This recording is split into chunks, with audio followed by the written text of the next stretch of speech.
NoTimeToWait.com, sponsored by Bristol-Myers Squibb and Pfizer. Well, here in our region, it's really common for homes to have damaged insulation or even no insulation at all in their crawl space or attic. Well, in the winter, that'll make your home cold and drafty. And in the summer months, it can turn your home into an oven. It's Mike Salk here, and utility companies have special incentives right now to help with the cost of having your home properly insulated, including a once-in-a-lifetime rebate from Puget Sound Energy. So if you're a PSE customer and your home was built before 1990, you could qualify to receive a rebate on up to 95% of the cost to properly insulate your crawl space and attic. Yes, they will cover up to 95% of the cost. And if you're anything like me, you love the idea of somebody else paying to improve your home, add value to it, and save you money along the way. How good does that sound? Don't wait. Call Crawl Pros to learn what's going on behind that crawl space and attic hatch for free, and then what energy rebates you're eligible for. If you're worried about critters, mold, water damage, insulation issues, or anything else related to your crawl space or attic, schedule a free corner-to-corner inspection at crawlpros.com. Well, this week's First Mark Challenge victory goes to Andre. Andre, why did you call First Mark Insurance? My wife and I were going to get married, and we wanted to combine our insurance for both home and auto. Were they able to save you any money? The money they quoted us was actually the same as what we were paying separately. However, the coverage that we received was immensely greater than what we were previously receiving. It's quite scary how unprotected we were with our previous coverage. Under First Mark, I'd probably say we doubled the coverage that we had. It was a huge deal. What would you tell others they can expect when they make that call to First Mark? Take the 15-minute phone call. It's totally free. It's not going to cost me a thing. And the very least that could happen is just gain a better understanding. The best that could happen is you could either save money or get much better coverage, which is exactly what happened. Andre did it. My family did it. You got to do it, and it's totally free. Take the First Mark Challenge today. See how much they can save you and how much better your coverage will get. Maybe you will be our next First Mark Challenge victory. Just go to firstmarkinsurance.com.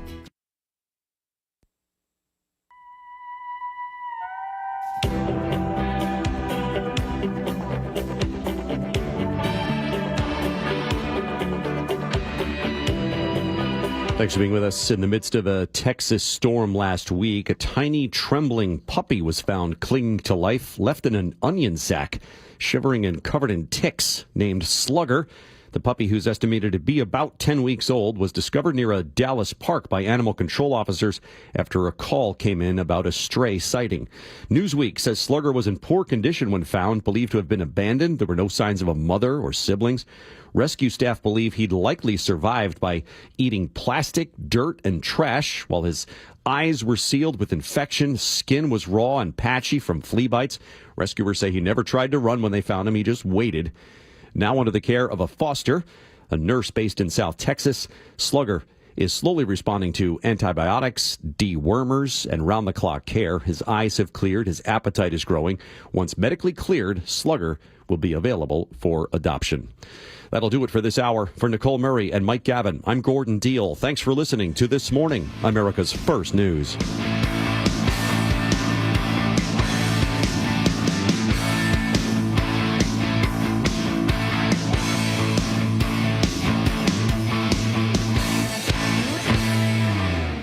Are you trying to buy a new home, or are you a local real estate agent seeking financing for a client? We're all tired of dealing with banks, credit unions, and endless guidelines. Wouldn't it be nice to go back in time when we had common sense lending? Hi, I'm Scott Riereka, CEO of Legacy Group Capital based in Bellevue. We are one of the largest local private portfolio lenders in Washington. We've helped thousands of home buyers and real estate investors reach their financial goals by leveraging the Legacy Common Sense borrowing platform. What that means is we lend our own money, we make our own decisions. If your deal makes sense, we'll get it done. Whether you're purchasing a new piece of real estate or refinancing an existing loan, bridge loans, construction, or regular home loan, it doesn't have to be as difficult as banks and lenders make it. If you're trying to grow wealth through real estate acquisition, come talk to the experts in private lending. Call 425-635-4700 or LegacyG.com. Legacy Group Capital, your common sense lender. LegacyG.com. Your best source for local news. KIRO Newsradio, KIRO FM and HD1, Tacoma, Seattle, Northwest News. Desperation in Texas flood zone. We need help. That's all I can say. We need help searching. Daunting recovery effort. They're going to have to bring in some heavy equipment. It could take months.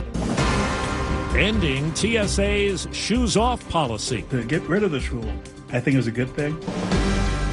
Good morning. I'm Steve Kathan. With the CBS World News Roundup, search and rescue operations are still going on in central Texas, where officials say the death toll is at least 104 from the epic flooding. CBS's Jason Allen is along the Guadalupe River. Authorities have already scoured miles of the river, finding people hanging onto treetops and rooftops.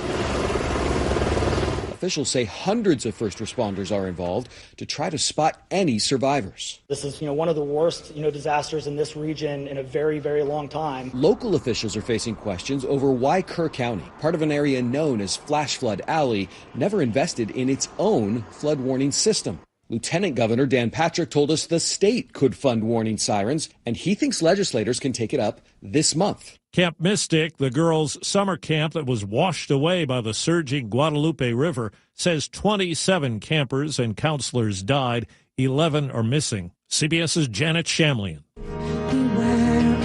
At a vigil in Houston, the sadness was close to home. Camp Mystic alum Lauren Hamner has a daughter who summers there too, and said music is central to the community. I'm hearing reports of the counselors leading the girls in song and prayer at the height of the floodwaters inside buildings and at the base of trees on a hill while lightning and storms raged. And you could hear the singing of Mystic campers even as survivors evacuated Friday. A chorus of hymns as they passed over rushing water. Now, across the region, people are cleaning up, starting over. The water started, it was up here. Robin Bates left her house in the community of Sandy Creek as the floodwaters rose. When she returned, she says 2 houses had crashed into hers. At least 2 deaths are blamed on flooding in North Carolina, where more than a foot of rain fell in some places, caused by the remnants of a tropical storm. CBS's Rob Marciano.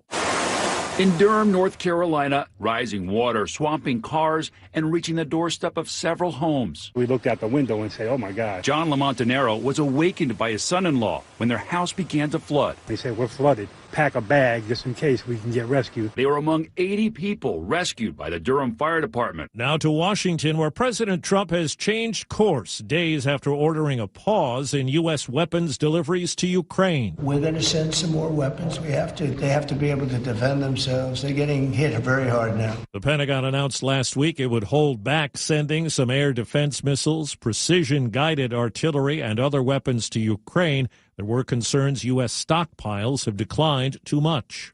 CBS's Nancy Cordes tells us Trump made the Ukraine comments at the start of a dinner he was hosting for Israeli Prime Minister Benjamin Netanyahu. President Trump told reporters that he still thinks there is a good chance that a ceasefire deal can be struck this week. According to an official briefed on the negotiations, it would involve a 60-day pause in hostilities with a phased release of Israeli hostages and the withdrawal of Israeli troops from parts of Gaza. Well, trash is piling up in Philadelphia at drop-off spots. Sanitation and other public workers have been on strike for more than a week. CBS News Philadelphia's Ross DiMattei has more. I don't know what to do. The mounds of trash piling up around Philadelphia aren't the only thing going stale. So are the talks to bring back the city's sanitation workers. It's outrageous already. Philadelphia Mayor Sherelle Parker. The offer is historic. More than 13% over my 4-year term. They're demanding higher wages and better health care and want a 5% annual pay increase. We work hard, and unfortunately, a lot of us are experiencing difficulty with trying to keep pace. 4 minutes after the hour. Think O'Reilly Auto Parts for all your car care needs. Get the parts and service you need fast from the professional parts people at O'Reilly Auto Parts. Don't you wish your life came with a warning app? Stop. That dog does not want to be petted. Just a little heads up before something bad happens. Move your coffee cup away from your computer. Oh, no. So you can have more control. Stop. You're texting your boss by mistake. Uh-oh. Well, life doesn't always give you time to change the outcome, but prediabetes does. With early diagnosis and a few healthy changes like managing your weight, getting active, stopping smoking, and eating healthier, you can stop prediabetes before it leads to type 2 diabetes. It's easy to learn your risk. Take the 1-minute test today at doihaveprediabetes.org. Warning. The cap is loose on that catch-up. Ugh. Don't wait. You have the power to change the outcome. Visit doihaveprediabetes.org today. That's doihaveprediabetes.org. Brought to you by the Ad Council and its prediabetes awareness partners. The list of complaints can be as long as the line at TSA airport security, but one measure in place since 2006 may top the most annoying list. CBS's Jennifer Kuiper. If you don't have TSA pre-check, you know the drill. All removed footwear should be placed soles down on the X-ray conveyor belt or in a bin. But aviation safety consultant Todd Curtis of airsafe.com says it's time for a change. Over the years, TSA and their partner agencies have instituted all sorts of changes in procedures and technology to find out things like explosives and incendiaries. And CBS News has learned that the shoe removal rule at airport checkpoints is being phased out and already in effect at some airports. There's been no formal policy change announced, but experts say the move to let travelers keep their shoes on could diminish the value of pre-check, which costs $80 for 5 years. The Justice Department indicates it will not release more files related to Jeffrey Epstein's sex trafficking investigation, despite promises from Attorney General Pam Bondi. A new department memo says there is no evidence Epstein maintained a client list. Bondi suggested earlier this year that a client list was on her desk. White House Press Secretary Caroline Leavitt. They committed to an exhaustive investigation. That's what they did, and they provided the results of that. That's transparency. Dozens of federal officers in tactical gear roamed a mostly empty park in a Los Angeles neighborhood with a large immigrant population for about an hour before clearing out yesterday. Officials said about 90 members of the California National Guard and over a dozen military vehicles would help protect immigration officers as they carried out a raid in MacArthur Park. It wasn't revealed if any arrests were made. L.A. Mayor Karen Bass called it a stunt. You can spin it any way you like, but in my opinion, it's a political agenda of provoking fear and terror. Top medical groups, including the American Academy of Pediatrics and a pregnant doctor, are suing Health Secretary Robert F. Kennedy Jr. following the move to remove the COVID-19 shot from the vaccine schedule for healthy children and pregnant women. The number of measles cases in the U.S. has hit a 33-year high. 1,284 have been reported in 38 states and D.C., most of them in Texas. Measles was declared eliminated in the U.S. back in the year 2000. Time on the roundup, 8 past the hour. The IRS finally caught up with Louie. I hadn't paid my taxes in 8 years. I owe the IRS a lot of money. Louie was in deep trouble. We're going to take your house, put a lien on your bank account, garnish your pay. They don't care. They're going to take your paycheck. Louie found out about Optima Tax Relief, the leading tax resolution firm. A+ rated by the Better Business Bureau, they've resolved over $1 billion for their clients. Optima Tax, they help me. They calm me down. They make me feel comfortable, and I trust them. Louie has a lot to be thankful for. I don't owe the IRS anymore, and I'm able to live a comfortable life, a lot better life. It was because of Optima Tax. For tax help you can trust, call Optima now for a free consultation. Take it from Louie. If you owe the IRS, don't go it alone. Give Optima Tax a call. They can help you. Call 800-783-8055. That's 800-783-8055. 800-783-8055. Optima Tax Relief. Testimonial from an actual client. Some restrictions apply. For complete details, please visit OptimaTaxRelief.com. A star from the TV show Tiger King is set to be sentenced today. Doc Antle was the zookeeper from the Netflix show Tiger King, and following that, the network put out a documentary on him. There's nothing to see here except success, understanding. But after pleading guilty in 2023 to a conspiracy to violate the Lacey Act and a conspiracy to launder money, he's set to be sentenced. The Lacey Act prohibits trafficking of illegally taken wildlife, fish, or plants. Officials previously said that for each count, Antle faces a maximum penalty of 5 years in prison. Matt Piper, CBS News. Reports say a woman who appeared on MTV's 16 and Pregnant has been arrested in Georgia on charges that include involuntary manslaughter. Whitney Purvis is accused of providing a substance that included the powerful synthetic opioid fentanyl, which led to a man's fatal overdose last winter. That's the World News Roundup. I'm Steve Kathan, CBS News. KIRO Newsradio 97.3 FM Northwest News. Now, the latest from KIRO Newsradio and mynorthwest.com. Good morning. I'm Katrina Gashard. A wild street takeover in Auburn sent a woman to the hospital after she was run over by a car on the 4th of July. KIRO 7 TV's Jake Chapman is outside Harborview where the woman remains in critical condition. Auburn police say when officers arrived to control the crowd, one of those cars at this takeover took off and ran over an 18-year-old girl. These events are extremely dangerous, not just for the people driving the cars, but the people who are also there watching these cars. Auburn police say detectives in the traffic unit are combing through cameras across the city. We know that there were a lot of people there, and there's a lot of people who probably have video, probably know exactly who it was and what happened, saw everything as it unfolded. As they continue their search for those responsible. A terrifying crash early Monday morning left 2 people in critical condition after a car slammed into a daycare in Kent. The impact tore through the side of Little Pioneer Academy, but fortunately no children were inside at the time. A witness tells KIRO 7 TV they saw a Chevrolet Camaro and an SUV speeding down a hill before the crash. There was car parts everywhere, and how anybody got in or out of that car, how that the 2 kids got the one guy out of the car, I don't know. Kent police are investigating the cause of the crash. King County Assessor John Arthur Wilson is expected back in court today. KIRO News Radio's James Lynch has a preview. Wilson was arrested last week for investigation of stalking his estranged fiancée and violating a court order to stay away from her. He will be arraigned in King County, but Casey McNerney with the King County Prosecutor's Office says if charges are filed, the case will be handled by prosecutors in Snohomish County. The King County Prosecuting Attorney's Office represents the Assessor's Office. We thought just to make sure that there's no question of a conflict of interest. There have been calls for Wilson's resignation, but he says he's not going anywhere and is running for King County Executive. James Lynch, KIRO News Radio. The man known as the Belltown Hellcat is going to jail. KIRO 7 TV's Jason Sloss reports 22-year-old Miles Hudson will spend 30 days behind bars. Last month, the jury found Hudson guilty on 2 counts of reckless driving, one for racing on a public street, another for willful or wanton disregard for public safety. Hudson gained notoriety through numerous videos showing him racing, performing stunts on streets, and revving his loud Dodge Charger engine in the middle of the night in the Belltown neighborhood. Hudson was also ordered to pay a $5,000 fine and do 24 hours of community service. A judge gave him a year in jail but suspended most of the sentence and gave Hudson credit for time served. Meanwhile, investigators are working to determine what caused a deadly weekend fire in Kitsap County. KIRO News Radio's Heather Bosch reports. Firefighters responding to a 911 call found a Port Orchard home engulfed in flames. A 40-year-old man and his 9-year-old daughter had died inside.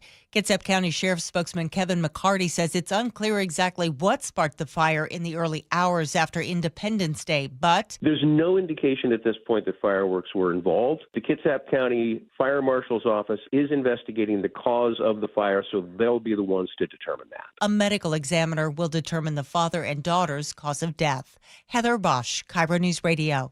Seattle's population reaches a new milestone, surpassing 800,000 for the first time. The Seattle Times compiled new data from the state, which shows a gain of nearly 19,000 people in just 1 year. The city ranks as the 18th largest in the U.S. with nearly 817,000 people as of April 1st. The Times reports Seattle's population is on track to surpass San Francisco's within 2 years. Washington State University police want to remind everyone, don't poke the bears. KIRO News Radio's Frank Lenzi has more. Apparently, some of the people visiting the WSU Bear Center have been trying to poke those research animals with sticks and branches. Wazoo police say that's not only harmful, it's illegal. If you hurt a research animal, you've committed a Class C felony, which can get you up to 5 years in prison and a $10,000 fine. Police also warn that there are security cameras monitoring the area, so people who poke the bears will be reported. Frank Lenzi, KIRO News Radio. For your KIRO News Radio real-time traffic, Everett to Bellevue about 33 minutes right now, Edmond to Seattle about 23, Marysville to Seattle about 35 minutes right now.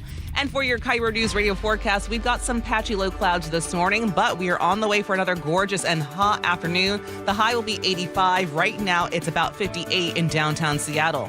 Coming up, Crime and Punishment, our weekly check-in with Casey McNerney at the King County Prosecutor's Office. This week is a look at a string of 4th of July crimes. I'm I'm Katrina Gashard. You're listening to KIRO News Radio. Your best source for local news, serving Western Washington and the world with the KIRO Newsradio app. Always streaming live on your smart speakers. You're listening to KIRO News Radio, Northwest News. This hour of Seattle's Morning News is brought to you by Closets by Design Seattle. KIRO News Radio, the Northwest's trusted news source. Get the latest from KIRO News Radio's James Lynch. It happened Wednesday morning just after 6 o'clock. Experienced voices you trust. Several people hurt after a violent Saturday in Pierce County. Coverage you depend on. More from KIRO News Radio's Matt Markovich. It's as close to a veto warning as you could possibly get. KIRO News Radio.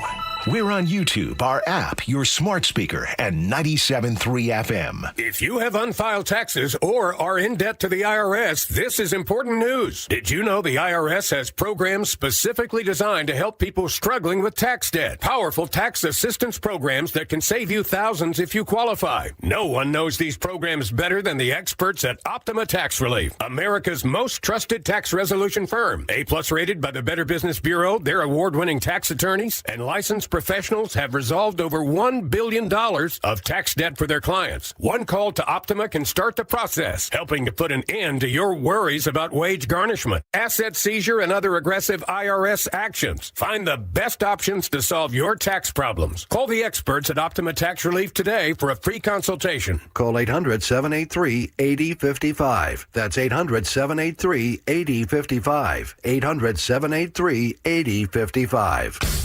Optima Tax Relief. Some restrictions apply. For complete details, please visit OptimaTaxRelief.com. Well, this week's First Mark Challenge victory goes to Robert. Robert, why did you call First Mark Insurance? I heard an ad, and my wife and I had just got our policy renewals from our previous provider, and everything had gone up quite a bit, 30-40%, so I thought I'd give it a try. It was a pleasant experience, very easy. It only took a couple of days to get the good news back. And were they able to save you money? Yeah, we were able to save well over $1,000. Not only did we save money, our agent found that we had some gaps in coverage, and they were able to not only save money, but improve our coverage. Well, now you can be a good friend, and you can tell everybody about it. Well, I have.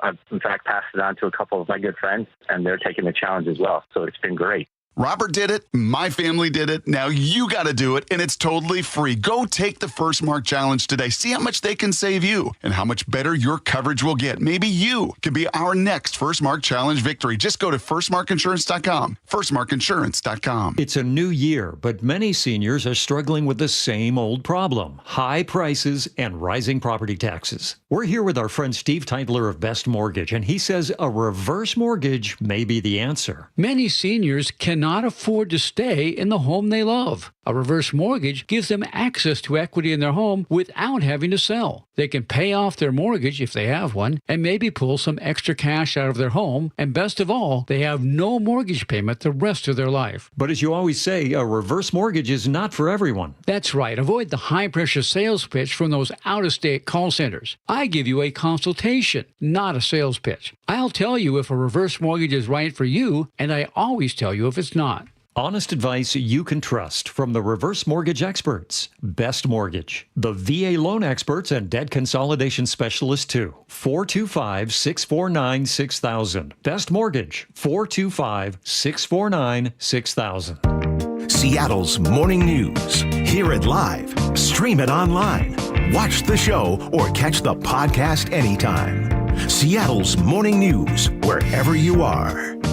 We check in with Casey McNerney from the King County Prosecutor's Office, Crime and Punishment. Casey, good morning. Word of a drive-by shooting in West Seattle. What happened? Yeah, this was on the 4th of July. There was some kind of conflict. The person who got arrested said that it was at a gas station. There was another witness who couldn't identify exactly who fired the shots, but said that there were some shots that were fired out of a car. This is near Alki, and it went back and forth, the argument, that is. And Seattle police did a great job to get there right away and made an arrest. Fortunately, no one was hit that we know of, and so that's a good thing. We were in court on Saturday. The person who was arrested was there. King County prosecutors asked for him to be held on $150,000 bail. The court had to weigh both sides and released him on a personal recognizance after hearing from the defense too. When that happens, a lot of people have the question of, does that mean that the prosecutors dropped the case or didn't want to charge it? And that is not the case. Usually what happens is after a first appearance, hearing that a case is sent for a charging decision. So we could get that from police investigators as early as Wednesday, and the person certainly still could be charged. Okay, let's back up here because prosecutors asked for $150,000 bail. Judge says, nope, we're just going to release you on your own recognizance.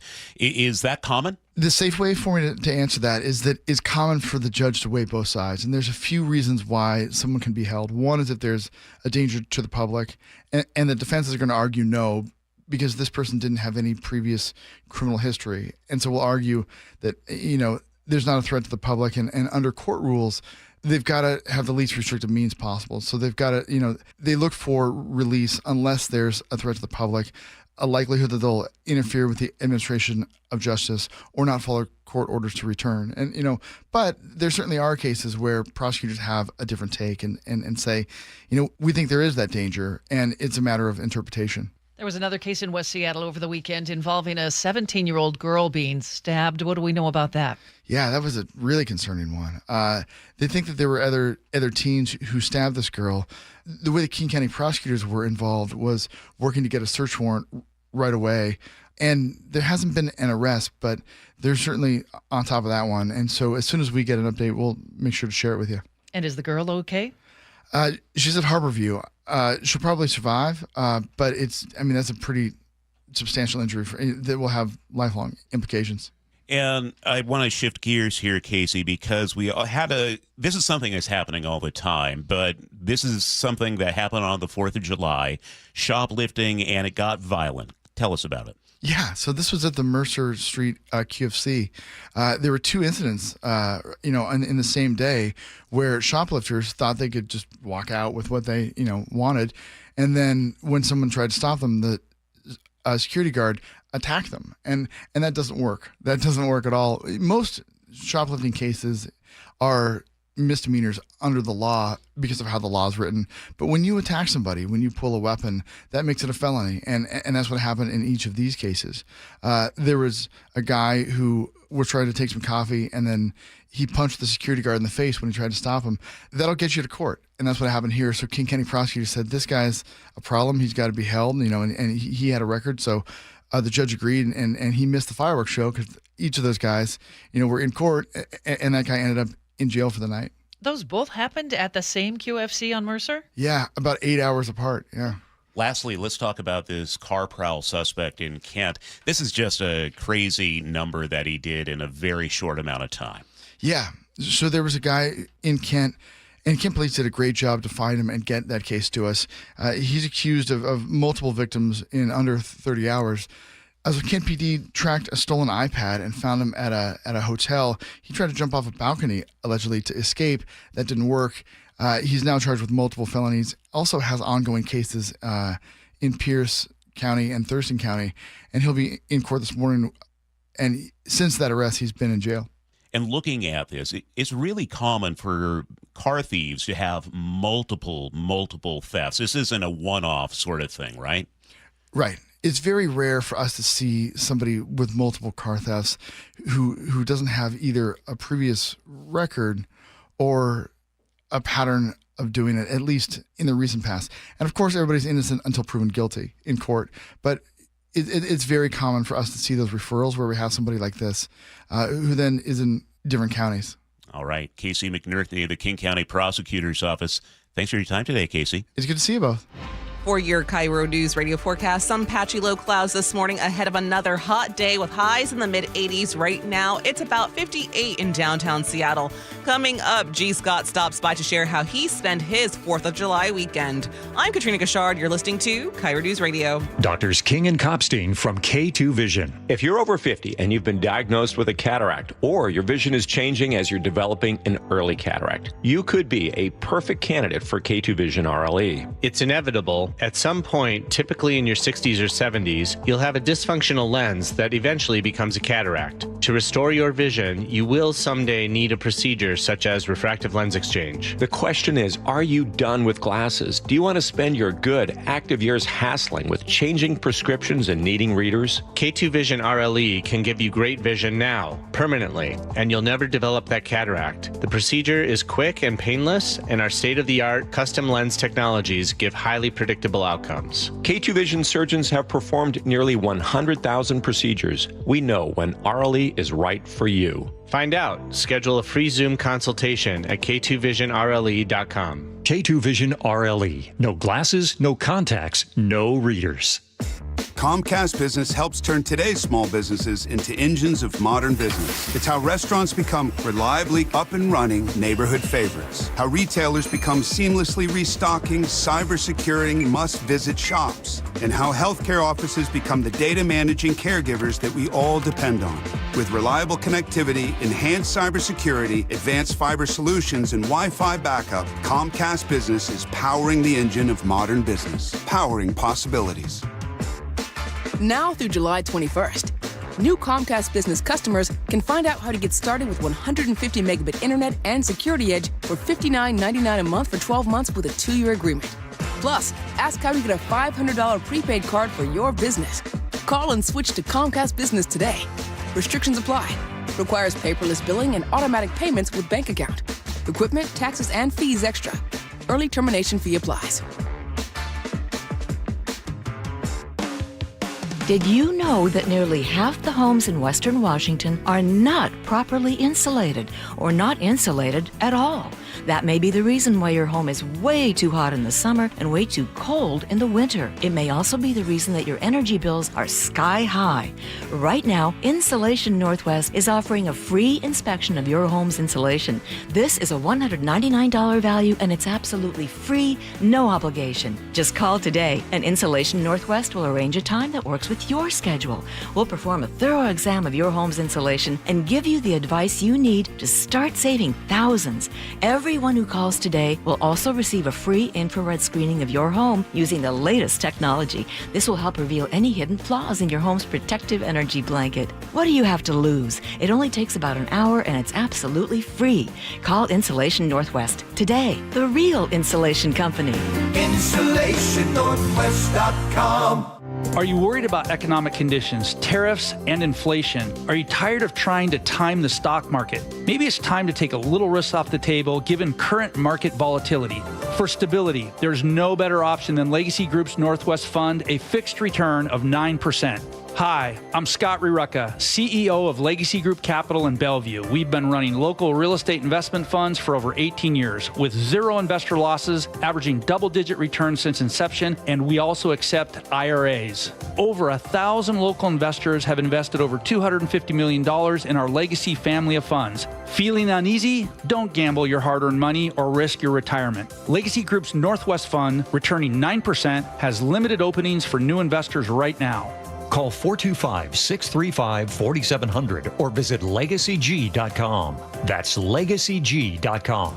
This is not investment advice. Legacy investments available to accredited investors only. Details at legacyg.com. We're here with our friend Steve Teitler of Best Mortgage, the reverse mortgage expert. Steve, mortgage rates have been dropping this year. How could that help seniors struggling to stay in their homes? Lower mortgage rates mean seniors can now get more money from their equity with a reverse mortgage. You can pay off your existing mortgage, have extra money to help with today's high cost of living, or believe it or not, you can even buy a home with a reverse mortgage. There are many uses, and best of all, you have no mortgage payments the rest of your life. But as you always say, a reverse mortgage is not for everyone. That's right. Avoid the high-pressure sales pitch from those out-of-state call centers. I give you a consultation, not a sales pitch. I'll tell you if a reverse mortgage is right for you, and I always tell you if it's not. Honest advice you can trust from the reverse mortgage experts. Best Mortgage, the VA loan experts and debt consolidation specialists too. 425-649-6000. Best Mortgage, 425-649-6000. This could be the oddest gift anyone's ever given me. But I'll bet you use it. When the time is right, I suppose. That's the idea. A plunger. An Apollo plumbing plunger. Free for me? Actually, free to everyone we visit. Because? We believe some things you can do on your own. And if this plunger can't fix it? Apollo Plumbing will. Just like that. You call, we come. It's fixed. Wouldn't you rather I just call? You're welcome to. Okay. But for a simple backup, something I can solve myself, try your free plunger. I'll admit it's kind of spiffy. Apply a little pressure. And if it still won't clear, call Apollo Plumbing. The ready right now plumbers. Our big blue trucks come stocked full of fixes. And a plunger wielding plumber. A clean screen trained and trustworthy Apollo plumber. They come in a jiffy. Arriving when promised to put plumbing problems in your past. And give me a free plunger. That too. You know, I kind of like this plunger. I'm sure it'll come in handy. Just like Apollo Plumbing. ApolloPlumbing.com. Are you looking to hire? ZipRecruiter finds the best candidate for your job fast. Try ZipRecruiter for free at ZipRecruiter.com/free. ZipRecruiter.com/free. 4,000 women are diagnosed with breast cancer every year in Washington state. I'm Dr. Suzette Miranda with Northwest Hope and Healing. We provide a lifeline to breast and gynecologic cancer patients. Join us at Life in Color, a brunch auction and fashion show on August 17th at the Columbia Collective in Woodinville for an unforgettable afternoon celebrating 25 years of hope and support. Get your tickets now for Life in Color on August 17th at nwhopeandhealing.org. That's nwhopeandhealing.org. KIRO Newsradio 97.3 FM Northwest News. Now, the latest from KIRO Newsradio and mynorthwest.com. Good morning. I'm Katrina Gashard. Amid all the loss of life and destruction in Texas, stories of how people survived the flash floods are now emerging. CBS's Janet Shanlian is at the center of the disaster in Kerrville. The stories starting to come out, and they're harrowing about how people survived because they were at a neighbor's house watching a Houston Astros game while their little cottage closer to the river floated away. Or the water was rising in someone's house and they were able to get onto the roof and sort of hug the chimney, and that's how they survived. North Carolina is also dealing with deadly flooding as Tropical Storm Chantal dumps almost a foot of rain on some areas. At least 2 people near Raleigh died when their cars were swept away by floodwaters. At least 2 local American Red Cross volunteers are among the hundreds expected to assist people impacted by flooding in Texas. KIRO News Radio's Luke Ducey has more. Monty Burridge tells KIRO 7 TV Red Cross volunteers go through weeks, if not months, of instruction before heading to a disaster area like Central Texas. How to organize and provide a safe place to stay, food to eat, and the medical and mental health support people need. All of our volunteers and staff, they get rigorous training before they deploy because there's inherent risk when you deploy. The Red Cross already has several emergency shelters set up in Texas. Luke Ducey, KIRO News Radio. Dozens of TikTok employees in Bellevue have been laid off. According to the Employment Security Department, 65 employees were laid off just yesterday. The Seattle Times reports the layoffs are part of a strategic shakeup amid slowing performance at TikTok Shop, the app's retail division. And there's a big leadership shakeup at Everett-based Funko. CEO Cynthia Williams is out just over a year after taking the job. The company made the announcement yesterday morning. A spokesperson told the Business Journal the board made the move due to economic pressures. That includes looming tariffs expected to hit Funko hard this quarter. Williams came from Hasbro, where she led its gaming division. She was brought in to cut costs, but now the board says Funko needs a different skill set. Michael Lunsford is stepping in as interim CEO. And now for your KIRO News Radio real-time traffic. Marysville to Seattle, about 35 minutes. Edmonton to Seattle, about 23. Everett to Bellevue, about 33 minutes right now. Issaquah to Seattle, about 17 minutes.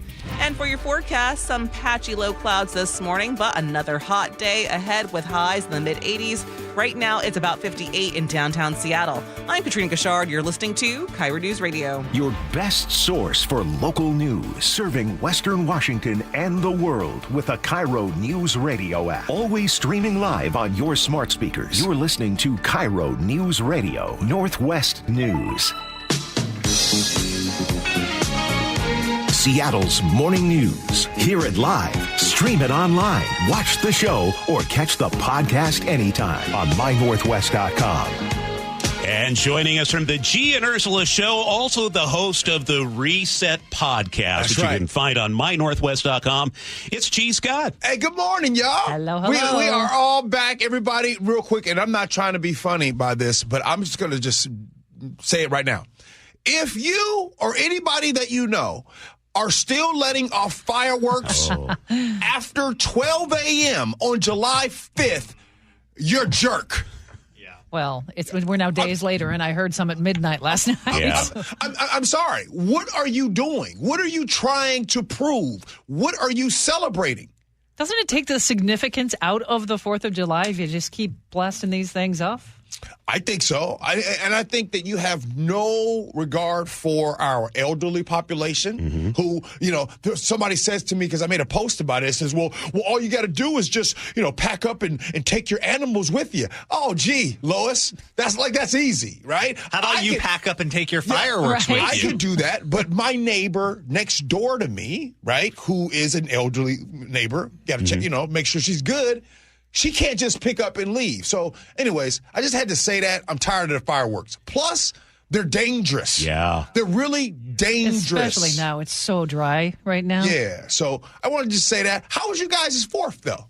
Had a great one. Went out to it. We talked about going to my friends with the lake house. We went to the lake house. I made up a bunch of food, and people were enjoying themselves and behaving themselves. Charlie, can I ask a question? Yes, sir. On the air in front of everybody? I'm ready for it. You are giving me permission. Yeah, of course. Are you sure? 100%. Okay, cool. So you just told everybody how you went to this lovely house for the 4th. Yes. And I see a text message come in from Charlie. So I'm thinking, I bet you Charlie is going to show me a picture of the nice house or a picture of everybody having a good time. Absolutely. Or a picture of his lollipop chicken. That's not what he did. What'd you get? He sent me a picture of him and 2 of his black friends. Now, Charlie, I got a question. They're big fans. Out of everybody that was at the party, why did you send a picture of you and 2 of your black friends? To be honest, they said you got to send our picture of us with 2G. Us with you. They said that? They love G. Scott. You're a big deal. I'd want my picture taken with you, too. Ran into a guy. So out of everybody at the party, just those 2 like G. Scott. Also, let's take this even a little bit further. I'm just trying to say. Are you trying to say only black people like G. Scott? I'm making a dump run this weekend. Oh, good Lord. Where's this going? Okay, so I'm at the dump. And I'm starting to unload stuff, and the guy who operates the backhoe at the transfer station runs up to me. He goes, "You're Charlie Harger. You work with G. Scott." See? Wow. He wanted a picture, too. Yeah. Now, okay, wait. Hold on. Ted Peter, everybody, Manda, wait. What delegation was he? He's with your delegation. Charlie, you got an assignment. Yeah. You got to try to find somebody that is outside of my delegation that is a G. Scott fan. My mother. I like G. Scott. Wait, what? Oh, my mom thinks you're a hoot. She listens all the time. Yes! There you go. I'll go get a picture with her. Oh, there we go. All right. That was good. So, Manda, how was your 4th? It was wonderful. Thank you. Spent some time at the Bothell Parade.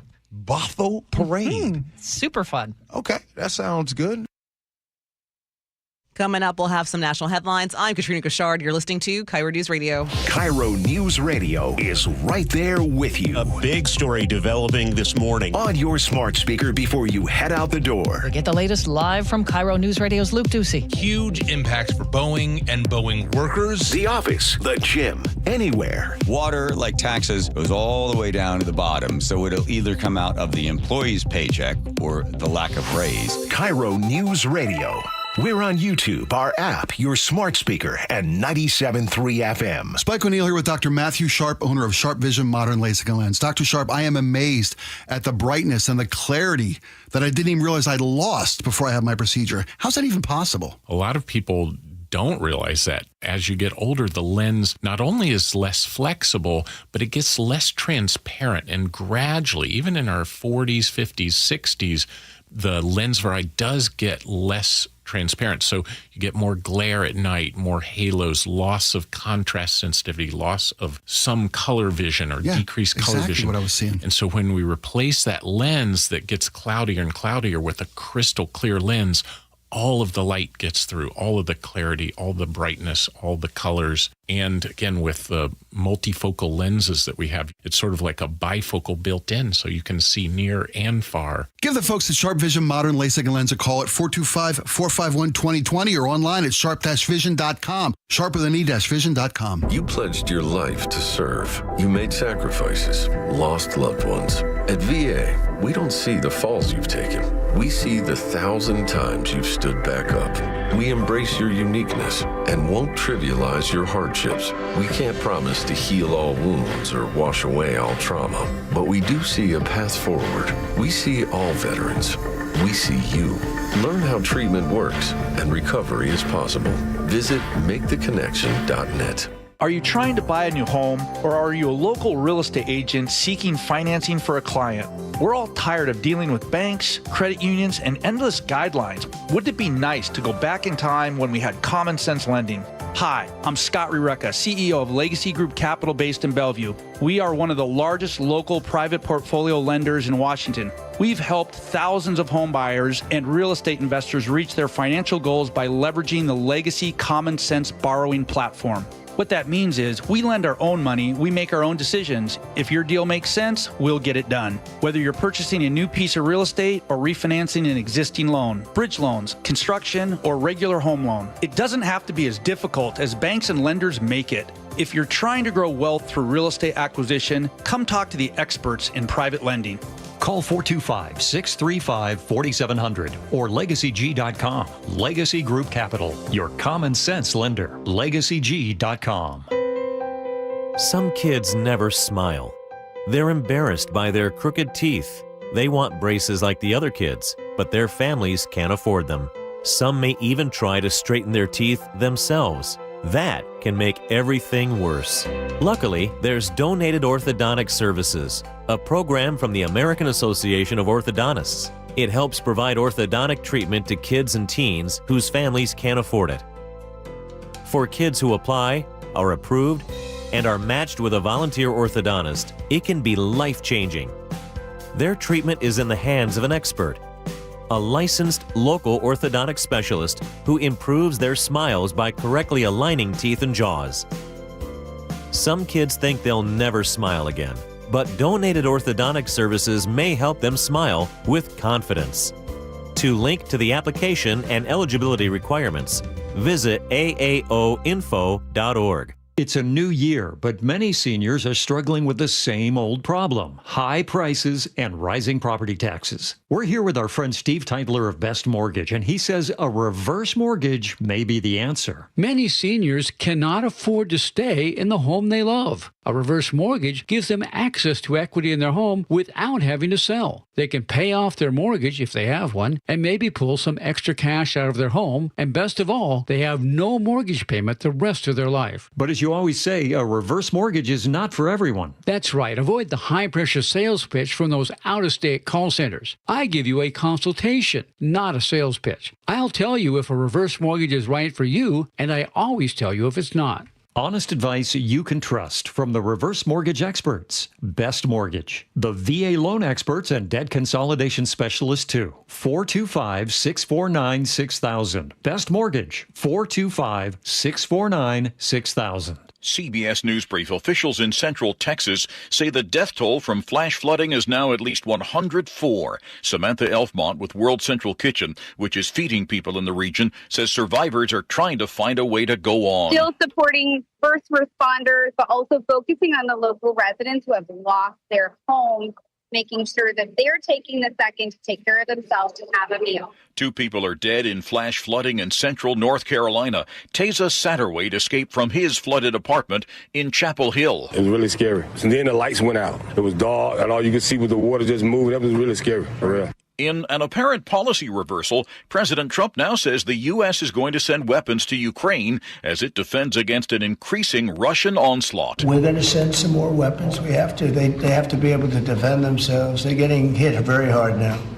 they're getting hit very hard. We're going to have to send more weapons. Your defensive weapons, primarily. CBS News Brief. I'm Christopher Cruz. For your KIRO News Radio forecast, some patchy low clouds to start this morning ahead of another hot day with highs in the mid-80s. Right now, it's about 58 in downtown Seattle.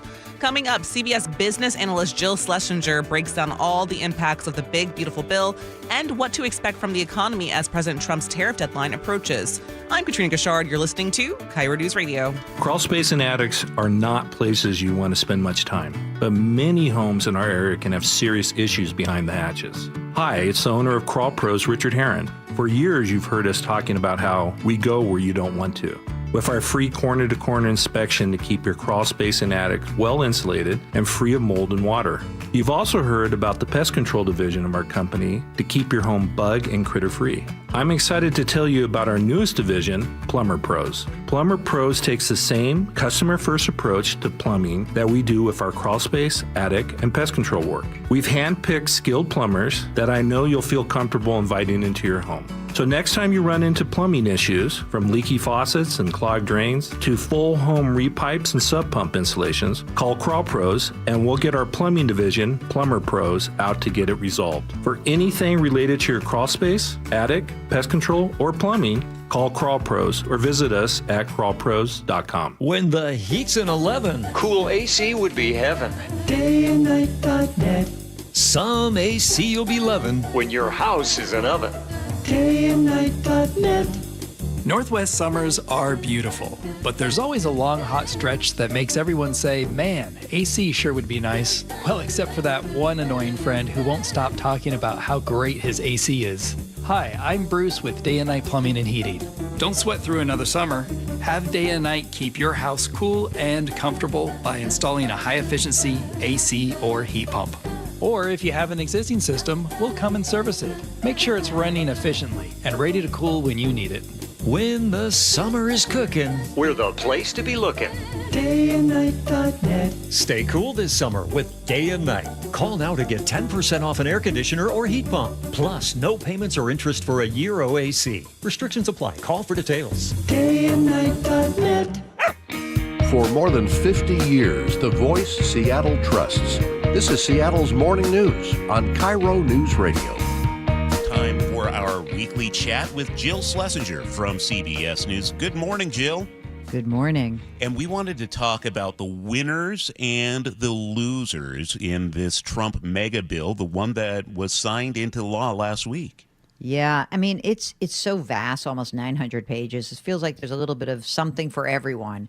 And I think that there is the unequivocal winner has to be the wealthiest Americans, right? Because you got the extension of these tax cuts that were enacted in 2017. Those are now made permanent. There is a big change to estate tax law, which is also made permanent. And, according to a lot of analysis, that these folks are going to be able to collect almost 3% more in income for by 2030, and this amounts to a lot of money.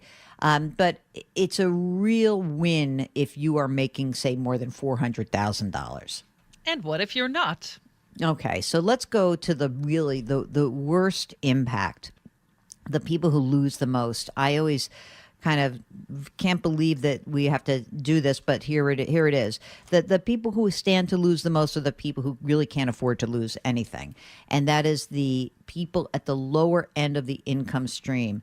And so if you look at, let's say, the folks who get health insurance through the government called Medicaid, that's the health insurance plan for lower income Americans, or those folks who receive food safety allowances, food stamps. There's like 40 million people who receive that. And so if you look at the lower end, the people at the bottom 20% of households see their income reduced by almost 3% by 2030. And the reason is kind of clear. Look, if you say, oh, you get a big tax cut, these people don't pay a lot in taxes, but they do rely on all of these benefits like Medicaid and SNAP. So they're the biggest losers by far. Jill, I ran into a listener over the weekend, and he was asking me about the overtime situation in terms of the taxes that you may not have to pay on overtime. Can you tell us a little bit about that? You know, these are very crazy types of ways to put a cut into place because it really is just, they're temporary, okay? And so that's important because when you look at that, when you think about like, oh gosh, what am I going to do, to plan? It's very hard to plan if all of a sudden you say, well, actually, I can't really plan because it's only for a 3-year period. So in this particular bill, what we're seeing is I'm going to do both tips and overtime because I think a lot of people tend to have both of those things.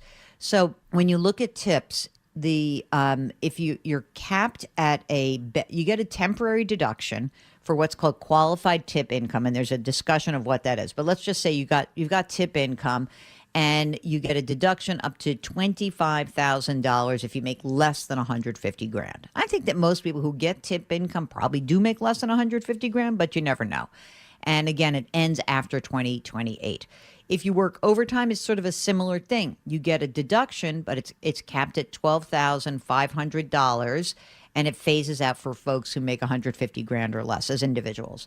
And the same kind of thing is in place for those people who own a home in a high-tax state. You guys don't have a high-tax state in the state and local tax deduction area, but let's say some of your friends down in California, your friends out here on the East Coast in New York, if you live in a high-tax state, you get to have an increase to your state and local tax deduction up to from $10,000 to $40,000, but it then reverts back in 2029. So a lot of these things are really like the back and forth of it all is very confusing. Jill, in your mind, what does this bill do to the economy overall? Well, listen, there are a lot of ways that you can see that tax cuts can juice, say, financial markets. And you think that must be good for the economy, but it doesn't really always translate in that way. So when you look at a lot of analysis from folks at University of Pennsylvania, Wharton, or the Yale Budget Lab, what they're looking at is they're saying, okay, there's definitely an impact in a good way for people who have a lot of money. Does that now translate into more economic growth? It usually doesn't, because there's a price to pay for putting all this money in place that adds money to the debt and the deficit. And so the generalized sense here among analysts is that economic growth will be slower over the next, say, 30 years, and the debt level will increase. And part of those things go hand in hand. When you have high debt, it can slow down economic growth in the form of higher interest rates. So, listen, 30 years is a long time. And all these things that are sunsetting, meaning that are going away, Congress tends to be very lazy when it comes to the fiscal picture. They like to kick the can down the road. So at some point, we'll all pay a price. It hasn't come yet, but I presume that will be sometime in our lifetimes. Jill, what are we looking for in the week ahead on financial markets? Listen, it's been a pretty wild ride for investors. So I think that the most important thing is that we really look ahead and try to be sober in the analysis of what happens with these tariffs. And I think that it looks like there's going to be sort of a generalized extension. We'll get some more minutes from the Federal Reserve. I don't think they're really going to do anything. So I think it would be better if we were to kind of take a deep breath. It's the summertime. We'll see how things roll out. All right, Jill, thank you so much for your time this morning. CBS business analyst Jill Schlesinger. You can check her out at jillonmoney.com. For your KIRO News Radio forecast, some patchy low clouds to start this morning ahead of another hot day. Highs will be in the mid-80s. Right now, it's about 58 in downtown Seattle. Coming up, Seattle's Morning News with Charlie Harger and Manda Factor. I'm Katrina Gashard. You're listening to KIRO News Radio. A KIRO News Radio exclusive on the G and Ursula Show. New Seattle Police Chief Sean Barnes, with the mass deportations and the actions by ICE, clarify when Seattle police would step in and when they would not step in. Just to be clear, Washington state law prohibits us from being involved. The only time we would get involved if there was a dangerous situation, if there was gunfire, just like we would for anything else. Watch the full interview on the KIRO News Radio YouTube page. Jason Rance here with our local tax expert and advocate, Greg Nunn from None Better Tax Resolution. So, Greg, we've got a new administration. What have we seen as a result at the IRS? Well, the result that I think everyone has seen is, unfortunately, reduction in staff. And yet people think that because of those reductions, they're in a better spot. Well, it's not necessarily the case, because the IRS is still going to work with the staff that they have. And in fact, their collection activity is going up. But now is also the best time to get something done that could be favorable to the taxpayer who owes. It's very interesting. I've had 2 cases now that I was able to get settled with the IRS fairly quickly and with some excellent results. I think they're just trying to get any case where there's a real live person working on it through the system quicker. They're needing to handle a lot more cases. The caseload isn't going to slow down. If you're having trouble with the IRS, call Greg Nunn. None Better Tax Resolution, 425-947-1967, or Google NUNN, None Better Tax Resolution. Do you worry about how much someone drinks? Do you feel angry or depressed most of the time? Do you feel neglected or unloved? Do you feel you attract people who tend to be compulsive or abusive? Do you have money problems because of someone else's drinking? Are you afraid or embarrassed to bring your friends home? Do you feel that if the drinker loved you, she or he would stop drinking? If you answered yes to any of these questions, you are not alone. More than half of all adults have a family history of alcoholism. Not everyone trapped by alcohol is an alcoholic. Families and friends are suffering too. Al-Anon and Alateen can help. Call 1-866-200-0223 or visit alanon.org/help. Download the KIRO Newsradio app, where you can watch us live or stream us live anywhere, anytime. How would this initiative, whatever this initiative is, how would he fund it? Stay connected everywhere. Download the KIRO Newsradio app. Hey, Spike O'Neill here with Dr. Matthew Sharp, owner of Sharp Vision Modern LASIK and Lens. Dr. Sharp, I keep getting questions from our listeners. When's the right time to have this procedure? My eyes are changing. Should I wait until they're done changing? Well, I always tell patients, do it now. Don't wait, whatever age you are. And that's part of the mission of Sharp Vision, is that whatever age you are, whatever prescription you have, we try to find a procedure that works for you. When you're young, LASIK and PRK are great procedures. As we get older, the refractive lens exchange becomes more appealing, because that can fix whatever glasses prescription, whether you're farsighted, nearsighted, or have astigmatism, and it fixes it permanently so you don't develop cataracts, and it allows you to see near without glasses. Do what I did. Schedule a consultation to learn everything you need to know from the best Sharp Vision Modern LASIK and Lens. 425-451-2020, or go online to sharp-vision.com. That's sharp with an E-vision.com. Adopt US Kids presents What to Expect When You're Expecting. A teenager. Learning the lingo. Today I'm going to help parents translate teen slang. Now, when a teen says something is on fleek, it's exactly like saying, that's rad. It simply means that something is awesome or cool. Another one is totes. It's exactly like saying, totally, just shorter. As in, I totes love going to the mall with Becca. Another word you might hear is jelly. Jelly is a shorter, better way to say jealous. As in, Chloe, I am like so jelly of your unicorn phone case. You don't have to speak teen to be a perfect parent. Thousands of teens in foster care will think you're, rad, just the same. To learn more, visit adoptuskids.org. A public service announcement brought to you by the U.S. Department of Health and Human Services, Adopt U.S. Kids, and the Ad Council. We're here with our friend Steve Teitler of Best Mortgage, the reverse mortgage expert. Steve, mortgage rates have been dropping this year. How could that help seniors struggling to stay in their homes? Lower mortgage rates means seniors can now get more money from their equity with a reverse mortgage. You can pay off your existing mortgage, have extra money to help with today's high cost of living, or believe it or not, you can even buy a home with a reverse mortgage. There are many uses, and best of all, you have no mortgage payments the rest of your life. But as you always say, a reverse mortgage is not for everyone. That's right. Avoid the high-pressure sales pitch from those out-of-state call centers. I give you a consultation, not a sales pitch. I'll tell you if a reverse mortgage is right for you And I always tell you if it's not. Honest advice you can trust from the reverse mortgage experts. Best Mortgage, the VA loan experts and debt consolidation specialists too. 425-649-6000. Best Mortgage, 425-649-6000. Good afternoon, I'm Aaron Granillo. Your best source for local news. Newly released police video shows the arrest of a 17-year-old. KIRO Newsradio. If you have aging parents, you've probably worried about their bathroom. That old tub? It's a slip and a disaster waiting to happen. Hi, this is Ursula Royteen. With Bathfitter, you can convert it into a walk-in shower, custom fit, installed in just one day, and backed by a lifetime warranty.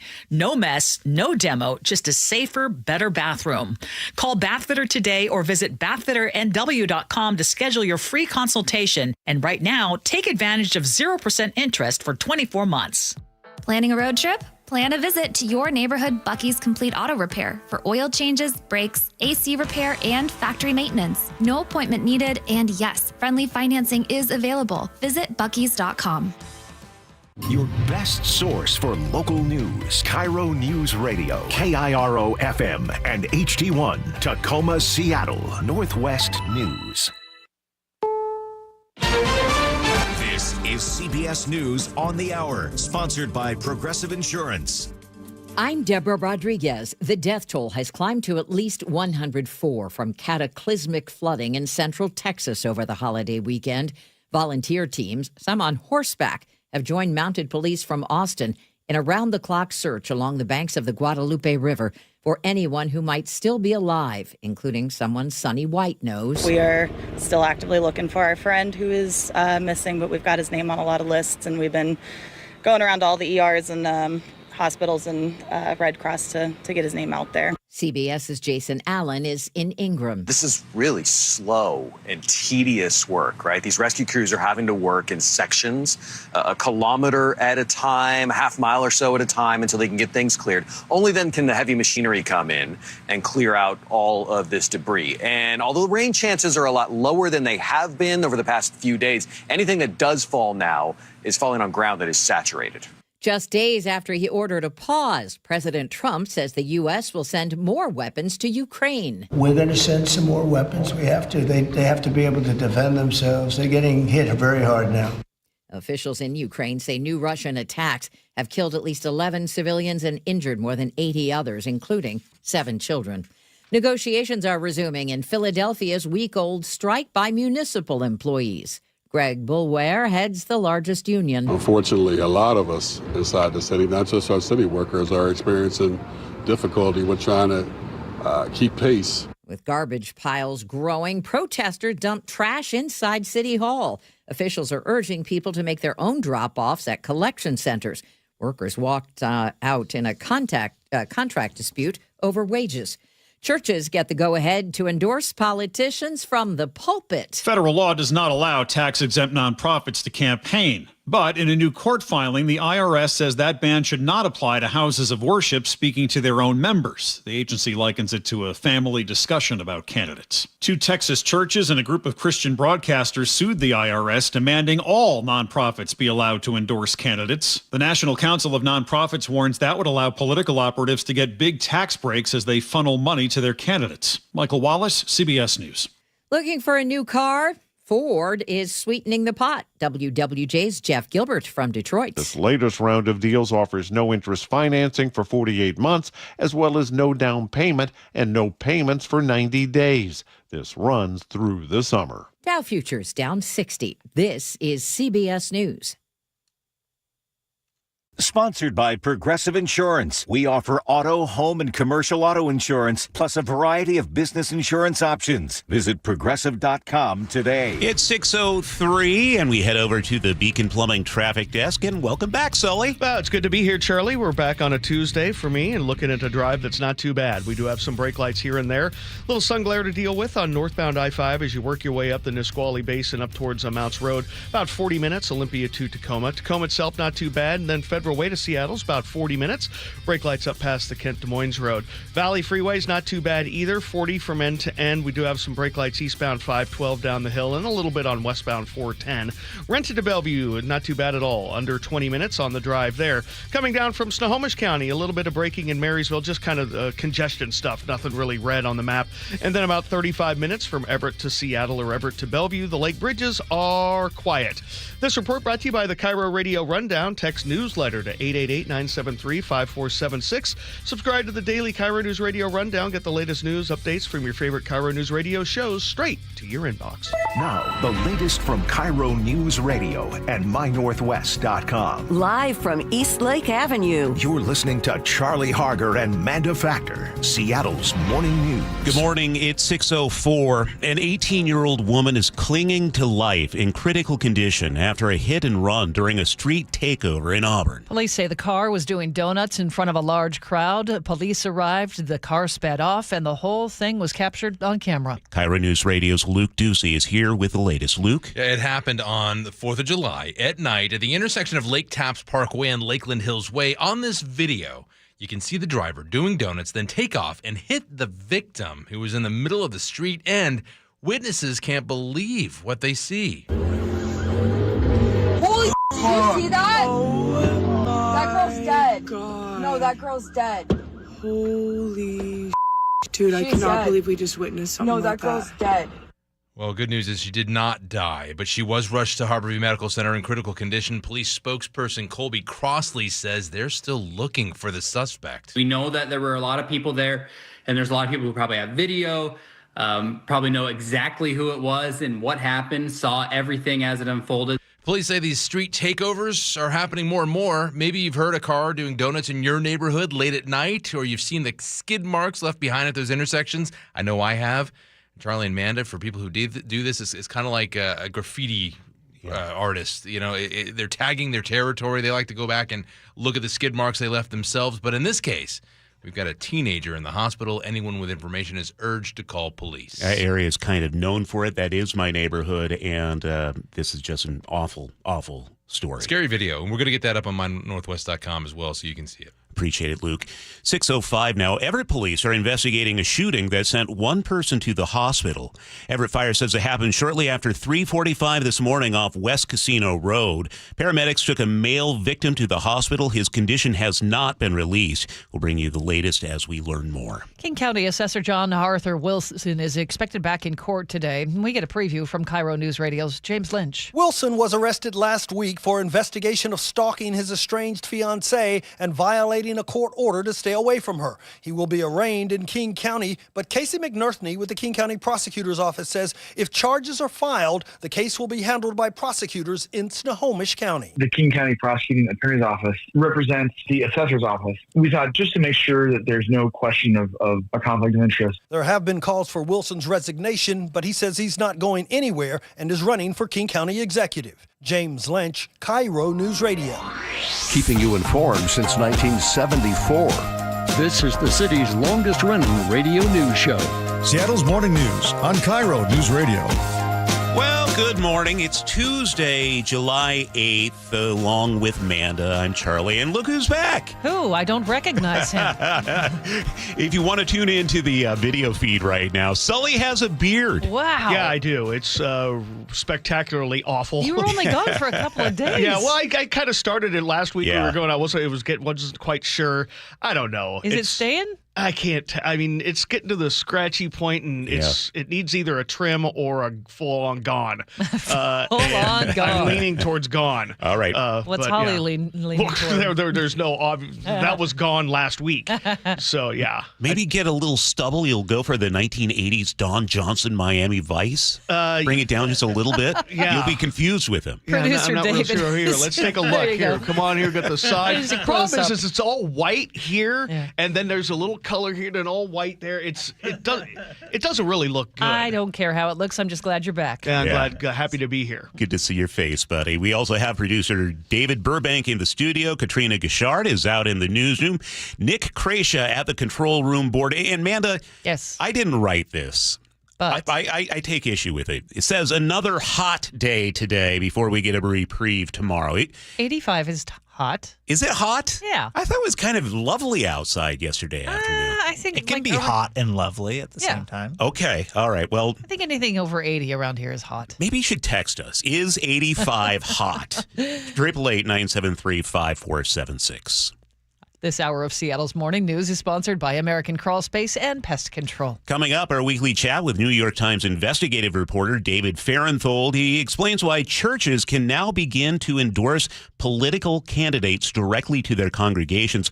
Plus, why Elon Musk is looking to create another political party. Also, a personal finance moment with Brian Evans from Madrona Financial Services. It's 6:09. At least 2 American Red Cross volunteers are on the ground in Central Texas. Will McMahon tells KIRO 7 TV he's volunteered in other disasters, and he's seen the very best in humanity during the worst times. Everybody, in my experience, on all the disasters I've been on, everybody works really hard. The Red Cross has set up several emergency shelters to provide food, shelter, medical, and financial support. And word this morning, the death toll is now up to at least 104 in that flooding in Texas. Seattle police are looking into a shooting that may have been politically motivated. Officers say someone fired several rounds into a Ballard home early Sunday morning. That home had political signs in the front window, including one supporting former President Donald Trump and Blue Lives Matter. The homeowner was asleep inside but wasn't hurt. Police also found stickers on the victim's car that appeared to reflect opposing views. Investigators collected shell casings. They're now reviewing the case as a possible bias crime. No arrests have been made. Seattle's new public housing agency is asking for a $2 million loan to stay afloat. The Center Square reports the Seattle social housing developer needs the money to keep operating until new tax revenue arrives next year. City Council is expected to vote on the loan today. The group was created by voters in 2023 to build and manage permanently affordable housing. Right now, it's run by volunteers, but the loan would help them hire staff and move forward on projects. 2 months ago, a woman suffered a fatal drug overdose in Everett. Now the alleged dealer is charged in connection with her death. We get the update from KIRO Newsradio's Frank Lindsay. On May 4th, the woman in her 40s was found dead in her apartment along West Marine View Drive. Police say there was drug paraphernalia and suspected fentanyl near her body, and that apartment staff members saw a known drug dealer sell her narcotics just before she died. That sale was captured on video by surveillance cameras, and the footage also shows that after that, nobody went in or came out of her apartment. The suspected dealer has been booked for controlled substance homicide. Frank Lindsay, KIRO News Radio. A woman now faces vehicular homicide charges after a deadly crash in Parkland. Fox 13 Seattle reports it happened on the 4th of July, just before 7 in the evening. Troopers say the driver was high and swerved off the road, hitting a pedestrian on the sidewalk. That person died at the scene. The driver reportedly told police the victim should have moved out of the way. Troopers say she failed sobriety tests and had suspected drugs in her car. A rare sight is sailing into Seattle this week. The U.S. Coast Guard's tall ship, the Bark Eagle, docks at Pier 66 for the first time since 2008. It's a 295-foot, 3-masted bark, the largest tall ship flying the American flag. You can tour it for free today from 1 to 4 in the afternoon, and then tomorrow from 10:30 in the morning to 7 at night. No tickets needed. The Eagle has trained future Coast Guard officers since 1946. It was originally built in Germany before World War II. This stop in Seattle is part of a 14-week West Coast journey. If you haven't seen it, it is very cool. Yeah, it is hard to miss on the Seattle waterfront. It is big. All right, it's 6:12, and we head over to Nick Allard. We're talking weather, brought to us by State Roofing and Exteriors. Nick, you're actually a meteorologist. Maybe you can help settle this. Are you ready? Uh-oh. Well, probably not. Manda and I are having a disagreement. 85 degrees. Is that hot or just very warm? It depends on where you live. I'll give you an example. I remember once I was, oh gosh, I hope that wasn't too loud. My thing's getting all staticky. I remember once I was in Sacramento and I was talking to someone who is a meteorologist there, and I said, man, it's going to be 97 today, and that is hot. He's like, no, it's not. I was like, what do you mean? He said, that's the normal temperature. So it kind of depends on your perspective. I mean, our normal temperature today is 76. So I have us getting to 85. So to me, for around here, that's hot. I mean, that's hot. But it also is better than 42. So, you know, there's that. Listen, listeners are saying on the text line they love 85 degrees, but they also love 90. Another one says it's hot because they don't have AC in their house. So Right, and it's going to cool off tomorrow. So I think that person will love tomorrow. So you get to 85 today, and then like 68 tomorrow with cloudy skies. And I think you're going to find some drizzle or some light rain, depending on where you are. A place like Bellingham, for example, I think could pick up close to half an inch, but a place like Olympia probably picks up a few hundredths of an inch. But tomorrow is just going to be cloudy or mostly cloudy and in the upper 60s.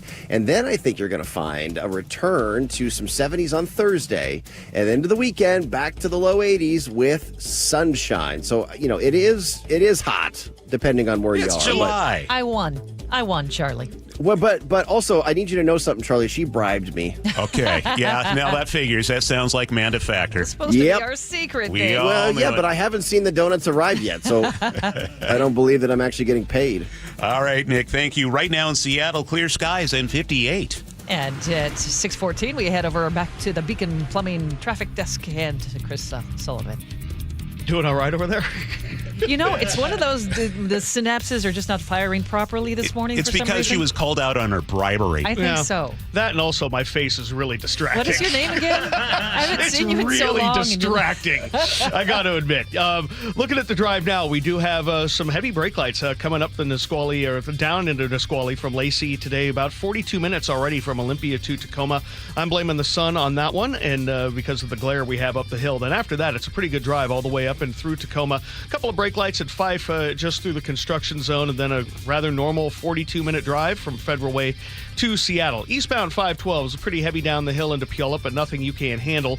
And westbound 410, a little heavy as you work your way past the 167 interchange. Getting reports there might be a crash there just north of Sumner. I'm looking into that. We've got about 45 minutes now from Puyallup to Renton. Renton to Bellevue, about 20 now. Starting to see a little bit more action past the Maple Valley Highway. After that, though, it's a pretty clean drive. Coming down from the north end, about 40 minutes from Everett to Seattle or Everett to Bellevue. This report brought to you by the Seahawks. 12 Seahawks training camp kicks off July 23rd. Goes through August 12th. Join them lakeside for your first look at the 25 Hawks as they gear up for a milestone 50th season. Register Seahawks.com/training camp. 6:15. What's this? A country music star saying he's back in the saddle? KIRO Newsradio's Katrina Gishard has the story. The country star Luke Combs dropped a behind-the-scenes sneak peek of an unreleased song with that very name.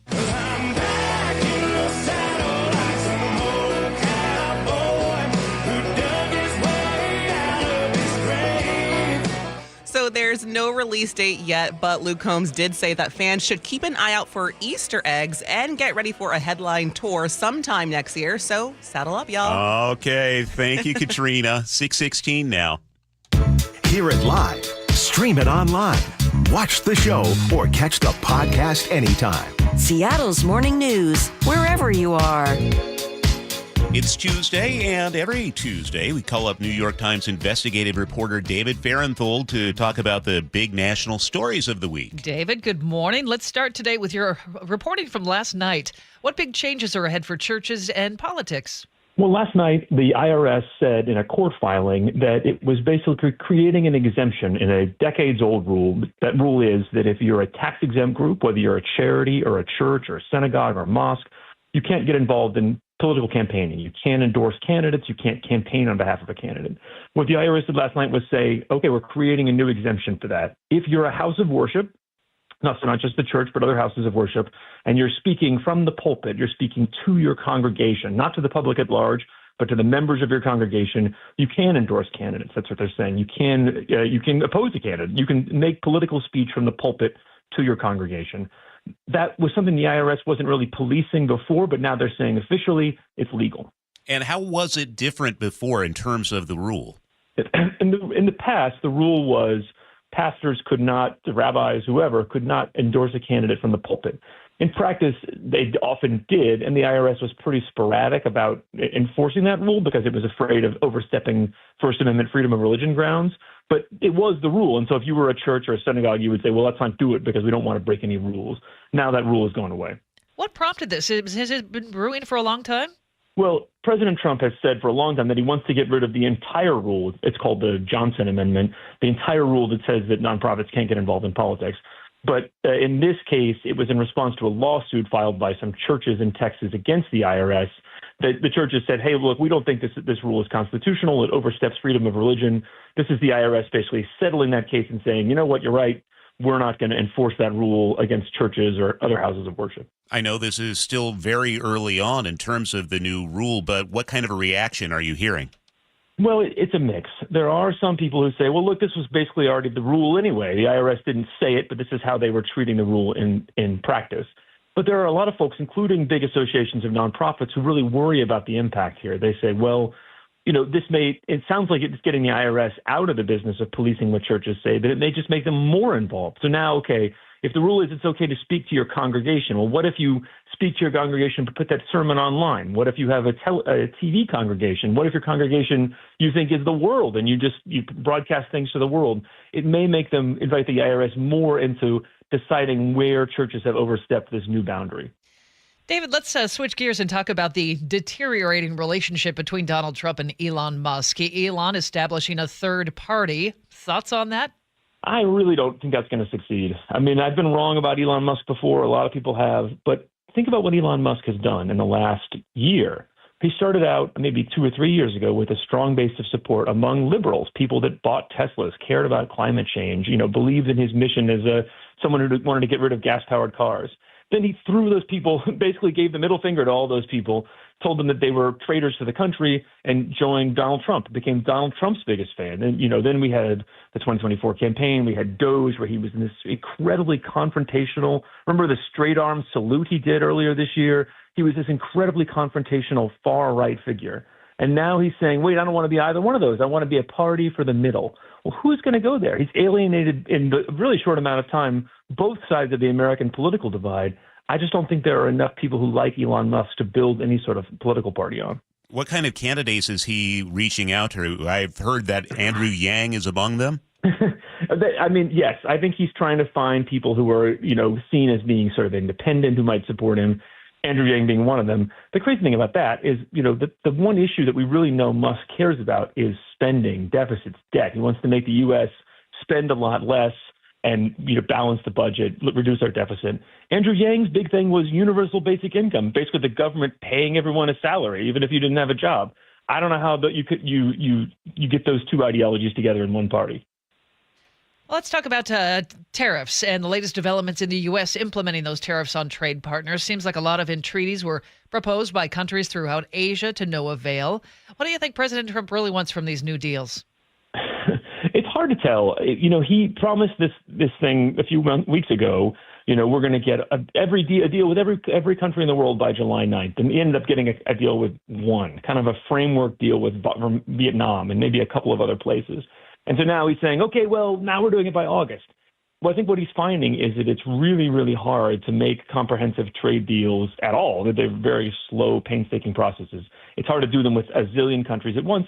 And it's especially hard when you keep showing that you're not willing to use the leverage you have, right? He keeps saying, I'm going to make huge tariffs in a week, in a month, in 2 weeks, 2 months. If people don't really believe you're going to use that threat, then it's kind of an empty threat, and people are not going to come running to make these deals. What do you read into the financial markets not really reacting to these tariff announcements? I think it's the taco trade. And we talked about taco a couple of months ago. Trump always chickens out. I think they've decided Trump does not really want to do something that would blow up the global economy. He's going to talk a lot about high tariffs, but he's not actually going to do it. He's just going to keep pushing it off and off and off, and then maybe he'll get some trade deals that don't change things very much and claim a win. That would be like what he did in his first term. I think they've decided they've taken the measure of Trump, and he's not really going to shoot the hostage. Lastly, Jeffrey Epstein. This is a story that has been in the headlines for years. Now the Department of Justice saying he had no little black book. There's no list. What are you hearing about this? Well, this was an issue that right-wingers had promised for a long time before 2024, during the 2024 campaign, even after Trump won. There's this incriminating client list. There's all these records. There's records about how Epstein didn't commit suicide. And even after those people then took over the Justice Department, Pam Bondi, Kash Patel, they kept sort of teasing us, just wait till you see this great stuff, and then in the end they had to just admit, we got nothing. We have nothing new. There's no new secrets to the Epstein case. There's no new clients to investigate. There's no new details that show he didn't commit suicide. All the things they've been hyping for months are just, according to them, don't exist. David, thanks for your time. We enjoy our chats every Tuesday. New York Times investigative reporter David Farenthold. 6:23 now. We check traffic every 10 minutes at the 3s at the Beacon Plumbing Traffic Desk. Here's Sully. Yeah, it looks like we do have a crash. Two of them actually kind of right in the Puyallup-Sumner area on 167 northbound. One of them just blocking the right lane just a little bit there as you come out of make that transition from 512 to 167. The other one is north of Sumner. It's over on the right-hand shoulder now. That's why we're so slow kind of coming down the South Hill on 512 eastbound, and also so slow westbound 410 trying to get through Sumner. Once you get through that, the Valley Freeway itself is not too bad, 45 minutes from end to end. Then Renton to Bellevue is a little over 20 minutes. A little further to the south, Sun Glare to deal with, and about a 45-minute trip from Olympia to Tacoma. And then Federal Way to Seattle is getting closer to 50 minutes, so we do have some brake lights off and on kind of the whole way. Gap in the middle until you get to about the West Seattle Bridge. Coming down from the north end, still relatively quiet in Snohomish County, 40 minutes or less to make that drive from Everett to Seattle or Everett to Bellevue. Across the lake, we're still doing really well. Construction just wrapped up now on the Hood Canal Bridge, or really just kind of on the northwest tip of it there by Paradise Bay Road. They're in the process of finishing up a roundabout there, and so they were doing some construction. It was supposed to wrap up at 6, wrapped up a little late, but that's why we're seeing a little bit of braking coming down towards the bridge from the north side. So just plan on that to dissipate over the next little bit, and we should be fine up there. This report brought to you by FlySeaportAir.com, introducing 20 convenient flights per day between Boeing Field and Portland. Easy parking, no TSA on Seaport Airlines. Book today. FlySeaportAir.com. Our forecast is going to be sunny and toasty again today. 85 the high. If that's too warm for you, things will cool down tomorrow. We'll see a little drizzle tomorrow at times and a high of 68, but back to partly sunny by Thursday afternoon and into the low 70s. Right now, it's sunny and 62 in Seattle. Straight ahead, we have KIRO News Radio's Luke Ducey talking about an increase in car prowls and what they're looking for. That's coming up, and then the opening bell report. 6:25 now on Seattle's Morning News.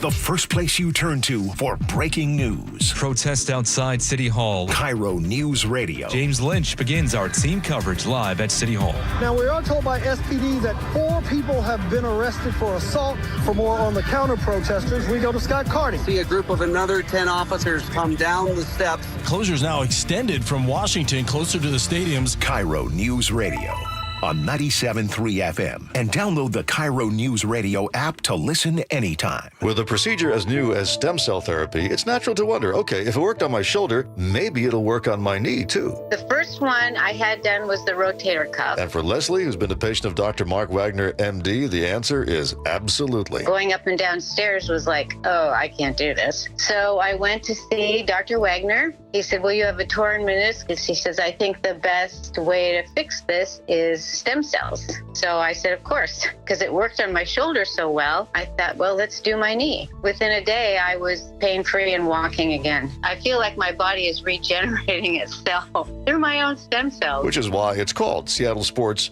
and Regenerative Medicine, because surgery is not involved. Everybody down at Dr. Wagner's office couldn't have been nicer. Whether it's a shoulder, hip, or knee, or a shoulder and a hip and a knee, before choosing surgery, consider stem cell therapy with Dr. Mark Wagner, MD, at Seattle Sports and Regenerative Medicine. Schedule your consultation at drmarkwagnermd.com. Are you worried about economic conditions, tariffs, and inflation? Are you tired of trying to time the stock market? Maybe it's time to take a little risk off the table given current market volatility.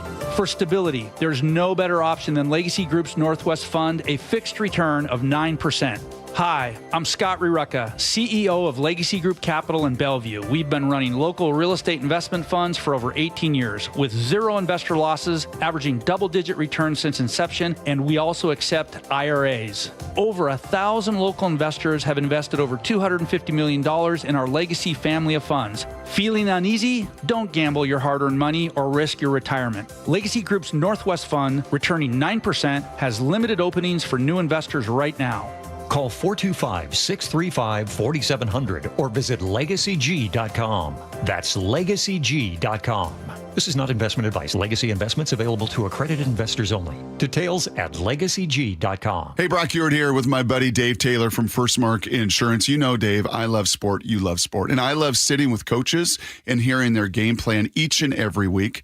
What are the keys to a First Mark Insurance game plan? It's a great question, Brock. I think there's really three keys to a great game plan with us. Number one is we want to make sure that our clients have the correct coverage for their unique specific needs. So that's number one. Do you have the right coverage? Number two, once we have the right coverage, are we getting that coverage at the most competitive price possible? And then last and not least would be, once we have the right coverage at the most competitive price, are we providing world-class service to those customers so that when they need it, they have someone there that's got their back? Those are the three keys to a First Mark Challenge victory. And man, am I so glad Molly and I took the challenge. We are one of so many through a decade plus of being a First Mark Challenge victory. You can too. Just simply go to firstmarkinsurance.com, firstmarkinsurance.com.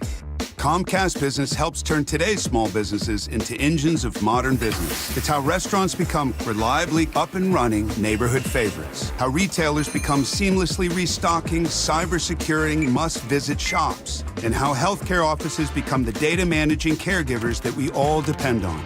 With reliable connectivity, enhanced cybersecurity, advanced fiber solutions, and Wi-Fi backup, Comcast Business is powering the engine of modern business, powering possibilities. Now through July 21st, new Comcast Business customers can find out how to get started with 150 megabit internet and Security Edge for $59.99 a month for 12 months with a 2-year agreement. Plus, ask how you get a $500 prepaid card for your business. Call and switch to Comcast Business today. Restrictions apply. Requires paperless billing and automatic payments with bank account. Equipment, taxes, and fees extra. Early termination fee applies.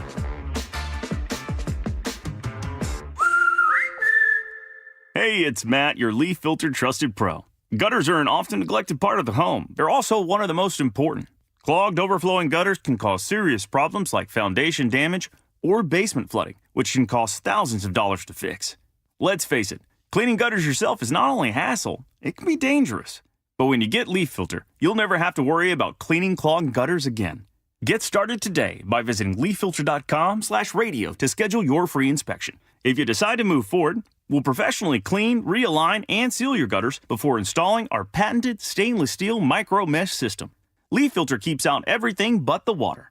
And it's backed by a lifetime transferable no clogs warranty. So you're protected for good. We're in your neighborhood and ready to help. Visit Leaf Filter today for a free inspection and estimate, and you could save up to 30%. Visit leaffilter.com/radio. That's leaffilter.com/radio. 1-877 Cars for Kids. KARS Cars for Kids. 1-877 Cars for Kids. Donate your car today. Donate today at carsforkids.org. That's cars with a K. Your car can be picked up as soon as the next day. Receive a tax deduction and vacation voucher. 1-877 Cars for Kids.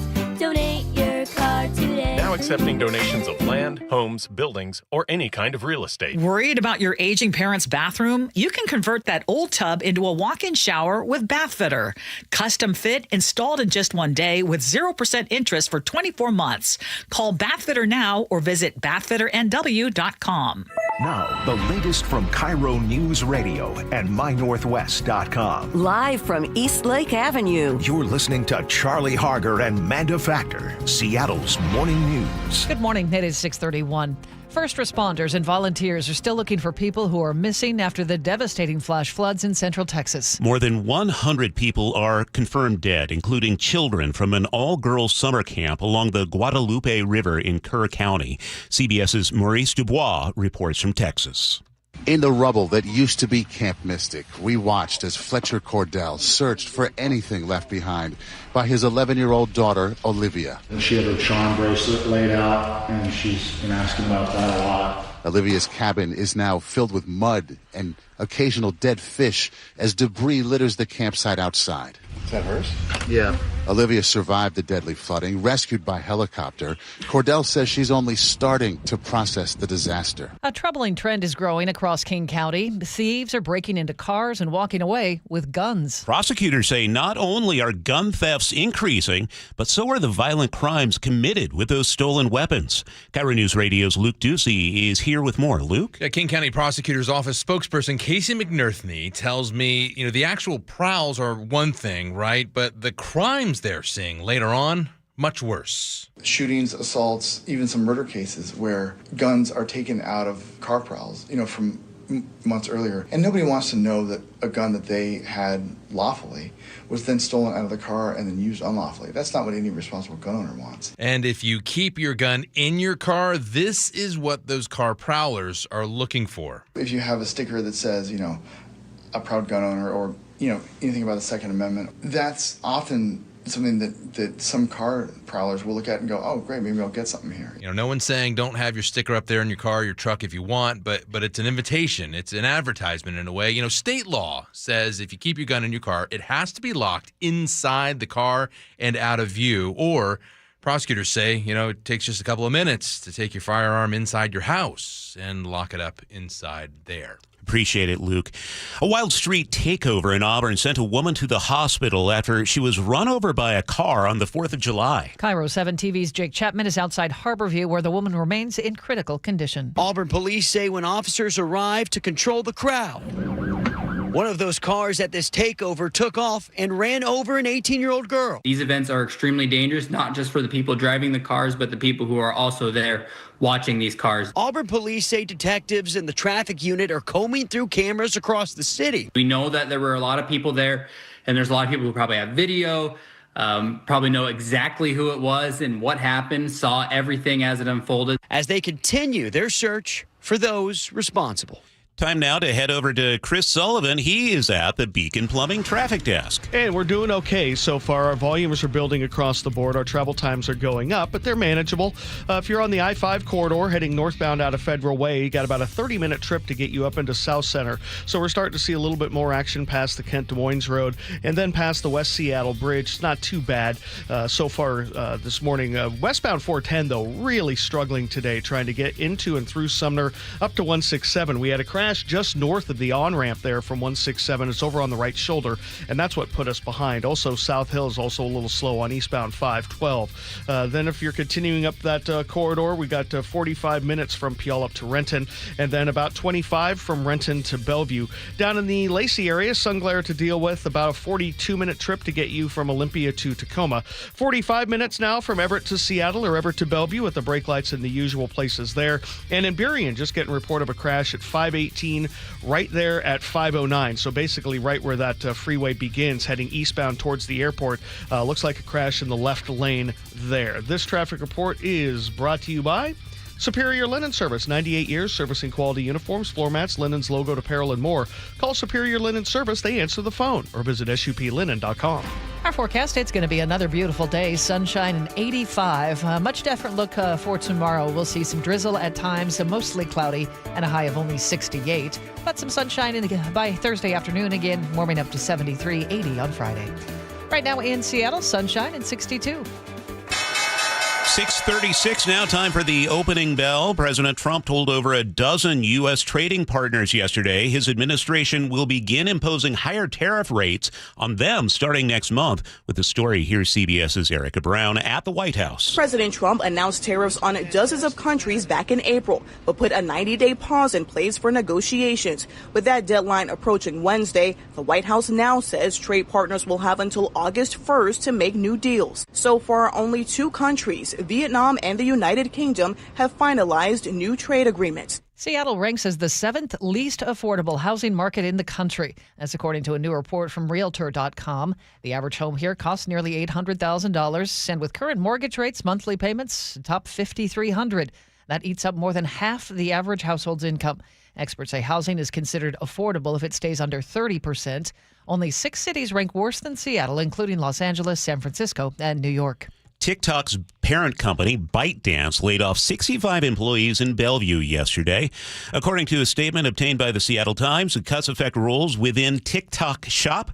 TikTok is the second tech company in Washington to announce layoffs this year. A Bellevue jewelry store with deep roots is closing after 45 years. Alvin Goldfarb Jeweler will shut its doors in September. President Stephen Goldfarb is retiring. He's a fifth-generation jeweler. His father, Alvin, opened the store in 1980. It's been a go-to for fine jewelry, even serves stars like Ken Griffey Jr. A big retirement sale starts July 24th with prices cut up to 60%. Goldfarb tells the Puget Sound Business Journal it's been the honor of a lifetime to serve the community. Big leadership shakeup at Everett-based Funko. CEO Cynthia Williams is out just over a year after taking the job. The company made the announcement yesterday morning. Spokesperson told the Business Journal the board made the move due to economic pressures. That includes looming tariffs expected to hit Funko hard this quarter. Williams came from Hasbro, where she led its gaming division. She was brought in to cut costs, but now the board says Funko needs a different skill set. Michael Lunsford is stepping in as interim CEO. Ford is replacing its employee pricing for all deals with zero-interest financing incentives. CBS News reporter Jeff Gilbert has more. Ford has been far more aggressive than other car makers when it comes to incentives, and employee pricing helped them boost their sales 14% in the second quarter. This latest round of deals offers no interest financing for 48 months, as well as no down payment and no payments for 90 days. This runs through the summer. Car makers are trying to spur sales as they deal with the rising cost of tariffs. There are cheap seats up for grabs at the movies today. We're not going to let you get hurt, okay? You can slip into a movie theater to cool off and enjoy the Jurassic dinos for half the price. AMC has expanded its summer discount to Tuesdays as well as Wednesdays. The chain announced its once-a-week deal back in May to entice fans to switch from streaming to an old-fashioned experience. A small popcorn and a soda combo, also 50% off today and tomorrow, but you have to sign up to become an AMC Stubs loyalty member to take advantage. It's free to join. Deborah Rodriguez, CBS News. And checking Wall Street, trading underway for the day, and the Dow is down about 63 points at 44,343. S&P 500 is up just a fraction, and the Nasdaq up 24. Heat waves is like a lid on a pot. High pressure traps heat and blocks out cold air. KIRO 7 Pinpoint Future Track alerts you to heat waves days in advance. And team coverage on KIRO 7 Pinpoint Alert Days keeps you plugged in so you can prepare and stay safe. Watch KIRO 7 Pinpoint Weather only on KIRO 7 News. It's now 6:39. Sully, what's coming up in traffic? Well, we're getting reports there might be a new crash on westbound 410 trying to get into Sumner out of Bonnie Lake, so we'll break it down for you next. The opening bell is brought to you by Legacy Group Capital Common Sense Lending. You listen to Charlie and Manda on Seattle's Morning News every morning. What do they listen to every afternoon? I listen to John all the time when I'm driving home, driving my kids around. I also listen to the John Curley Show, and even by the end of the day, I still like to keep my brain active, and he's very good at doing that. John, first of all, is hilarious. I never know where this dude is coming from. The perfect bookends to your daily commute with KIRO News Radio on 97.3 FM and the KIRO Newsradio app. Hey, it's John Curley with Dr. Kopstein from K2 Vision RLE. Doc, I heard that 50% of Americans have their lenses replaced by the time they're 75. That's exactly right, John. As we near 50, our eye's natural lens starts to become dysfunctional. If you've now added readers to your need for glasses and contacts, it's a sign the quality and function of your natural lens is fading, and it's a steady decline towards cataracts. Don't go another 20 plus years with poor vision, hassling with contacts and readers. Do what I did. Choose a quick, painless refractive lens exchange from K2 Vision RLE and start enjoying great vision now. Our new lens technology is truly amazing. After replacing over 100,000 lenses, we have the experience to guide each patient to their best solution, even if that's recommending you wait a little while before RLE. K2 Vision RLE can restore distance and near vision permanently, plus never develop a cataract. Read the reviews and schedule a free Zoom consultation now at k2visionrle.com. At Fisher Investments, we may seem like other money managers, but we're different. What makes you so different than the rest of us? We ensure clients receive unparalleled service at every step of the relationship. Tell me more. Our investment counselors focus on service over sales, prioritizing clients' needs. How do you make money? We don't sell any commission-based products. We have a simple management fee based on the value of our clients' portfolio. So we do better when our clients do better. What about client portfolios? We get to know each client, their finances, family, health, lifestyle, and more, and then we tailor a portfolio based on their specific goals and needs. Your clients really come first then, huh? Yes, we make them a top priority. Our goal is helping them achieve a comfortable retirement. Wow, maybe we are different. At Fisher Investments, we're clearly different. Learn more at FisherInvestments.com. Investing in securities involves the risk of loss. It's a new year, but many seniors are struggling with the same old problem: high prices and rising property taxes. We're here with our friend Steve Teitler of Best Mortgage, and he says a reverse mortgage may be the answer. Many seniors cannot afford to stay in the home they love. A reverse mortgage gives them access to equity in their home without having to sell. They can pay off their mortgage if they have one, and maybe pull some extra cash out of their home. And best of all, they have no mortgage payment the rest of their life. But as you always say, a reverse mortgage is not for everyone. That's right. Avoid the high-pressure sales pitch from those out-of-state call centers. I give you a consultation, not a sales pitch. I'll tell you if a reverse mortgage is right for you, and I always tell you if it's not. Honest advice you can trust from the reverse mortgage experts. Best Mortgage, the VA loan experts and debt consolidation specialists too. 425-649-6000. Best Mortgage, 425-649-6000. 6:43 now. Let's head over to the Beacon Plumbing Traffic Desk with Chris Sullivan. And we are getting reports of a new crash on westbound 410 right at Valley Ave, or just after. We're backed up all the way back to the Winco Foods coming out of Bonnie Lake. So right around that kind of sweeping left-hand corner there as you get into Sumner. So plan on losing some time there, definitely. Once you get over to the 167 corridor, it's relatively normal with about a 45-minute trip to make it up into Renton. Renton to Bellevue, though, closer to a half an hour now as the S-curves are really starting to bog down.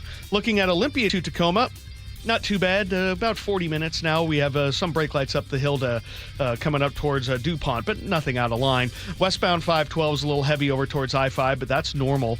And then about a 55-minute trip from Federal Way to Seattle. The toughest part of that drive is right there at the Kent Des Moines Road, and then right by the West Seattle Bridge. Just started to see that back up a little bit. Also, we're still working with this crash right at the start of 518 eastbound, right there at 509 in Burien. Left lane is blocked there, so that's causing just a little bit of slowing in that particular area. Pulling away from Linwood, though, definitely seeing some more brake lights, 45 to 50 minutes from Everett to Seattle or Bellevue. Some brake lights down the hill towards the Trestle as well, a little bit in Marysville, but nothing to write home about. This traffic report is brought to you by Home Comfort Alliance. Get lower home and energy bills, cleaner air, year-round comfort with Aero Seal Duct Sealing, starting at just $99 for PSE customers replacing their furnace or heat pump. HomeComfortAlliance.com. Beautiful day again, sunshine and 85 degrees. We'll cool off to 68 for tomorrow as we see the clouds build in, some drizzle at times tomorrow, and then Thursday back to sunny by afternoon and 73 on Thursday. Right now in Seattle, we have sunshine and 62. 6:45 now. This can't be right. 83 years old, an 83-year-old lifestyle icon is still the biggest influencer around, Katrina. Yes, it's Martha Stewart. She has officially declared it on her Instagram a Martha Girl Summer. So Pinterest is reporting a nearly 3,000% spike in searches for the Martha Stewart aesthetic. We're always looking for garbage pails for the kitchen, and I have only one in this kitchen, and it is an old pickle crock. Seeing Sully's face just makes me laugh, but apparently Gen Z and millennials are embracing gardening, backyard chickens, cooking, home decor. Pinterest says Stewart's timeless lifestyle is inspiring a new wave of domestic chic. Even her first book, Entertaining, which was originally published in 1982, is getting a reprint right now. Sully looks puzzled. What? You look so puzzled. Well, yeah, I mean, who needs garbage pails like that in your kitchen?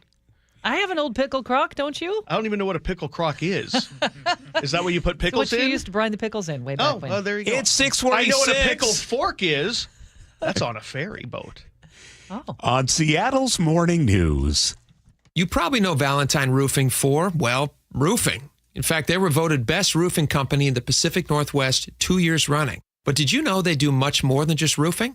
If you need anything addressed on your siding, gutters, attic insulation, or even exterior cleaning, give them a call. That's what I did.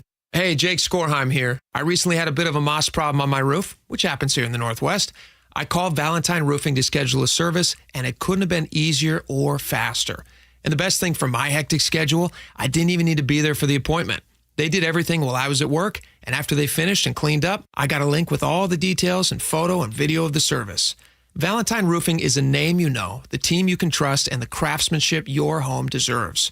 So next time you need work done on your home, whether it's your roof, siding, attic, or gutters, call my favorite home improvement company, Valentine Roofing. Schedule your free estimate today by calling Valentine Roofing at 206 Roofing Or schedule online at ValentineRoof.com. That's ValentineRoof.com. I'm sure by now you've heard interviews with a whole lot of people who took the First Mark Challenge and saved so much money on their insurance and got better coverage. We call them First Mark victories. Well, I too took the First Mark Challenge and am thrilled to say that First Mark is saving my family thousands. Now that's what I call a victory.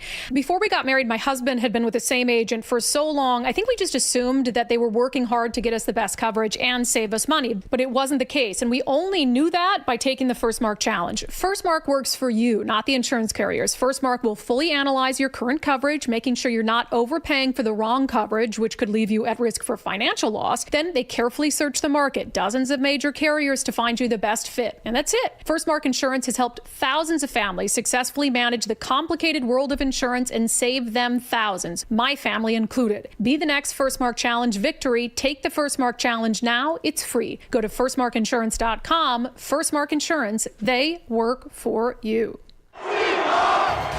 Celebrate 50 seasons of Seahawks football at Lumen Field and take your game day to the next level with premium hospitality and incredible views. Host a one-of-a-kind event in a private game day suite or get front row access with sideline and end zone field seats. For more on how to elevate your game day at Lumen Field, visit Seahawks.com/premium.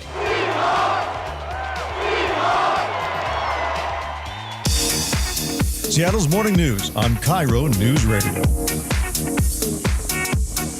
Welcome back to your personal financial update brought to us by Madrona Finance and CPAs. Joining us is Brian Evans. Thanks for being here today, Brian. And what we want to talk about is a fascinating topic, which is the great wealth transfer. We are looking at generational change right now. And you're saying there could be trillions of dollars passed from one generation to the next? Well, evidently over $120 trillion is going to pass in the next 20 years. I don't know that most of it's going to go to you or I, but there's going to be a lot of money passing. What's interesting about that is that marital transfers between husband and wife, 80% of that money is going to the wife in this case. So because of demographics and so forth, but it's going to be a huge transfer in the next 20 years for sure. What is some common sense advice that you give to clients or just people in general about preparing for this? What are some strong things we could be doing right now? Yeah, well, one thing about generational transfer and wealth is that parents often don't want to talk about their money with their kids. Yeah. But it's the kids that are often named as executor, and they're the ones that really have to know what's going on. So I think communication is key, not wait till the end. I've seen too many situations where, yeah, I'm executor, I just don't know where the will is. I don't know where the passwords are. I don't know where anything is. They were unprepared for that situation when it came. So having that communication early is key. And if I'm mom or dad and I know, look, the odds are that our kids are going to need this one day, what are some things I can be doing to make it as smooth as possible for my child? Yeah, most people that I talk to for the first time do not have an updated will or living trust, power of attorney. Probably the most important thing is a durable, their healthcare directive, because if something happens to you and your kids want to make decisions for you, well, it's a hospital that's in charge now because you don't have the proper documents. So just having up-to-date documents is a great first step. And you've seen this time and time again, I'm sure, in your practice. What are some examples that you can share? Yeah, well, without that preparation, there can be a lot of family fights. I've seen that a lot. One of the chapters in one of my books is who gets the cactus plant, a 7-year estate. Never going to go to court over that. I've seen people do their own wills and mess them up and cost the estate literally millions of dollars.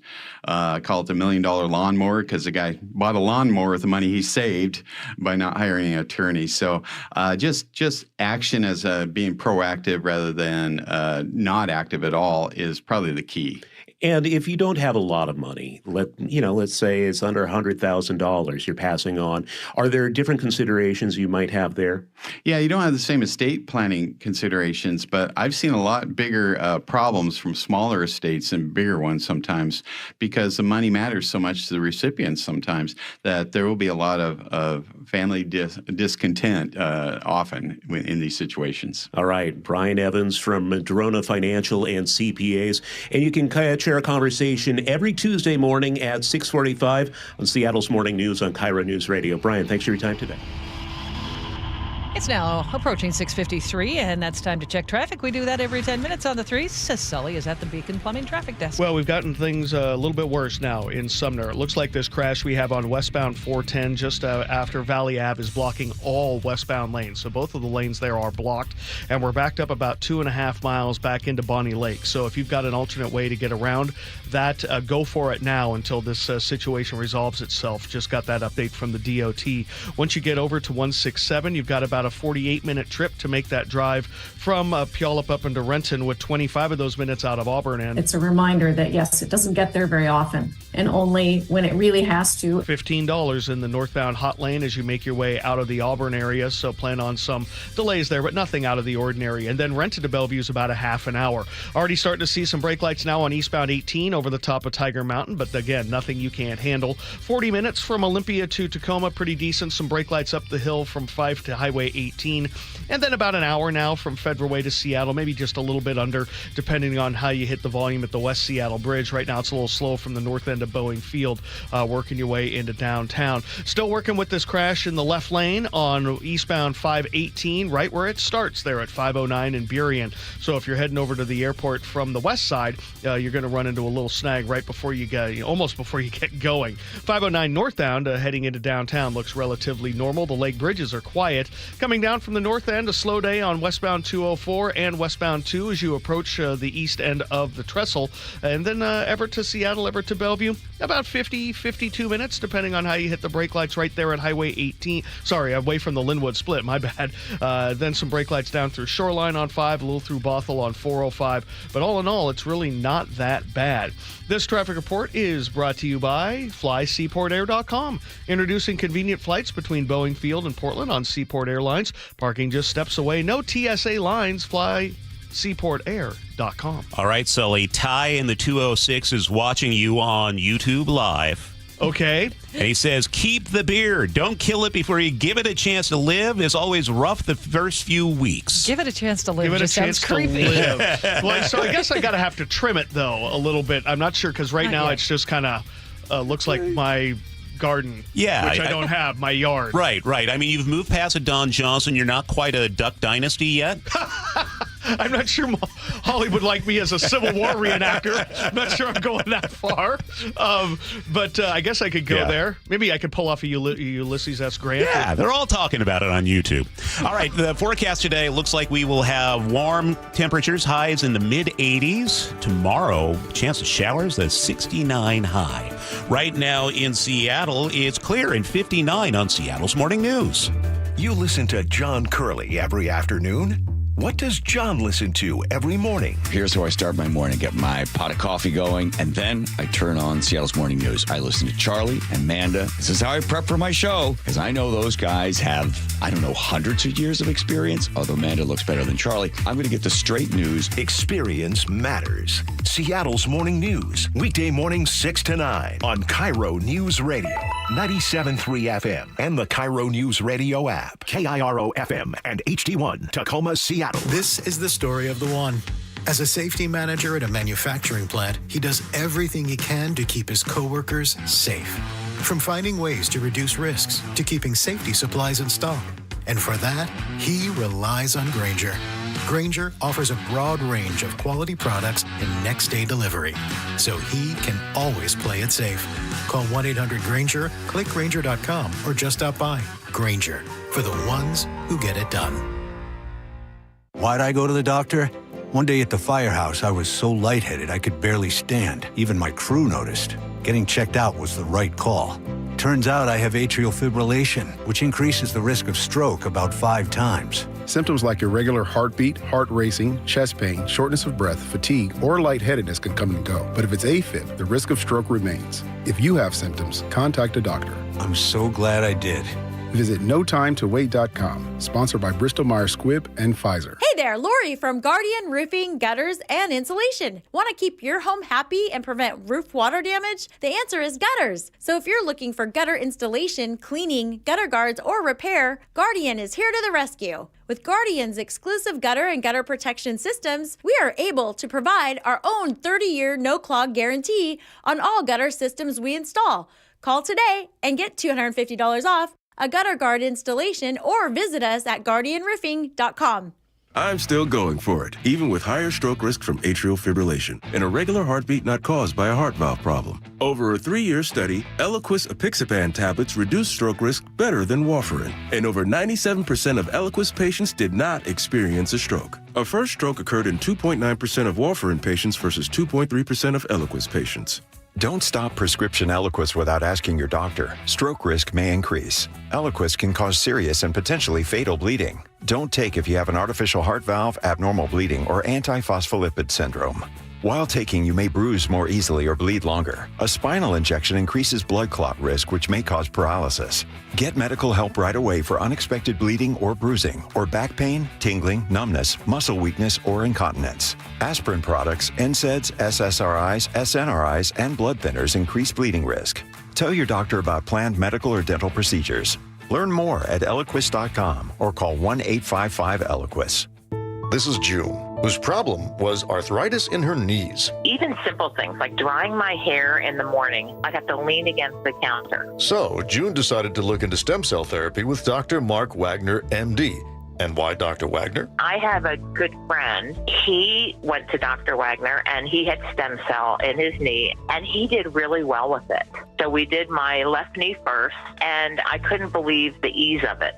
And my staff couldn't even believe it. They Really? saw a difference in my walking the next week. Really? What about that? So yeah, that was pretty amazing. Now I've had 2 staff members who have watched me and they decided to go to Dr. Wagner. So what would you say is the best thing that stem cell therapy has given back to you? I don't have grandchildren yet, so my other goal is that I will be able to be down on the ground with these grandchildren when they come. I just hope those kids are ready. So whether it's a shoulder, hip, or knee before choosing surgery, consider stem cell therapy with Dr. Mark Wagner, MD at Seattle Sports and Regenerative Medicine. Schedule your consultation at drmarkwagnermd.com. Take your business to the next level in 2025 with help from WaFd Bank. WaFd Bank's business accounts and cash flow tools get you paid in hours, not weeks, so you can grow your business and meet your goals. You need a best bank. Visit wafdbank.com to learn more. Member FDIC. Your best source for local news. KIRO News Radio. KIRO FM and HD1. Tacoma, Seattle. Northwest News.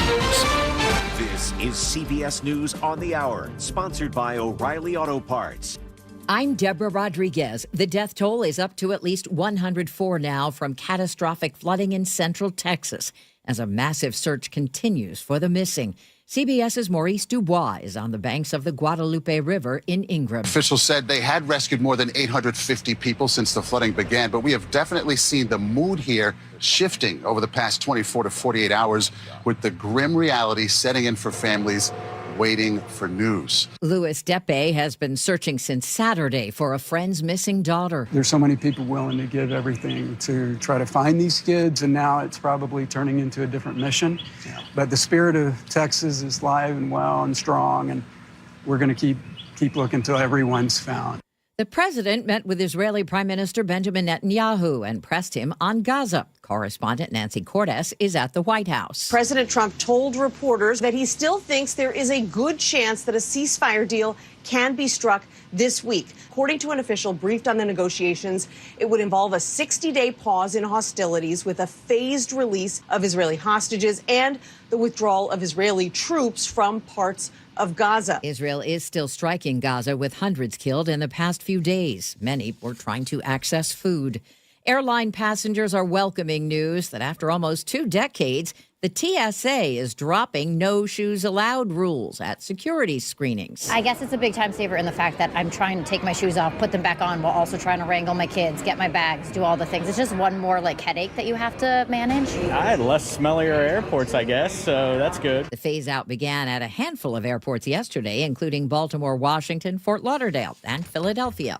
There's a new malaria drug for babies. Until now, doctors have given infants drugs made for older children, but that raises the risk of overdose. Swiss regulators have approved a new drug for babies developed by Novartis, which is offering it on a not-for-profit basis. Dr. Richard Price is with the Worldwide Anti-Malarial Resistance Network. Nearly 40% of the world's population live in risk of malaria. There are 207 million cases estimated to occur each year. About 600,000 people die of malaria each year. 3/4 of them are children under 5. Michael Wallace, CBS News. The CDC says emergency room visits for tick bites in the Northeast are at their highest level in 5 years. Dr. Thomas Mather at the University of Rhode Island blames a damp spring. So we had good conditions in May and June for tick survival. The typical disease carrier in New England is the deer tick, which can be as small as a poppy seed.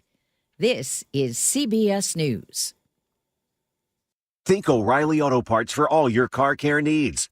Get the parts and service you need fast from the professional parts people at O'Reilly Auto Parts. It's a sunny Tuesday morning. Let's head over to the Beacon Plumbing traffic desk and check in with Sully. Yeah, it's not too sunny for people trying to get out of Bonnie Lake right now. We've got a 3-mile backup all the way to Veterans Drive as you make your way coming out of Bonnie Lake westbound on 410 all the way to Valley Ave, where the crash that we are working is blocking all the lanes. It looks like they're diverting everybody off at Valley Ave and then right back on. I don't have any cams on this yet, not a lot of detail, but either way, we're backed up all the way into Bonnie Lake. That's about a 3-mile backup that really isn't moving well. Once you get through that, you've got a peel up to Renton Drive of about 45 minutes, which isn't too bad, and then about 35 from Renton to Bellevue as we're starting to see a lot more action up past 44th, working your way north into Bellevue. The Olympia to Tacoma Drive, about 42 minutes with brake lights there in Lacey, and then Federal Way to Seattle's just under an hour. No real surprises for you guys. Coming down from the north end, getting closer to 55 minutes to an hour for I-5 and 405, getting away from Everett. Most of that, 45 of those minutes, are from Linwood on down, so it's going to be pretty heavy there. But once you're past Shoreline or Bothell, it cleans up pretty nicely. So all in all, might be just overall just slightly better than normal. This report brought to you by Superior Linen Service. Never get a second chance to make a first impression. Superior Linen Service will help your company look good. With logo apparel and more, visit suplinen.com.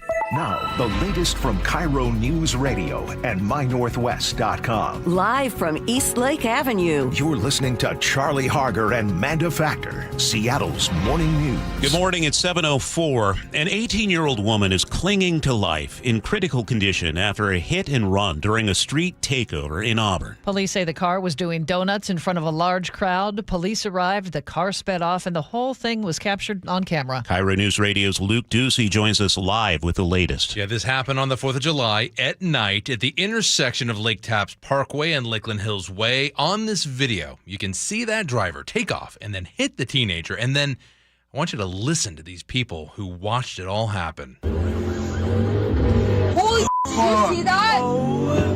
That girl's dead. No, that girl's dead. Holy dude, I cannot believe we just witnessed something like that. No, that girl's dead. Thankfully, she did not die. She was rushed to Harborview Medical Center in critical condition. Police spokesperson Colby Crossley says they're still looking for that suspect. We know that there were a lot of people there, and there's a lot of people who probably have video, probably know exactly who it was and what happened, saw everything as it unfolded. Crossley says these street takeovers are happening more and more in the South End. I'm sure a lot of our listeners have heard a car doing donuts at night in their neighborhood. You know, for people who do this, Charlie and Amanda, it's kind of like graffiti. This is like them tagging an intersection. They like to go back and kind of look at it and say, hey, I did that. But you know, in this case, we're talking about a teenager in critical condition in the hospital. Luke, thank you for that update. It's 7:06. A home in Ballard was shot up over the weekend, and police think politics may have been involved. Seattle officers say someone fired into a house with political signs in the window. That includes support for Donald Trump, the Confederate flag, and Blue Lives Matter. The homeowner wasn't hurt, but the car was also hit. and covered in stickers with opposing messages. Seattle police are investigating this as a possible bias-motivated crime. No suspects have been named. At least 2 local American Red Cross volunteers are among the hundreds expected to assist people impacted by flooding in Texas. Monty Burrich tells KIRO 7 TV Red Cross volunteers go through weeks, if not months, of instruction before heading to disaster areas like Central Texas. How to organize and provide a safe place to stay, food to eat, and the medical and mental health support they may need. All of our volunteers and staff, they get rigorous training before they deploy because there's inherent risk when you deploy. Red Cross already has several emergency shelters set up in Texas. Keeping you informed since 1974. This is the city's longest-running radio news show. Seattle's Morning News on KIRO News Radio.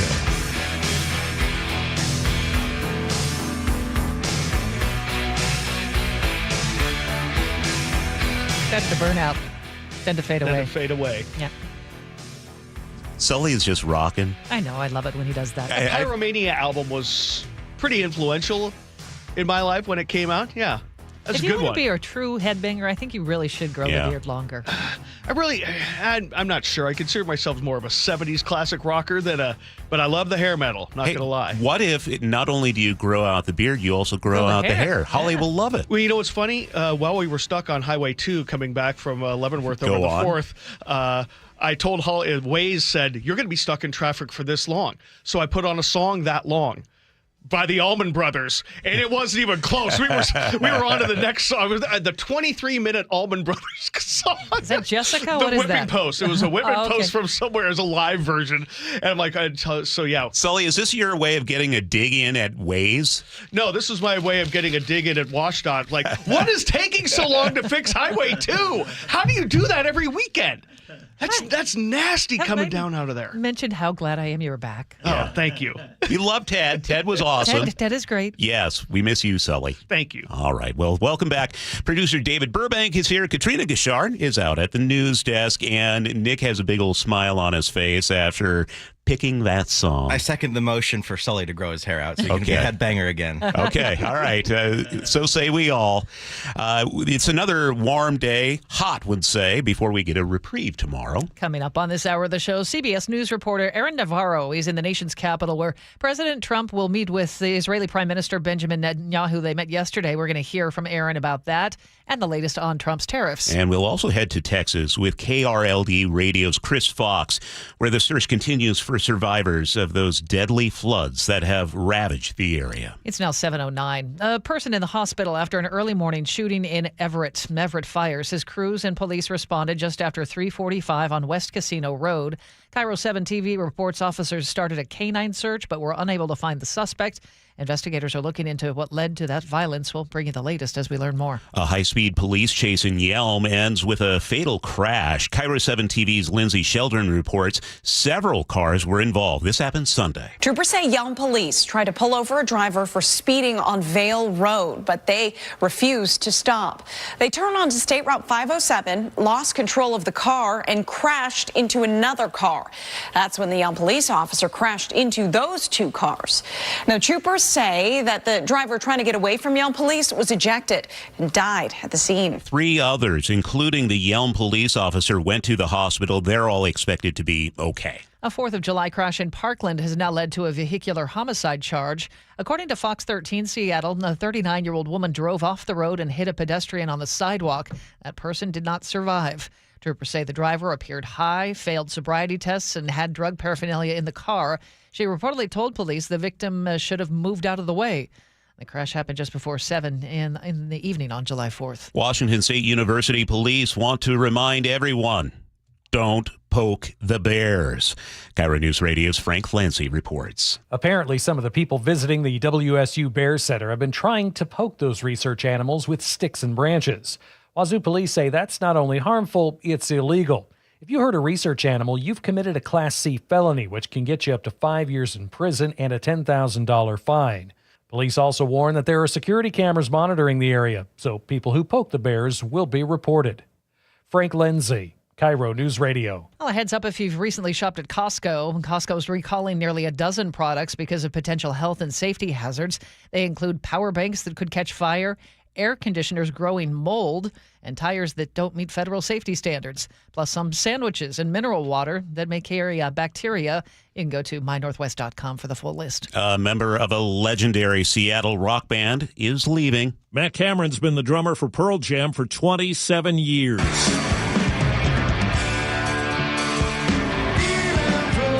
And he says on social media he's taken his final steps down the drum riser for the group. Cameron, who's 62, does not say why, but indicates he's had the opportunity of a lifetime. In a statement, Pearl Jam calls him a powerhouse of a musician. He first joined in 1998 as a temporary replacement. He'd been with Soundgarden before and during his long run with Pearl Jam. Steve Kathan, CBS News.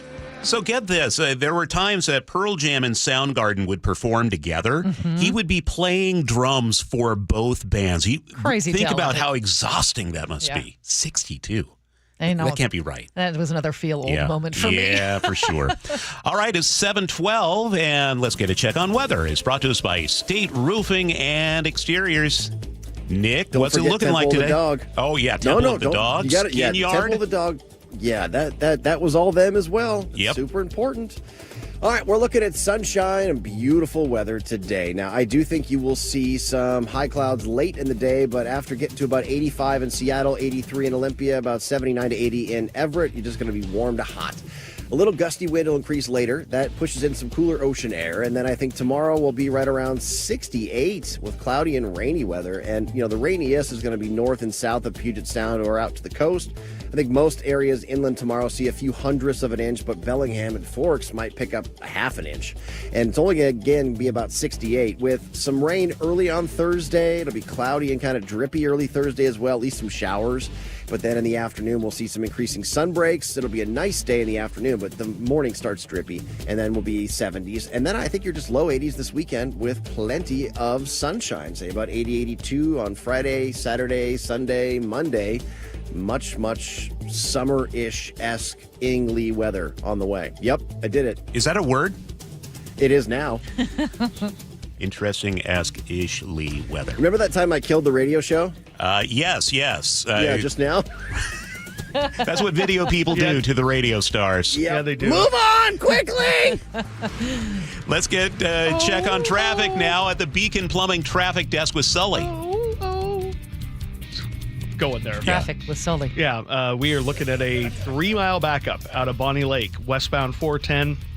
The road is closed at Valley Ave for a crash. Waiting to get more details from State Patrol, but looks like everyone's being detoured off at Valley Ave, and we're backed up, as I said, all the way back to Veterans Drive, back into the Bonnie Lake area. So that is going to be a very difficult day until they get this thing cleared up. Then you get over to the Valley Freeway, and it's running just under 50 minutes, so no real surprises there. Renton to Bellevue, though, is up to 50 minutes as well, according to DOT. It is bumper to bumper through Renton and doesn't really relent until you're up to about 44th. Northbound I-5 does have brake lights through the Federal Way area, but nothing out of the ordinary. About an hour and 5-minute trip now to get you up into Seattle.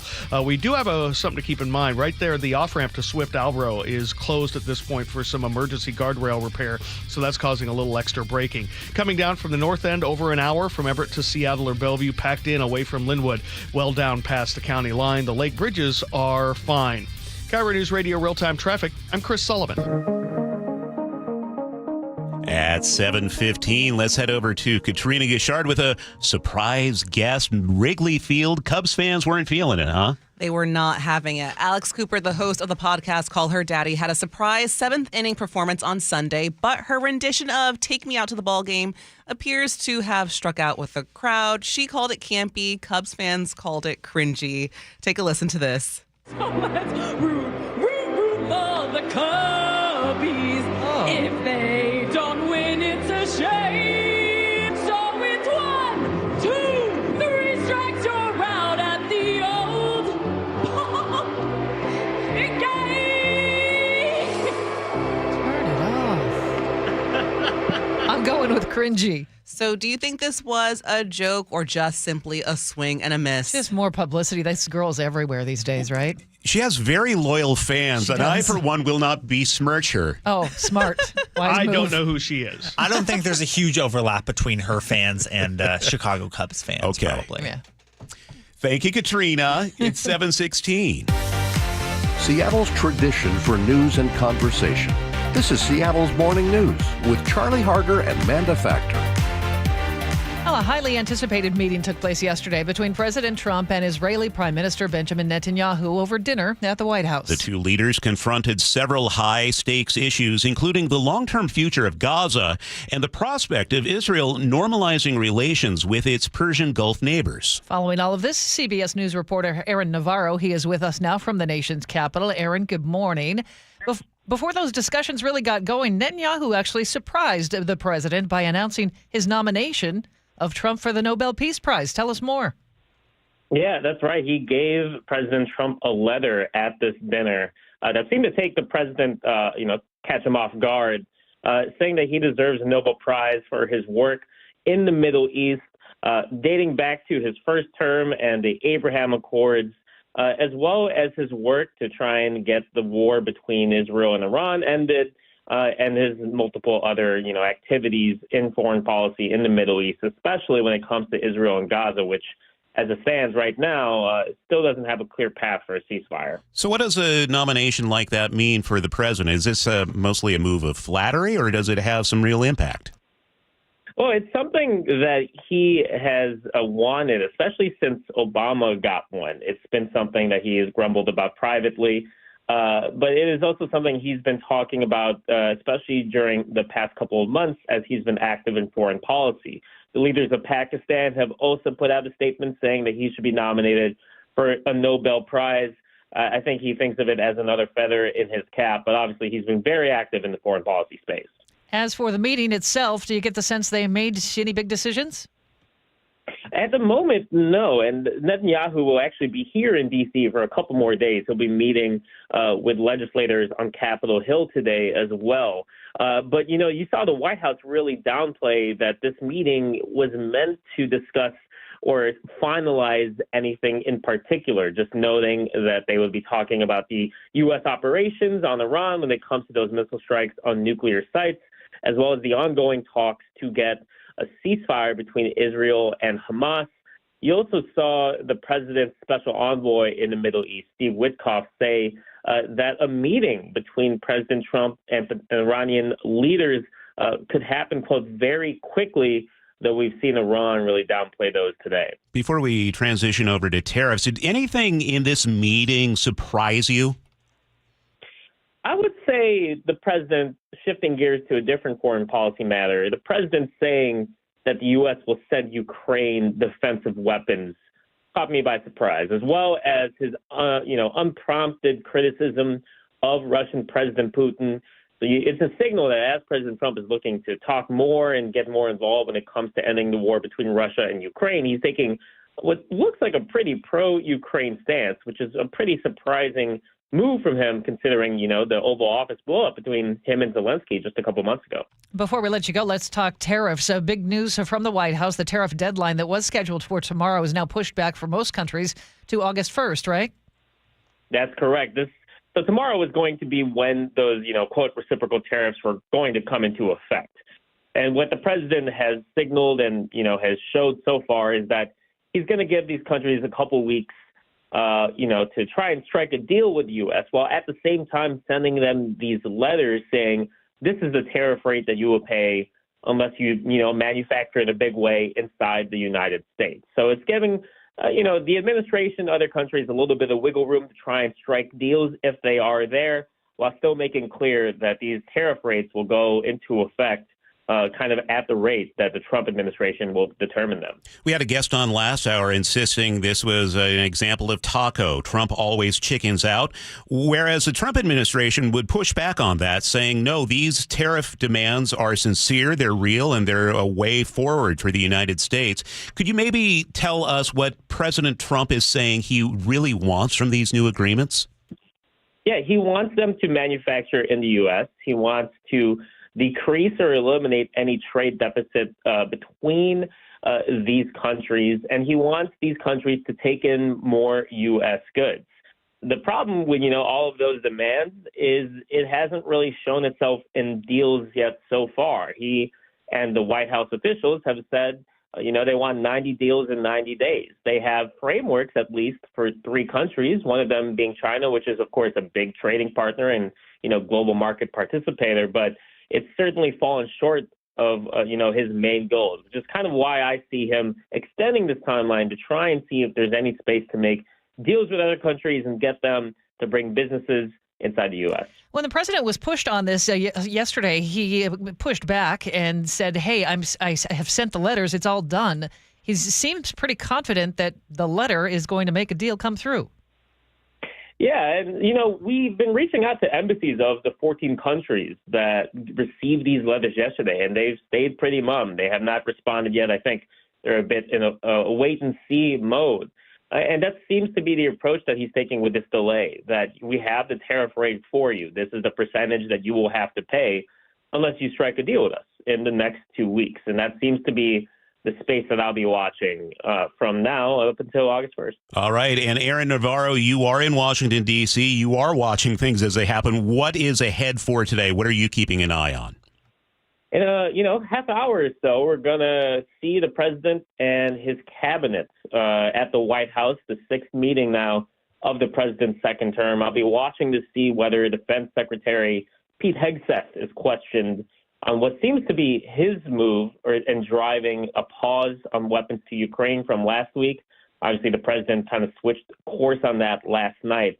And I'm waiting to see what his justification of all of that is. We'll be listening for your updates, Aaron. Thank you. CBS News reporter Aaron Navarro with us from the nation's capital. At 7:23, we head over to the Beacon Plumbing traffic desk, as we do every 10 minutes on the threes with Sully. And we got an update on what's going on in the Sumner area, westbound 410. We now have the left lane open right there at Valley Ave, so the right lane remains blocked. Still have about a 3-mile backup all the way into Bonnie Lake. I mean, a bumper-to-bumper kind of mess trying to work your way from Veterans Drive all the way there.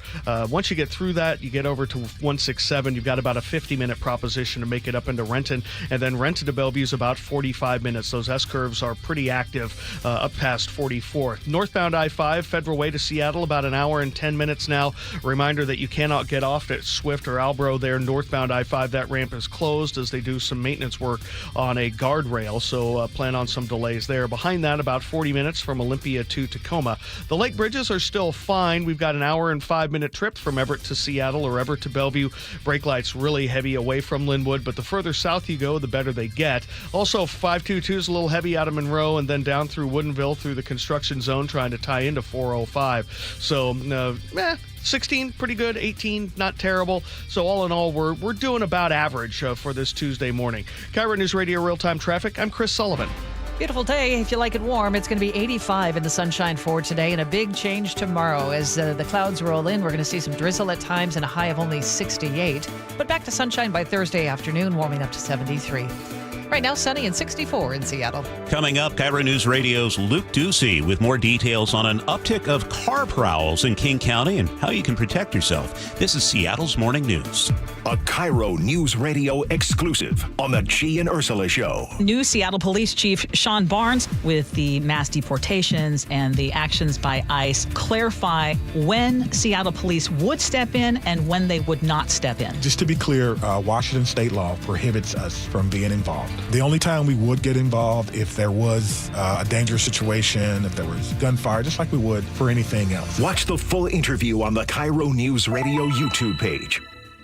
Summer is fast approaching, and it's a great time to get ready for the busy season with help from WaFd Bank. That's right, Dave. And WaFd Bank offers Collect Early to Do It, which opens cash flow for things you need, like hiring summer staff or adding inventory. Collect Early helps you get your invoices paid in hours, not weeks. You'll also get access to other services to efficiently run your business, like projection programs for income and expenses, so you can focus on what really powers your business your customers. That sounds like a pretty helpful tool, Brad, because cash flow can be an issue for small businesses. So how does that work again? With Collect Early, you don't wait weeks to get your invoices paid. It works with just about any invoicing software. So all you need to do is drag and drop to get funds deposited in your WaFd account and use it to help run your business. Getting paid in hours, not weeks, the way nature intended. Go to wafdbank.com or visit your local branch. Discover why they were awarded Best Bank 3 years in a row. WaFd Bank, built for business. Member FDIC. Jason Rance here with our local tax expert and advocate Greg Nunn from None Better Tax Resolution. So you and I have talked before about the folks who think they can do this themselves. And again, I imagine there are a lot of people who are saying, well, new administration, fewer staff members, now I truly can get it done. Really, in this situation, I do feel really bad for the taxpayer because here you're getting a notice. You call the IRS, you're going to be on hold for 45 minutes to an hour. And so getting through is going to be more difficult. And when you do get through, you're going to be talking to people that are not as well trained as they have been in the past. Which makes it even easier for them to take advantage, even if it's not intended, against the person who owes taxes. I've heard it said that they just will make up something because they want to respond to the taxpayer. And people are going to get some really bad information and they're not going to know. If you're having trouble with the IRS, call Greg Nunn,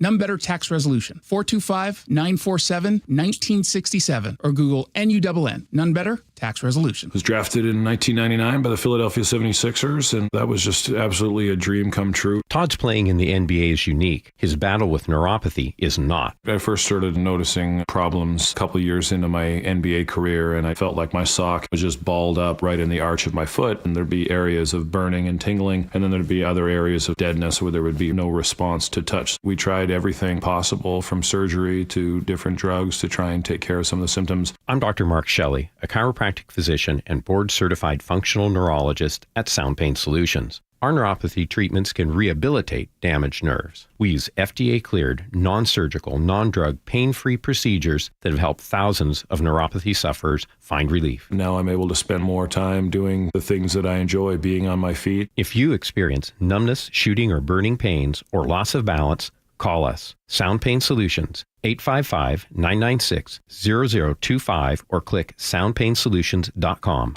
We meet by accident, fixing every last bit, accurate auto body. If you've been in an auto accident, you have the right to take your vehicle to any repair facility. Accurate Auto Body has been family owned and operated since 1994, and they work for you, not your insurance company. Your insurance company may not love them, but you will, because We meet by accident, fixing every last bit, accurate auto body. If you have aging parents, you've probably worried about their bathroom. That old tub? It's a slip and a disaster waiting to happen. Hi, this is Ursula Royteen. With Bathfitter, you can convert it into a walk-in shower, custom fit, installed in just one day, and backed by a lifetime warranty. No mess, no demo, just a safer, better bathroom. Call Bathfitter today or visit bathfitternw.com to schedule your free consultation. And right now, take advantage of 0% interest for 24 months. There's a sink at the brink and a drain that's a pain. Dayandnight.net. The old throne's not too well, and ooh, does it smell? Dayandnight.net.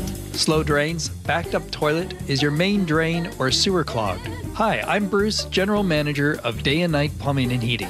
Over the past 70 years, I think we've seen every drain clog out there. If your pipes aren't draining from a small fix to a major repair, our sewer and camera inspection will show exactly where the problem is. I promise you, our experienced technicians will find the issue, the right solution, and do it at a fair price. Give us a call or visit Dayandnight.net. I guarantee whether Day and Night is your first choice or your smart second opinion, we'll work harder than anyone to earn your trust. If you have a drain that's slow or clogged, call Day and Night. Now you'll save $50 off any drain cleaning. Slow or clogged drains? You know where to go. Dayandnight.net. Care Partners Senior Living is growing. Amanda here. We are very excited to introduce our newest communities in Port Orchard, Sumner, and North Creek Bothell, bringing compassionate, quality care at an affordable price, closer to more of you. Visit carepartnersliving.com today. Hey, it's Lori from Guardian Roofing, Gutters, and Insulation with exciting news. We now offer the exclusive K-Guard gutter system. Say goodbye to clogged gutters and hello to less maintenance. Call today or visit us online at guardianroofing.com. Are you road trip ready? Bucky's Complete Auto Repair will make your car safe and dependable with expert service and old-fashioned care. Brakes, oil change, factory service, and more. No appointment needed, and yes, friendly financing is available. Bucky's.com.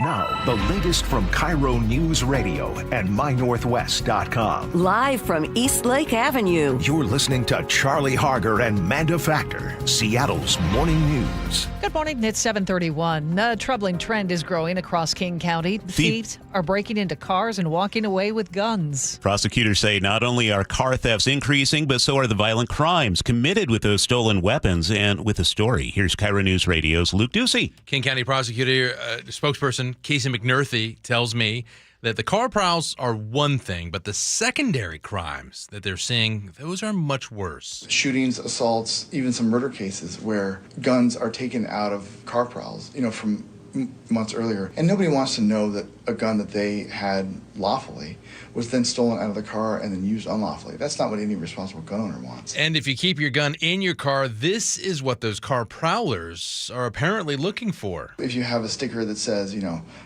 a proud gun owner or, anything about the Second Amendment, that's often something that some car prowlers will look at and go, oh, great, maybe I'll get something here.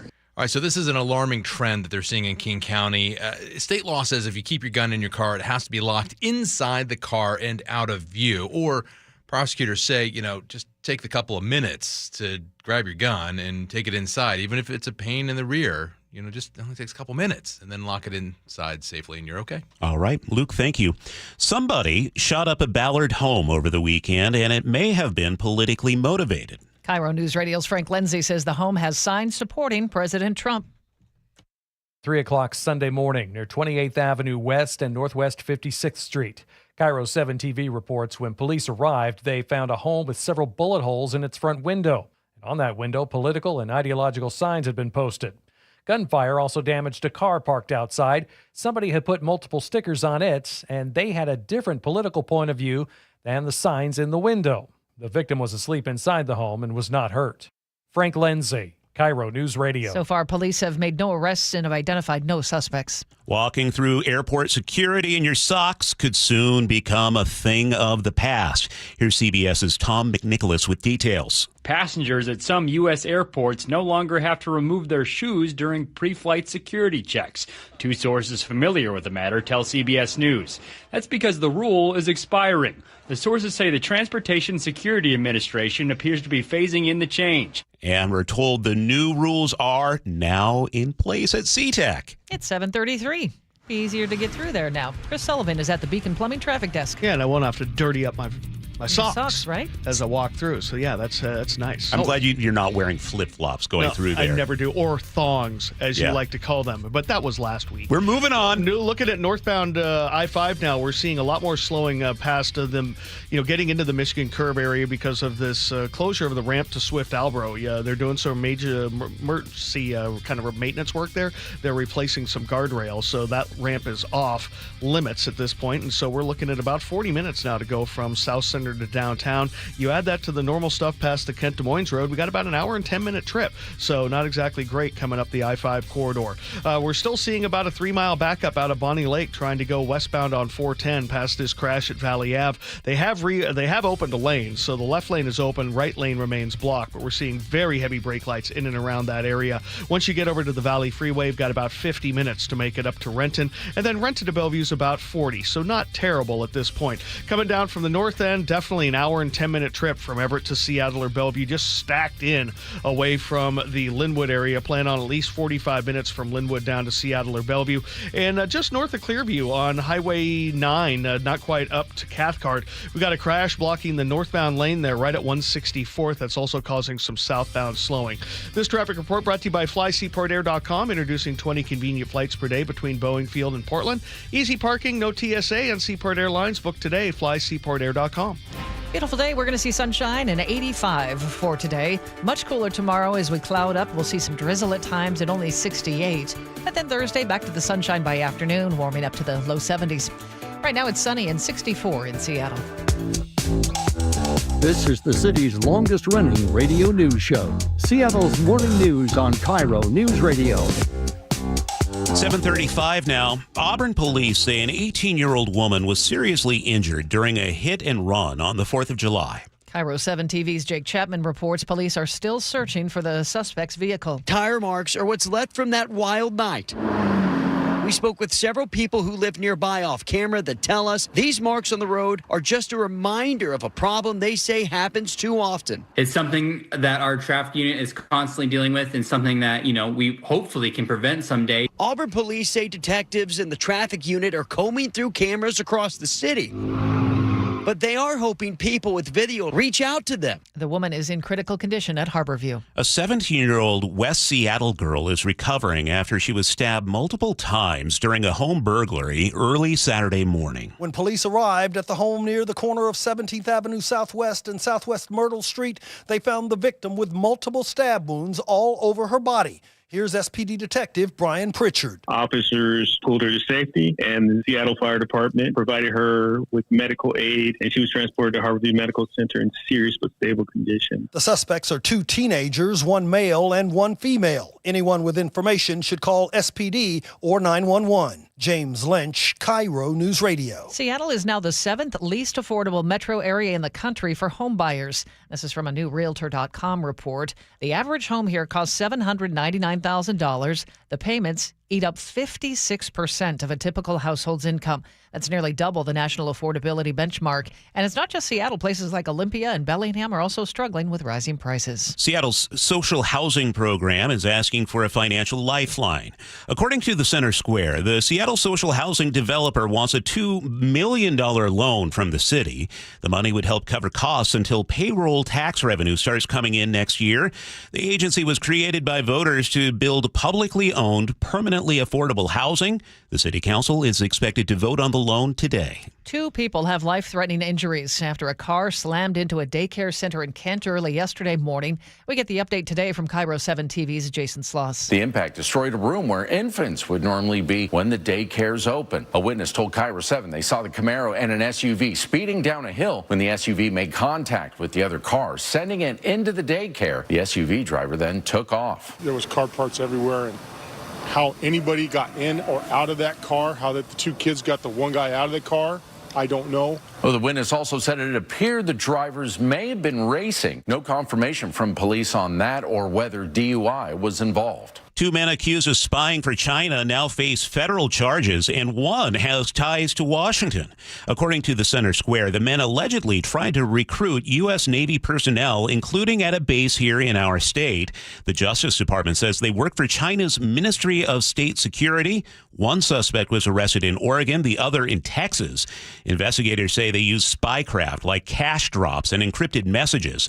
Both men could face up to 10 years in prison if convicted. 3 people are safe after being plucked from the side of a cliff near the Oregon coast over the weekend. I'm Heather Bosch. Someone going down. Good position.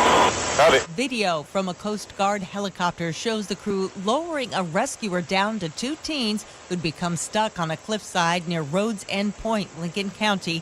A firefighter who tried to help them also became stranded. All 3 were safely lifted into the chopper. They're just under the aircraft. They were transported to a nearby airfield. No reports of injuries.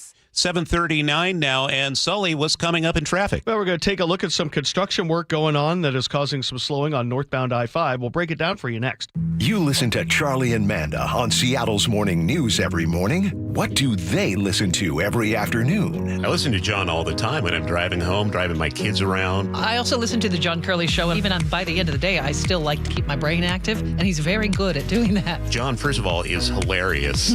I never know where this dude is coming from.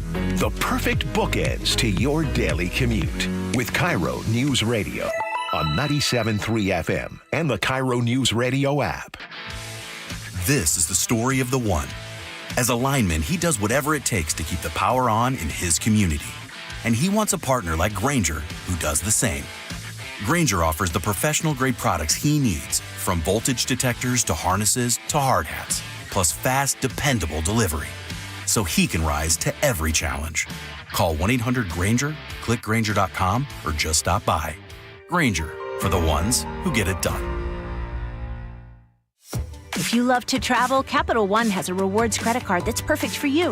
With the Capital One Venture X card, you earn unlimited double miles on everything you buy. Plus, you get premium benefits at a collection of luxury hotels when you book on Capital One Travel. And with Venture X, you get access to over 1,000 airport lounges worldwide. Open up a world of travel possibilities with the Capital One Venture X card. What's in your wallet? Terms apply. Lounge access is subject to change. See CapitalOne.com for details. Eric Johnson here. I spent the past 30 years working to help make our community better informed, better protected when it comes to consumer issues, and better equipped to take on whatever life throws at us. That's why I love the free Washington Accident book series from Davis Law Group. These books keep us better informed about the law, better able to protect ourselves on and off the road, and better off when all is said and done after an accident. Chris Davis didn't have to write these books. He did it because he saw a need. People who were in accidents or other legal situations didn't know what to do, what pictures to take, documents to request. Only a tiny fraction of the people who get these free books will ever become clients of Davis Law Group, but that's not the point. Chris wrote them because it was the right thing to do. The free Washington Accident book series is a must-have for drivers who want to be prepared for whatever the road might throw at them. Get yours at WashingtonAccidentBooks.com. This is the story of the one. As a lineman, he does whatever it takes to keep the power on in his community. And he wants a partner like Grainger who does the same. Grainger offers the professional-grade products he needs, from voltage detectors to harnesses to hard hats, plus fast, dependable delivery, so he can rise to every challenge. Call 1-800-GRAINGER, click Grainger.com, or just stop by. Grainger, for the ones who get it done. This message comes from Viking, committed to exploring the world in comfort. Journey through the heart of Europe on an elegant Viking longship with thoughtful service, destination-focused dining, and cultural enrichment on board and on shore. With small ships that bring travelers closer to the destination, there's more time to explore. And every Viking voyage is all-inclusive, with no children and no casinos. Discover more at Viking.com. You probably know Valentine Roofing for, well, roofing. But did you know they do much more than just roofing? If you need anything addressed on your siding, gutters, attic insulation, or even exterior cleaning, give them a call. That's what I did. Hey, Jake Skorheim here. I had a huge moss problem. So while I was at work, Valentine Roofing came out, they got rid of the moss, and they cleaned up like they were never there. Afterward, I got a link with all the details and photos showing my roof now looking like new. Schedule your free estimate today by calling Valentine Roofing at 206-ROOFING or online at valentineroof.com. 7:43. Let's go to the Beacon Plumbing Traffic Desk with Chris Sullivan. Well, we're looking at about an hour and 15-minute trip now to make it from Federal Way to Seattle, with 45 of those minutes from South Center. The reason why we're so slow today is because you cannot get off at Swift Ave or Albro on northbound 5. That ramp is closed as they are doing some maintenance work, replacing some guardrail there.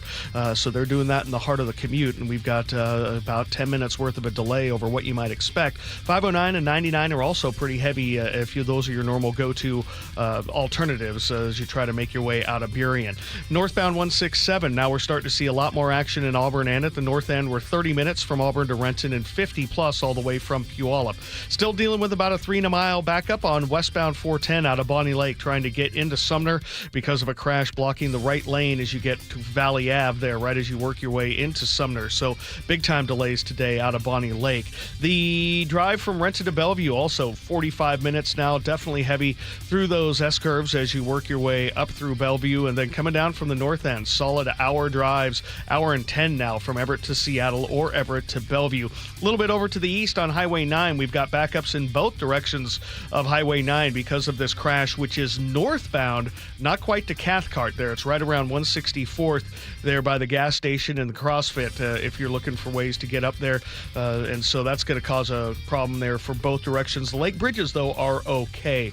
This traffic report is brought to you by Superior Linen Service, 98 years servicing quality uniforms, floor mats, and more. Call Superior Linen Service. They answer the phone, or visit suplinen.com. Our forecast, a beautiful day, sunshine and 85 for today. Tomorrow will look much different. We're going to cool off to about 68 with cloudy skies. We'll see some drizzle at times. It's just a one-day thing. Thursday, back to sunshine by afternoon and 73, up around 80 again for the weekend. So far, the weekend looks nice, too. Right now in Seattle, sunny and 64.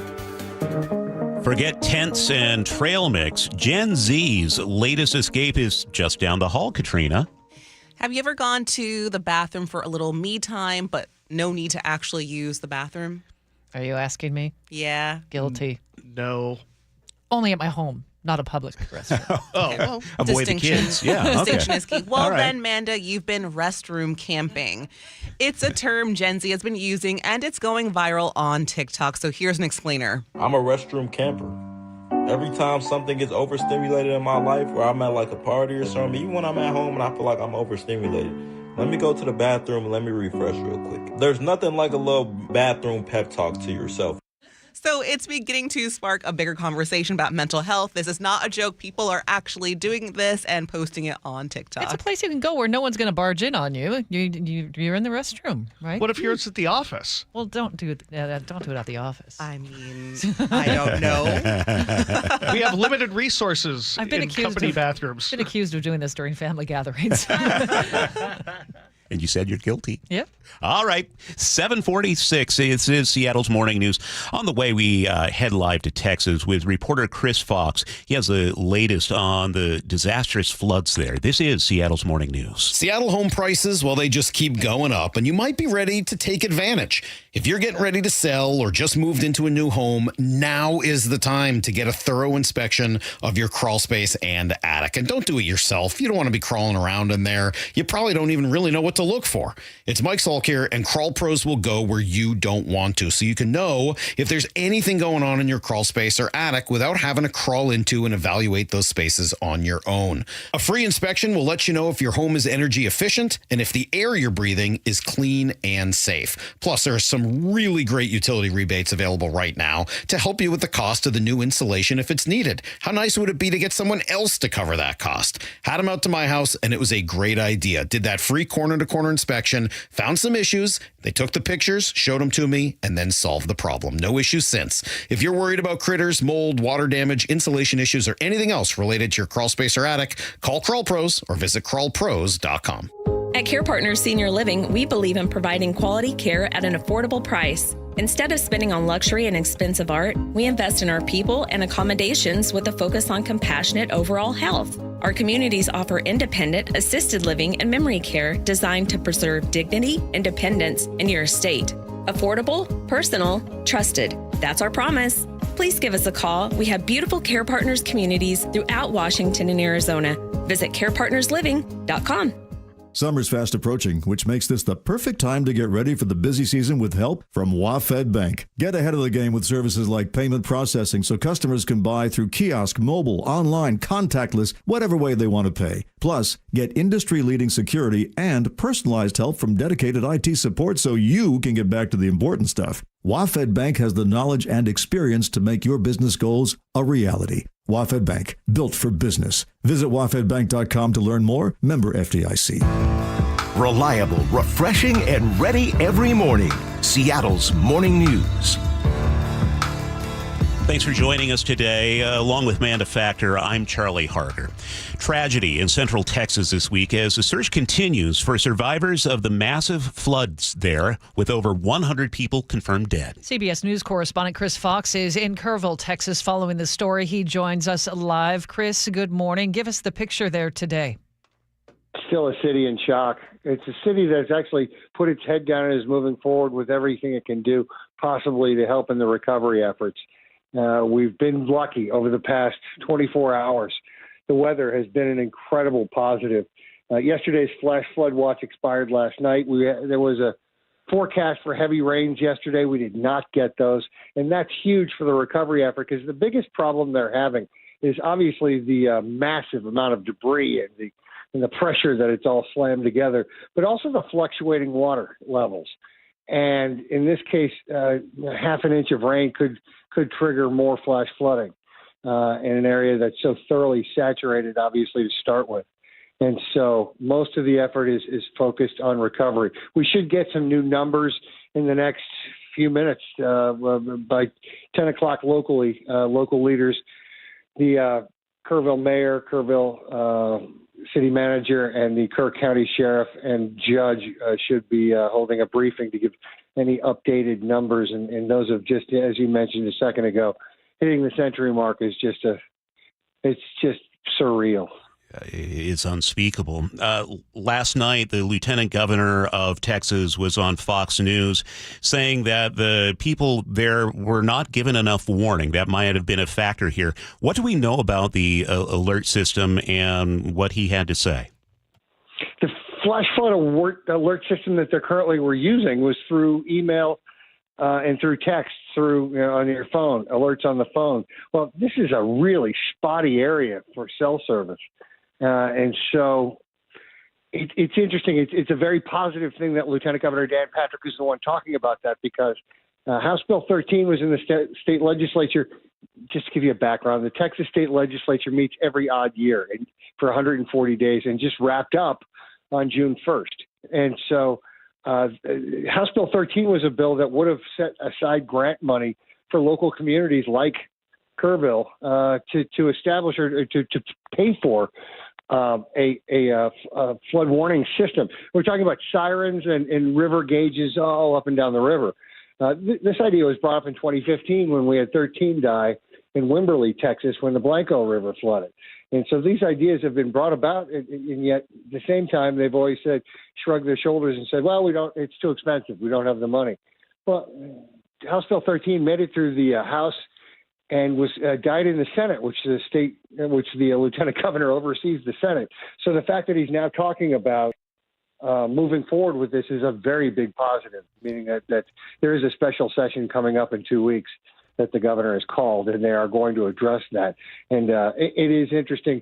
You talk to residents here about a flood warning system, and they're kind of hesitant in that the way the terrain is set up and the way the flash floods happen so quickly here, the argument is it wouldn't work.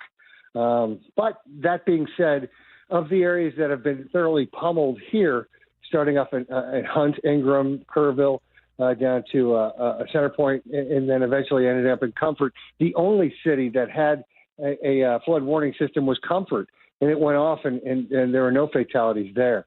So, one of the problems here and in this situation was the time of day. Clearly that it happened. People are asleep and missed it, those who were able to get it.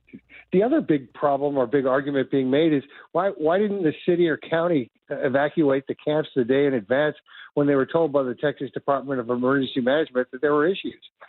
And that's something that they've kind of dodged the question in press briefings since the floods happened since Friday. And so yesterday there was some controversy around city manager Dalton Rice's answer, saying that, if we evacuate too late, then you're putting trucks and vehicles in low water situations, which are dangerous.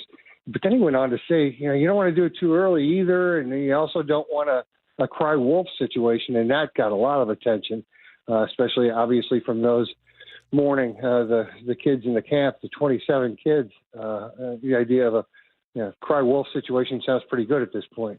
Chris Fox, thank you for that local perspective. It's really important that our audience gets that from you.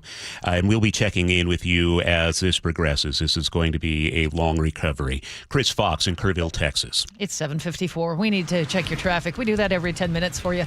And we head to the Beacon Plumbing Traffic Desk here, Sully. And we have a very heavy drive up the northbound I-5 corridor because of the off-ramp to Swift being blocked because of some maintenance work. They're replacing guardrails, so there's a little extra slowing coming up from the South Center area. And we've got about 40 minutes from South Center, maybe a little bit more, which makes it an hour and 10 all the way from Federal Way to Seattle. Valley Freeway starting to see a lot more action as well, not only in Auburn, but from 212th and Kent.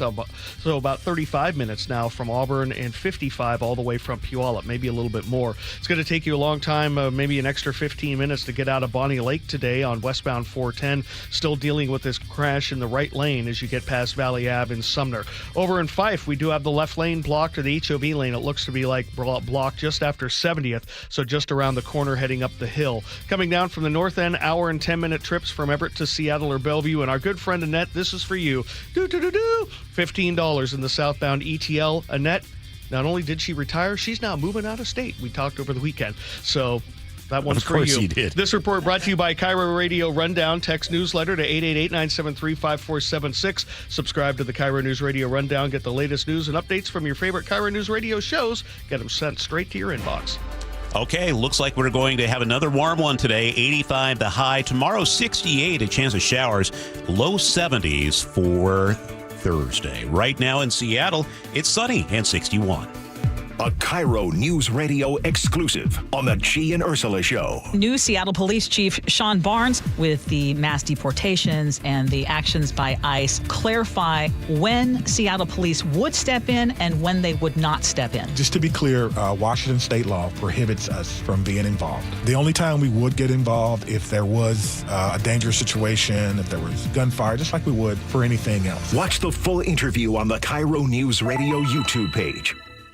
KIRO FM and HD1, Tacoma, Seattle. Spike O'Neill here with Dr. Matthew Sharp, owner of Sharp Vision Modern LASIK Lens. Dr. Sharp, I am amazed at the brightness and the clarity that I didn't even realize I'd lost before I had my procedure. How's that even possible? A lot of people don't realize that. As you get older, the lens not only is less flexible, but it gets less transparent. And gradually, even in our 40s, 50s, 60s, the lens variety does get less transparent. So you get more glare at night, more halos, loss of contrast sensitivity, loss of some color vision or decreased color vision. Exactly what I was seeing. And so when we replace that lens that gets cloudier and cloudier with a crystal clear lens, all of the light gets through, all of the clarity, all the brightness, all the colors. And again, with the multifocal lenses that we have, it's sort of like a bifocal built in, so you can see near and far. Give the folks at Sharp Vision Modern LASIK and Lens a call at 425-451-2020 or online at sharp-vision.com. Sharp with an E-vision.com.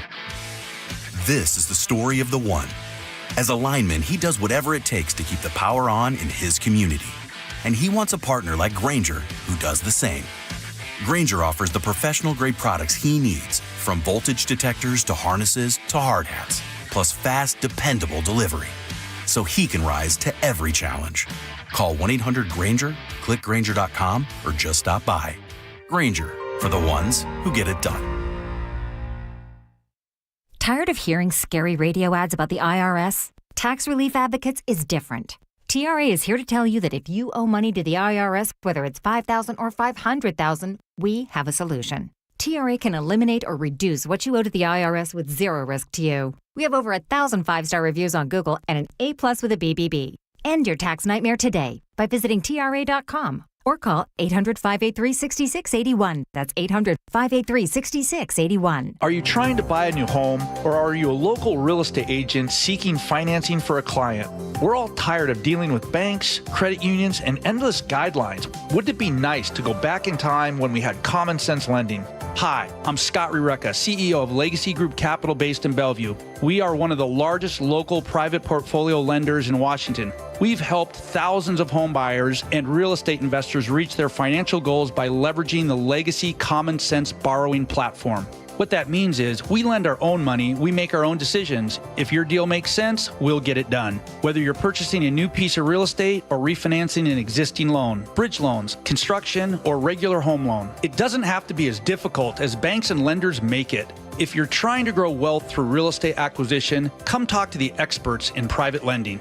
Call 425-635-4700 or LegacyG.com. Legacy Group Capital, your common sense lender. LegacyG.com. Hey, it's Lori from Guardian Roofing, Gutters, and Insulation with exciting news. We now offer K-Guard Gutter System. Say goodbye to clogged gutters and hello to less maintenance. These top-of-the-line guards are exclusively available only at Guardian. K-Guard is designed to keep debris out, and their durability means they look great year-round without rusting or warping.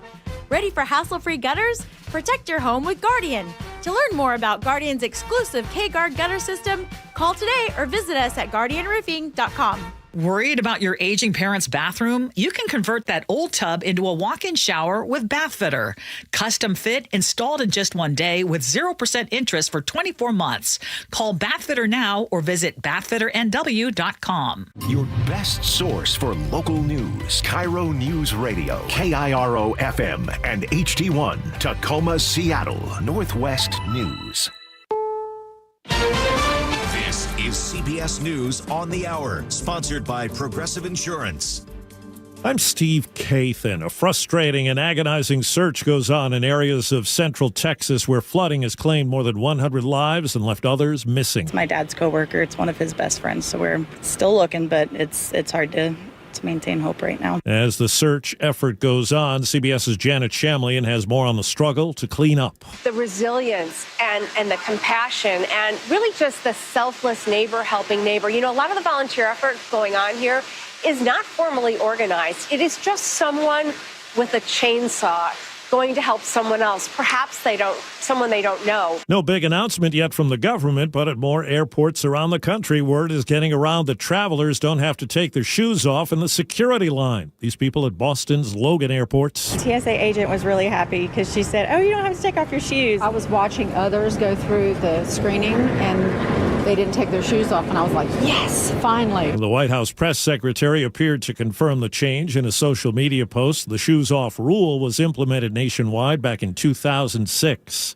A day after meeting with President Trump, Israeli Prime Minister Netanyahu is on Capitol Hill. CBS's Nicole Killian reports members of Congress have concerns about Gaza and Iran after the U.S. military strikes on nuclear targets. We will be looking to see if there are any questions that lawmakers have. Certainly, there was a lot of concern at the time of those strikes. Obviously, a lot of concern about the future of the region as well in light of the situation in Gaza. Well, just days after the U.S. stopped weapons deliveries to Ukraine, President Trump indicated yesterday the U.S. would resume shipments, saying the country is getting hit very hard now by Russia. CBS's Eleanor Watson at the Pentagon. U.S. officials have not said what specifically will be sent to Ukraine, but what Ukraine has been asking for, really pleading for, are additional interceptor missiles that can shoot down incoming drones and missiles aimed at Ukrainian cities. The International Criminal Court has issued arrest warrants for 2 top Taliban leaders, accusing them of persecuting women and girls since taking power in Afghanistan 4 years ago. Well, here at home, the IRS now says churches can endorse political candidates to their congregations, as we hear from CBS's Michael Wallace. Federal law does not allow tax-exempt nonprofits to campaign. But in a new court filing, the IRS says that ban should not apply to houses of worship speaking to their own members. The agency likens it to a family discussion about candidates. American Taylor Fritz advanced to his first Wimbledon semifinal today. Checking Wall Street, the Dow is down 127 points. This is CBS News. Sponsored by Progressive Insurance. Get renter's insurance to protect the things that make your place a home, including coverage for theft or damage. Visit Progressive.com. It's 8:03, and we head to the Beacon Plumbing traffic desk with Chris Sullivan. And we're starting the hour with some positive news. Looks like the crash on westbound 410 at Valley Ave in the Sumner area has cleared, so all the lanes have reopened. It's just going to take a little while for this 2.5-mile backup out of Bonnie Lake to dissipate. Also seeing a lot of heavy slowing on northbound 162 there as you try to make your way in, trying to get up to 410. Once you get through that and over to the Valley Freeway, you're going to have about a 50-minute trip, maybe a little bit more, depending on how you hit the volume at the north end part of that drive. And then Rented to Bellevue's running at about 48 minutes now. It's very heavy all the way up past 44th. Then you have the normal stuff getting past 405 and I-90 in Bellevue, getting into downtown. Looking at Federal Way to Seattle, an elevated hour and 15-minute trip because of 45 minutes from South Center. One of the primary reasons is you can't get off at Swift Albro, so that ramp is closed for some emergency guardrail repair. Across the lake, definitely seen some westbound slowing on 90 and 520, but not too bad. Out of the north end, hour and 10-minute trips away from away from Everett, 50 of those minutes away from Linwood, and we have cleared the crash north of Clearview and just south of Cathcart on Highway 9. This report brought to you by FlySeaportAir.com. Introducing convenient flights between Boeing Field, Portland on Seaport Air. Parking, steps away, no TSA, FlySeaportAir.com.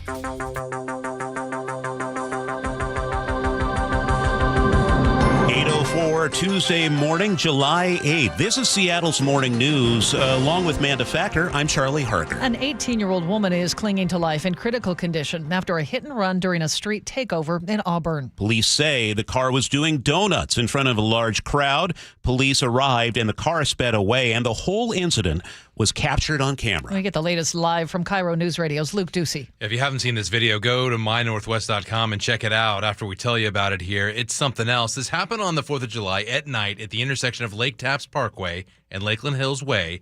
So on the video, you can see that driver doing donuts, then take off.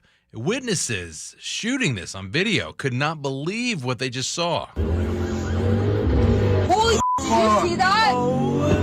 That girl's dead. God. No, that girl's dead. Holy dude, I cannot believe we just witnessed something like that. No, that girl's dead. Yeah, that girl who was just laying in the road, that's where they're saying that. She did not die, however. She was rushed to Harborview Medical Center in critical condition. Police spokesperson Colby Crossley says they are still looking for the suspect. We know that there were a lot of people there, and there's a lot of people who probably have video, probably know exactly who it was and what happened, saw everything as it unfolded. Yeah, so if you know anything, you're urged to call police. You know, police do say that this kind of thing, these street takeovers are happening more and more, especially down in the South End. So, you know I've heard it in the middle of the night. You wake up, there's a car doing a donut somewhere. You know, Charlie and Amanda, it's a thing. And it's like a graffiti artist. It's like a tag. It's tagging an intersection with skid marks, though. And in this case, we've got a young person, a teenager, in critical condition in the hospital. Well, it's been happening in that location for years now. On Saturday nights, we often hear it from our bedroom, that very location.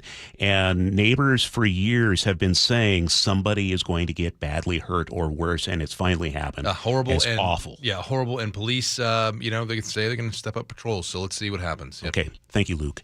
Everett police are investigating a shooting that sent one person to the hospital. Everett Fire says this happened shortly after 3:45 this morning along West Casino Road. Paramedics took a male victim to the hospital. His condition has not been released. We'll bring you the latest as we learn more. King County Assessor John Arthur Wilson is expected back in court today. With a preview, here's KIRO News Radio's James Lynch. Wilson was arrested last week for investigation of stalking his estranged fiancée and violating a court order to stay away from her. He will be arraigned in King County, but Casey McNerney with the King County Prosecutor's Office says if charges are filed, the case will be handled by prosecutors in Snohomish County. The King County Prosecuting Attorney's Office represents the Assessor's Office. We thought just to make sure that there's no question of a conflict of interest. There have been calls for Wilson's resignation, but he says he's not going anywhere and is running for King County Executive. James Lynch, KIRO News Radio. Keeping you informed since 1974. This is the city's longest-running radio news show. Seattle's Morning News on KIRO News Radio.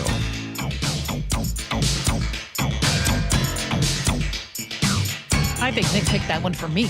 I think so, too. I think it's up your alley. I have a feeling. Thank you. It's Tuesday, July 8th. Thanks for being with us. He's Charlie Harger. I'm Manda Factor. Sully is over there, and he's watching the roads. We have, of course, Nick running the board for us. David Burbank is keeping the show running on time. And, of course, we have Katrina Gishard out in the newsroom. And coming up this hour of the show, our weekly chat with New York Times investigative reporter David Farenthold. He'll explain why churches can now start endorsing candidates directly to their congregation, and why Elon Musk is looking to create another political party. And CBS Justice correspondent Scott McFarland joins the show with an update on the case of Kilmar Abrego Garcia, what the Justice Department is planning for that case. And, of course, G. Scott will stop by, too. It's 8:08. At least 2 local American Red Cross volunteers are on the ground now in Central Texas. Will McMahon tells KIRO 7 TV he's volunteered in other disasters, and he's seen the very best in humanity during the worst times. Everybody in my experience on all the disasters I've been on, everybody works really hard. The Red Cross has set up several emergency shelters to provide food, shelter, medical, and financial support. The death toll from the floods has now risen to at least 105. Seattle police are looking into a shooting that may have been politically motivated. Officers say someone fired several rounds into a Ballard home early Sunday morning. That home had political signs in the front window, including one supporting President Trump and Blue Lives Matter. The homeowner was asleep inside but not hurt. Police also found stickers on the victim's car that appeared to reflect opposing views. Investigators collected shell casings. They're now reviewing the case as a possible bias crime. No arrests have been made. 2 months ago, a woman suffered a fatal drug overdose in Everett.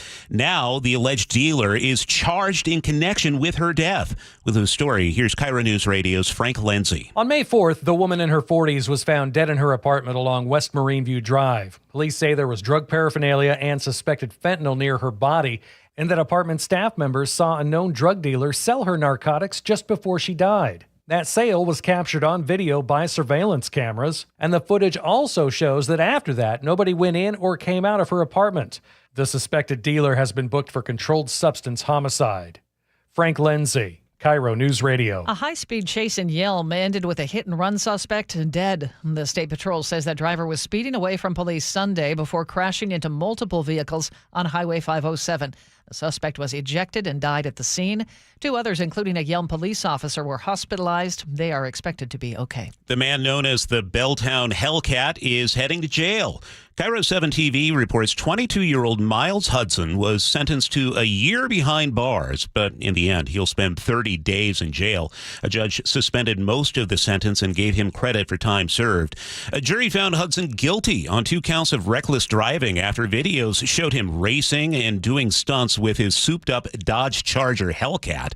The judge also ordered Hudson to pay a $5,000 fine and give 24 hours of community service. A woman now faces vehicular homicide charges after a deadly crash in Parkland. Fox 13 Seattle reports this happened the 4th of July just before 7 in the evening. Troopers say the driver was high and swerved off the road, hitting a pedestrian on the sidewalk. That person died at the scene. She reportedly told police the victim should have moved out of the way. Troopers say she failed sobriety tests and had suspected drugs in her car. A rare sight is sailing into Seattle this week. The U.S. Coast Guard's tall ship, the Bark Eagle, docks at Pier 66 for the first time since 2008. It's a 295-foot, 3-masted bark. B-A-R-Q-E, by the way. The largest tall ship flying the American flag. You can tour it for free today from 1 to 4 in the afternoon and tomorrow from 10:30 in the morning to 7 at night. No tickets needed.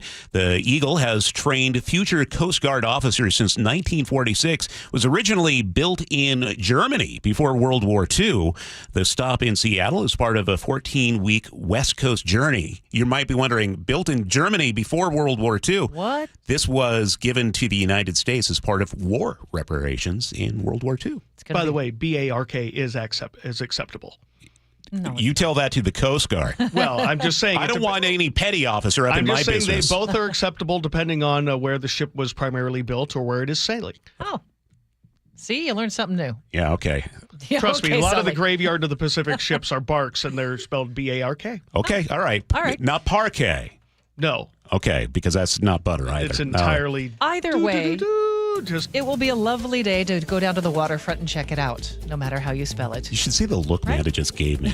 Just shut up, Chuck. Our forecast is brought to you by State Roofing and Exterior. Sunshine and 85 for today. For tomorrow, quite different. 68 with a little drizzle at times. Will stay mostly cloudy, but back to sunshine by Thursday afternoon. Right now, sunny and 64 in the city. At 8:13, we head over to the Beacon Plumbing traffic desk, and Chris Sullivan is watching the DRIVE. And this is Manda telling Chuck to shut up. Name the movie? Careful. No, I can't name the movie. Oh, why not? Okay. What's the movie, Sully? I'll tell you. I'll let the text line get it. It's a very, very good movie. 80s. Looking at a very good one. You know it.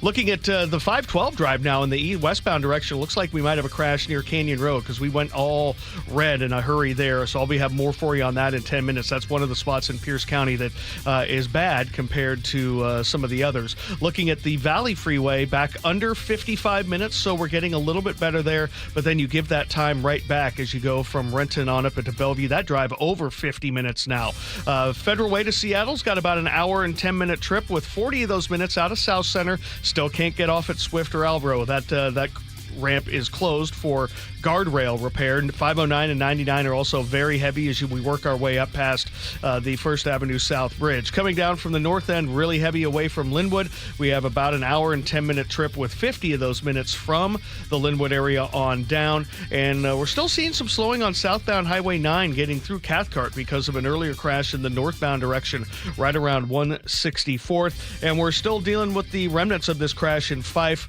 It was just after 70th, was blocking the left lane. Now it's on the left side. So just a few brake lights up the hill as you work your way towards 18. And this traffic report is brought to you by Seattle Sports. You can always listen to your favorite local sports content on the FM dial 97.3 HD2.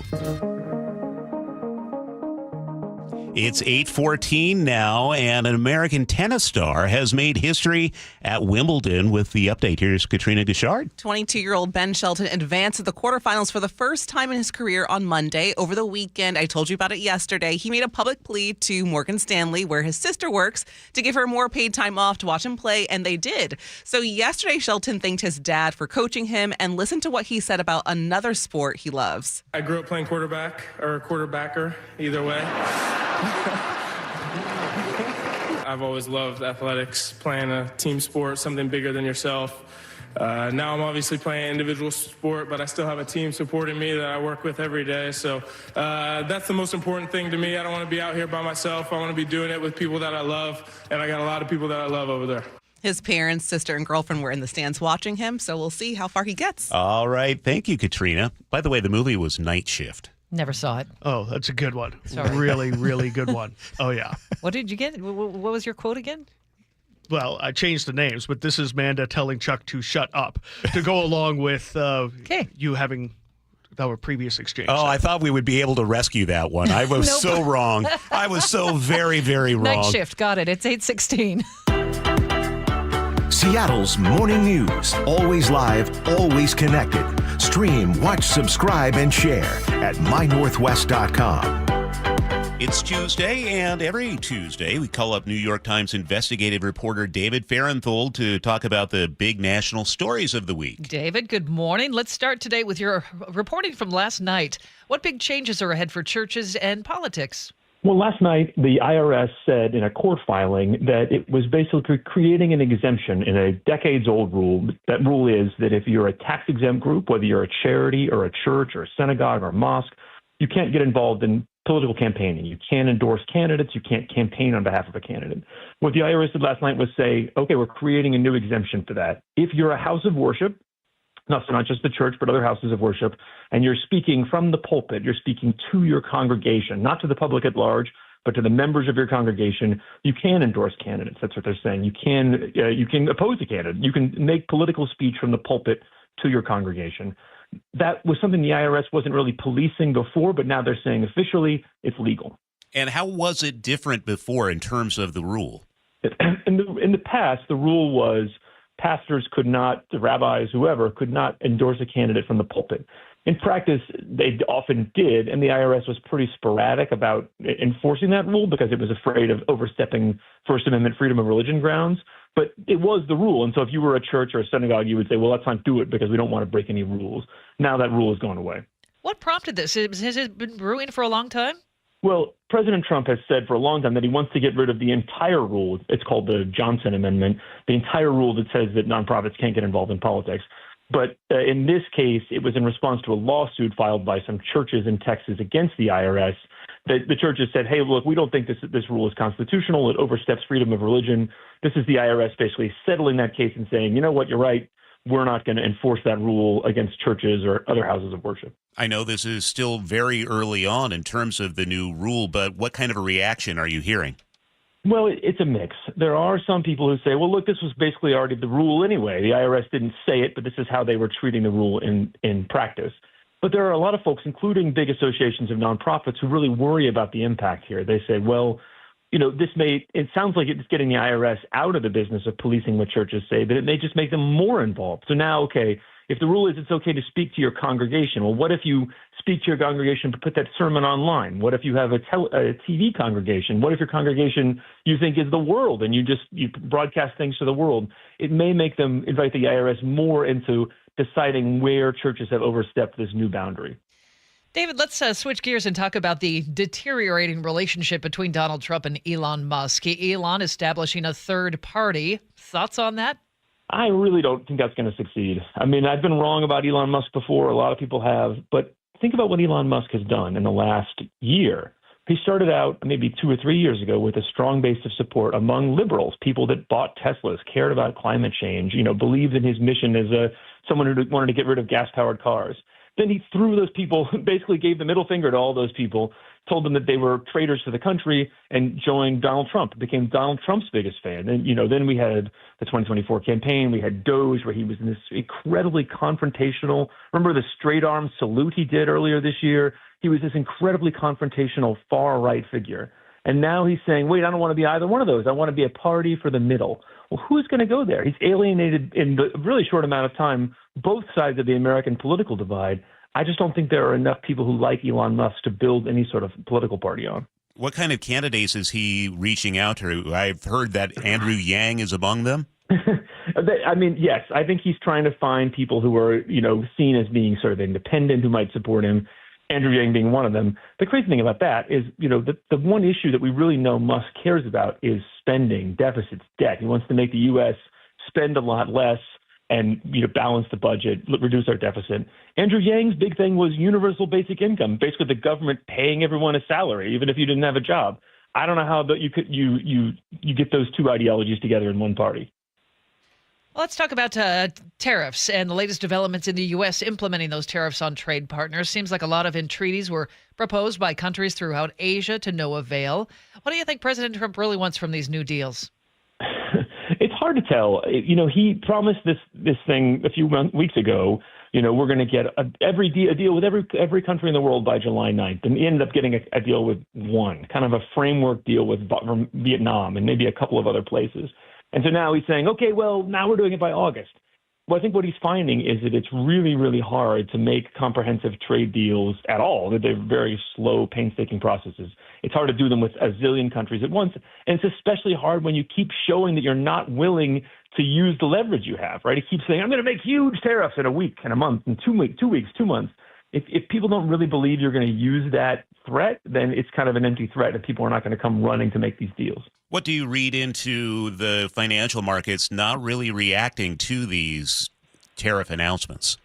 I think it's the taco trade. We talked about taco a couple of months ago. Trump always chickens out. I think they've decided Trump does not really want to do something that would blow up the global economy. He's going to talk a lot about high tariffs, but he's not actually going to do it. He's just going to keep pushing it off and off and off, and then maybe he'll get some trade deals that don't change things very much and claim a win. That would be like what he did in his first term. I think they've decided they've taken the measure of Trump, and he's not really going to shoot the hostage. Lastly, Jeffrey Epstein. This is a story that has been in the headlines for years. Now the Department of Justice saying he had no little black book. There's no list. What are you hearing about this? Well, this was an issue that right-wingers had promised for a long time before 2024, during the 2024 campaign, even after Trump won. There's this incriminating client list. There's all these records. There's records about how Epstein didn't commit suicide. And even after those people then took over the Justice Department, Pam Bondi, Kash Patel, they kept sort of teasing us, just wait till you see this great stuff, and then in the end they had to just admit, we got nothing. We have nothing new. There's no new secrets to the Epstein case. There's no new clients to investigate. There's no new details that show he didn't commit suicide. All the things they've been hyping for months are just, according to them, don't exist. David, thanks for your time. We enjoy our chats every Tuesday. New York Times investigative reporter David Farenthold. 8:23 now. Time to check in with Chris Sullivan at the Beacon Plumbing Traffic Desk. And we are bursting at the seams at a couple of different places. One of them, 405 northbound. We're an hour drive from Renton to Bellevue, and that's just people. That's just volume. And then that construction zone, kind of slowing us down through 44th, and then it's really heavy past I-90 trying to get into downtown Bellevue. So that's about 15 minutes slower than you might have expected. So definitely not getting a summer discount there. Behind that on the Valley Freeway, we're thinning out, but we still have about 48 minutes to go from Puyallup to Renton. The other spot that is really bursting is northbound I-5 from the beginning of Boeing Field into downtown. We have a 50-minute trip from South Center. That's 15 minutes behind schedule, hour and 15 all the way. One of the reasons is you can't get off at Swift and Albro, and people are having to make other decisions. That ramp is closed as they are doing some guardrail repair. 509 northbound is also really jammed up as well. So we've got heavy brake lights on that entire corridor. So not exactly a good day for you guys. We are thinning out in the Fife area where we had an earlier crash near 70th. Also thinning out westbound 512. That just appeared to be volume approaching Canyon over to Highway 7. The Lake Bridges, about 25 minutes on either lake to go westbound. Hour and 10-minute trips, maybe an hour and 15 now from Everett to Seattle as the brake lights extend all the way down through the U District across the Ship Canal Bridge. I-405 is not quite as bad, but still about an hour and 5-minute trip for you guys. This report brought to you by Superior Linen Service. You never get a second chance to make a first impression. Superior Linen Service will help your company look good with logoed apparel, uniforms, floor mats, and more. Visit suplinen.com. Lovely day. If you like the sunshine, it's going to be warm, 85 for today, and then tomorrow cooling off to only 68 as we see mostly cloudy skies, some drizzle at times, but back to the sunshine by Thursday afternoon, and by Friday, mostly sunny and 80 again. Right now, it's 64 in Seattle. Coming up on Seattle's Morning News, CBS Justice correspondent Scott McFarland updates us on the latest in the case involving Kilmar Abrego Garcia. It's 8:25. This hour is brought to you by WaFd Bank. KIRO Newsradio, the Northwest's trusted news source. Get the latest from KIRO Newsradio's James Lynch. It happened Wednesday morning just after 6 o'clock. Experienced voices you trust. Several people hurt after a violent Saturday in Pierce County. Coverage you depend on. More from KIRO Newsradio's Matt Markovich. It's as close to a veto warning as you could possibly get. KIRO Newsradio. We're on YouTube, our app, your smart speaker, and 97.3 FM. This might be the most surprising statistic I've shared in decades of doing local news. More than 75% of commuters will be involved in a car accident at some point. JP Pendergast of Pendergast Law with more. What makes it more surprising? The average person will be involved in 3 to 4 collisions in their lifetime. With accidents unbelievably prevalent, what are some safety tips if it happens to you? Safety first. Secondary collisions are not uncommon while awaiting help. Turn on those hazards and remain in a safe place. If a bystander witnessed the accident, capture their information and encourage them to remain at the scene. Seek medical attention immediately if needed, as delaying can be a costly mistake. Lastly, remember that statements made to police and insurance adjusters can affect your case. Collisions are more common than we'd like to think. If you find yourself in one, follow these helpful tips and then call my friends at Pendergast Law. If you or a loved one's injured in a car accident, call Pendergast Law. We can help. PendergastLaw.com. Hey, it's Matt, your leaf filter trusted pro. Gutters are an often neglected part of the home. They're also one of the most important. Clogged, overflowing gutters can cause serious problems like foundation damage or basement flooding, which can cost thousands of dollars to fix. Let's face it, cleaning gutters yourself is not only a hassle, it can be dangerous. But when you get Leaf Filter, you'll never have to worry about cleaning clogged gutters again. Get started today by visiting leaffilter.com/radio to schedule your free inspection. If you decide to move forward, we'll professionally clean, realign, and seal your gutters before installing our patented stainless steel micro mesh system. Leaf Filter keeps out everything but the water. And it's backed by a lifetime transferable no clogs warranty. So you're protected for good. We're in your neighborhood and ready to help. Visit Leaf Filter today for a free inspection and estimate, and you could save up to 30%. Visit leaffilter.com/radio. That's leaffilter.com/radio. It started as a puddle. Where? In the shower. Uh-oh. Then the kitchen sink. Started backing up? Yeah. I know where this is going. Clogged up. Right. No problem. Beg your pardon? There's no clog we can't clear. You're Dan. From Apollo Plumbing. This is going to get pricey. How about $83? To clear my drain? Apollo Plumbing clears main drains every day. For $83? $83 or it's free. What's the catch? No catch. We'll even do a camera inspection. Why's that? It's the best way to find the cause of your clog. And it's included? No extra charge. Truth is, we hate clogs. I don't love them. Seen them all. Ew. I promise, there's no clog Apollo can't clear. Guaranteed. 83 or free.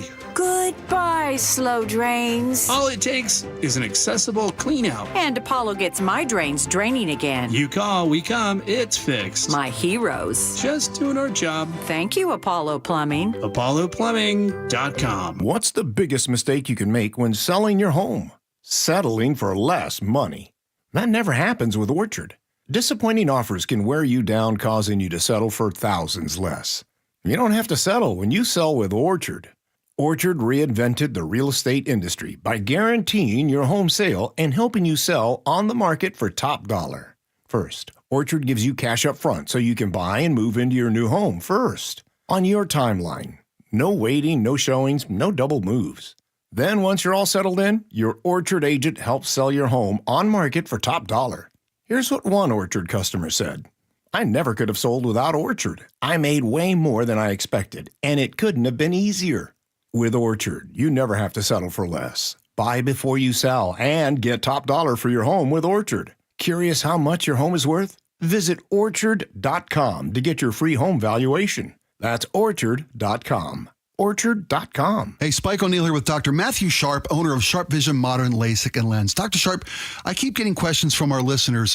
When's the right time to have this procedure? My eyes are changing. Should I wait until they're done changing? Well, I always tell patients, do it now. Don't wait, whatever age you are. And that's part of the mission of Sharp Vision, is that whatever age you are, whatever prescription you have, we try to find a procedure that works for you. When you're young, LASIK and PRK are great procedures. As we get older, the refractive lens exchange becomes more appealing because that can fix whatever glasses prescription, whether you're farsighted, nearsighted, or have astigmatism, and it fixes it permanently so you don't develop cataracts, and it allows you to see near without glasses. Do what I did. Schedule a consultation to learn everything you need to know from the best Sharp Vision Modern LASIK and Lens. 425-451-2020 or go online to sharp-vision.com. That's sharp with an E-vision.com. Lori here from Guardian Roofing, Gutters, and Insulation, where we stand by our quality gutter and gutter guard systems with a 30-year no-clog guarantee on all gutter guard systems we install. Call today and get $250 off gutter guard installation or visit us at guardianroofing.com. Anchors up for a night of smooth sailing. Yachtly Crew docks at Angel of the Winds Casino Resort on Saturday, August 2nd. Feel the groove with yacht rock favorites, funk, and disco all night long. Doors open at 6:30. Show starts at 7.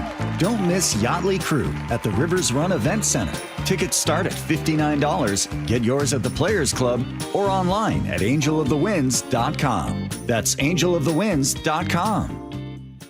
Now, the latest from KIRO Newsradio and MyNorthwest.com. Live from East Lake Avenue. You're listening to Charlie Harger and Manda Factor, Seattle's morning news. Good morning. It's 8:31. The search goes on this morning for the missing from last week's flash floods in Texas. CBS's Karen Hua is in Kerrville. Girls ages 7 to 9, they were closer to the river. Their cabin was there, which was unfortunately washed away. But for some of the older campers, they were evacuated by bus. Video we just got shows those campers inside that bus holding hands and singing worship songs.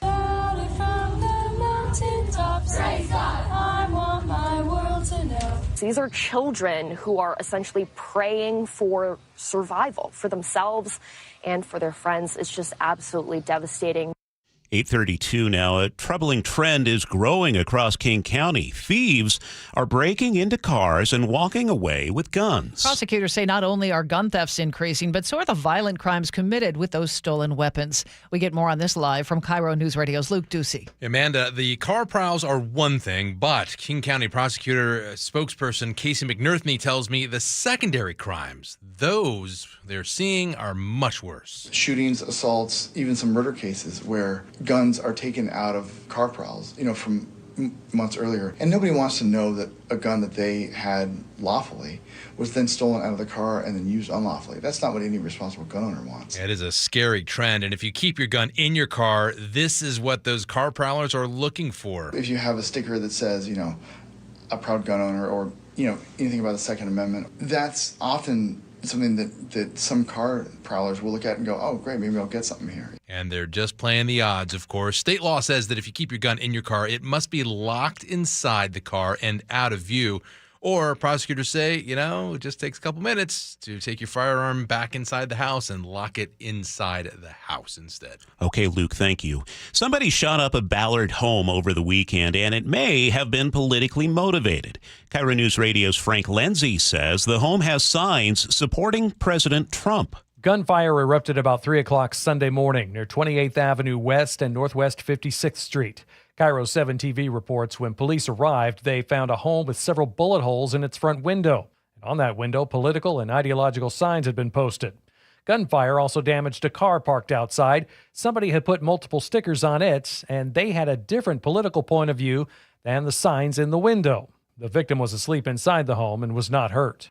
Frank Lenzi, KIRO News Radio. It's time to check traffic. We do that every 10 minutes for you. Then we head back to the Beacon Plumbing traffic desk. Here's Chris Sullivan. Hey, we got a new crash to tell you about, not in a good spot. Southbound I-5 right around 145th as you try to make your way into Seattle out of Shoreline. And so we have extra brake lights now backing up all the way to Linwood. Hour and 15-minute trip from Everett to Seattle. Compare that to about an hour drive from Everett to Bellevue. You can tell we've got about a 15-minute difference there. The brake lights really kind of continue all the way down across the Ship Canal Bridge. Northbound 5 continues to struggle as you make your way from the beginning of Boeing Field into downtown. We've got about a 50-minute trip from South Center, hour and 15 all the way. That's behind schedule by about 15 minutes. Still can't get off at Swift or Albro. That ramp is closed for road work. Renton to Bellevue, hour drive. It is just not moving through those S-curves today. Behind that on the Valley Freeway, we are getting better. We're back under 50 minutes from Puyallup to Renton, probably closer to 45. The Lake Bridges are a little heavy in the westbound direction, but not terrible. We've got about 25-minute trips from Bellevue to Seattle. This traffic report brought to you by Global Credit Union, where members enjoy no-fee accounts and early payday with direct deposit. Learn more at globalcu.org. Sunny and warm. Some even call it hot today. 85 the forecast. Tomorrow we cool down to the upper 60s, a chance of showers. Mid-70s for Thursday, and we bounce back into a stretch of temperatures in the 80s starting Friday and beyond. Right now in Seattle, we have sunny skies and 64. Seattle's morning news on KIRO Newsradio. It's now 8:36. We have an update from the Justice Department this week surrounding the case of Kilmar Abrego Garcia, the man wrongfully deported to El Salvador in March. Garcia has since been returned to the U.S., where he's facing criminal charges for taking part, prosecutors say, in a years-long conspiracy to smuggle undocumented immigrants into the United States. CBS Justice correspondent Scott McFarland is with us once again this morning. Scott, good morning. It appears the future for Garcia is murky. Bring us up to speed. We are 4 months into this saga now. This man who was mistakenly deported from Maryland to El Salvador, to that infamous detention center. And there's no certain road ahead here for Kilmar Abrego Garcia. We know he's being held in Nashville on a federal human smuggling charge, a case he denies. But he's trying to get moved back to Maryland to be held there, saying that he was supposed to be returned to the United States months ago, and the judge in Nashville doesn't think the charges are serious enough to hold him in pretrial detention. But the Department of Justice keeps fighting this, and the case remains in limbo 4 months later. It's a saga, but this is not the last chapter. It does sound like prosecutors are intent on deporting him. Can you give us an idea? How does that work if he were to be released by a judge? Oh, it's so complicated, and that's part of the issue here. Their concern from Abrego Garcia and his supporters is that he would be deported back to some inhumane jail or prison with no connection to his home country. And that's been the issue here. The Trump administration is now seeing fit to deport people to third nations, places where they don't have any roots, but that are willing to take undocumented immigrants from the United States. And that's a concern. But also, is he to be prosecuted or deported? Big issue. And it seems small, but it's not. The Trump administration, in a high-profile case a few months ago, announced the arrest of a, quote, MS-13 leader before they actually prosecuted him, tried him, proved their case. They simply moved to deport him. And there's a concern here that Abrego Garcia will not have his day in court to clear his name, but will just be deported. And that's a break from tradition, and that's a break from custom inside the Department of Justice. What are the specifics of the charges? So he was arrested, he was arrested upon his transfer back to the United States. He's accused in 2021 of smuggling people across the country, potentially other undocumented immigrants. The Department of Justice would argue there's tethers to MS-13 there, too. He denied that allegation during a traffic stop back in 2021 near Nashville, saying he was just bringing people to work a job, a labor job on the East Coast. But these charges, though federal, though felonies, though could lead him to prison time, were not sufficient to hold him in jail until trial, an indication of how serious or not serious the judge felt this case was. His supporters say these are trumped-up charges, exaggerated, hyperbolized, as the Department of Justice tries to justify their handling of Abrego Garcia. But it's an open question whether he gets to go to trial or will simply be deported. There's a hearing back in Maryland in federal court Thursday. All right, CBS News' Scott McFarland joining us live with his report on Kilmar Abrego Garcia. It's 8:39. Chris Sullivan, what's coming up in traffic? Well, we're going to take a look at this crash that is already out of the way, southbound I-5 at 145th. We'll break it down for you next. KIRO News Radio is right there with you. A big story developing this morning. On your smart speaker before you head out the door. We get the latest live from KIRO News Radio's Luke Ducey. Huge impacts for Boeing and Boeing workers. The office, the gym, anywhere. Water, like taxes, goes all the way down to the bottom, so it'll either come out of the employee's paycheck or the lack of raise. KIRO News Radio. We're on YouTube, our app, your smart speaker, and 97.3 FM. Everyone always asks me, what were your top reasons for choosing Advanced Hair? Well, allow me to share, along with some details, on, get this, their once-a-year summer savings event. Okay, first off, Advanced Hair stands by the results, and I'm living proof those results are second to none. With Advanced Hair, your own natural hair is guaranteed to grow. Secondly, Advanced Hair combines top-rated physicians with modern technology, creating a concierge quality experience that blew away my expectations. And lastly, Advanced Hair's Advanced FUE begins regrowing your own natural hair the very next day. It is quick, simple, and easy. Now, if you have a flexible schedule this summer and you've been waiting for that special savings opportunity, well, it's here. Advanced Hair's Summer Savings Event will get you the most hair for your dollar. It's their best offer ever. For details to schedule your free consultation, call 425-449-8185. One-day treatment, life-changing results. Your new hair is guaranteed to grow. Before and after pictures at advancedhair.com. This message comes from Viking, committed to exploring the world in comfort. Journey through the heart of Europe on an elegant Viking longship with thoughtful service, destination-focused dining, and cultural enrichment on board and on shore. With small ships that bring travelers closer to the destination, there's more time to explore. And every Viking voyage is all-inclusive, with no children and no casinos. Discover more at Viking.com. When might you be buzzed? When you suddenly love everything. You guys, I love this song. I love these nachos. I love our kickball league. Ugh! I love this guy. What's your name? You know what I'd love? A ride when it's time to head out. If you see a buzzed warning sign, call for a ride when it's time to go home. Buzz driving is drunk driving. A message from NHTSA and the Ad Council. I love your car. Is this real leather? At Les Schwab, we've been changing the tire game for more than 70 years. Our Go the Extra Mile service means more hustle, less hassle. We design our own exclusive tires to give you more tires made for the roads you drive, less compromise. All backed by America's best tire warranty included with every tire we sell. We're talking more unbeatable tire warranty, less charging you extra, like the other guys. It's why you get more from less. Book an appointment at leschwab.com. Hey, it's John Curley for Closets by Design. Our closets were a mess, so I called Closets by Design. They came in and did exceptional work. Now, they're locally owned, and they've been operating for more than 2 decades. I love these guys, a family-run business with national backing, and they source almost all their products right here in Washington. Have Closets by Design come out and customize your closet. Right now, 40% off plus an additional 15% off with 18 months financing and free installation. 1-800-BY-DESIGN or closetsbydesign.com. 8:43. Let's head over to the Beacon Plumbing Traffic Desk with Chris Sullivan. And the crash on southbound I-5 at 145th getting into Seattle has moved out of the way, but we still have bumper-to-bumper traffic all the way from Linwood down through Shoreline and then really continuing through the U-District across the Ship Canal Bridge.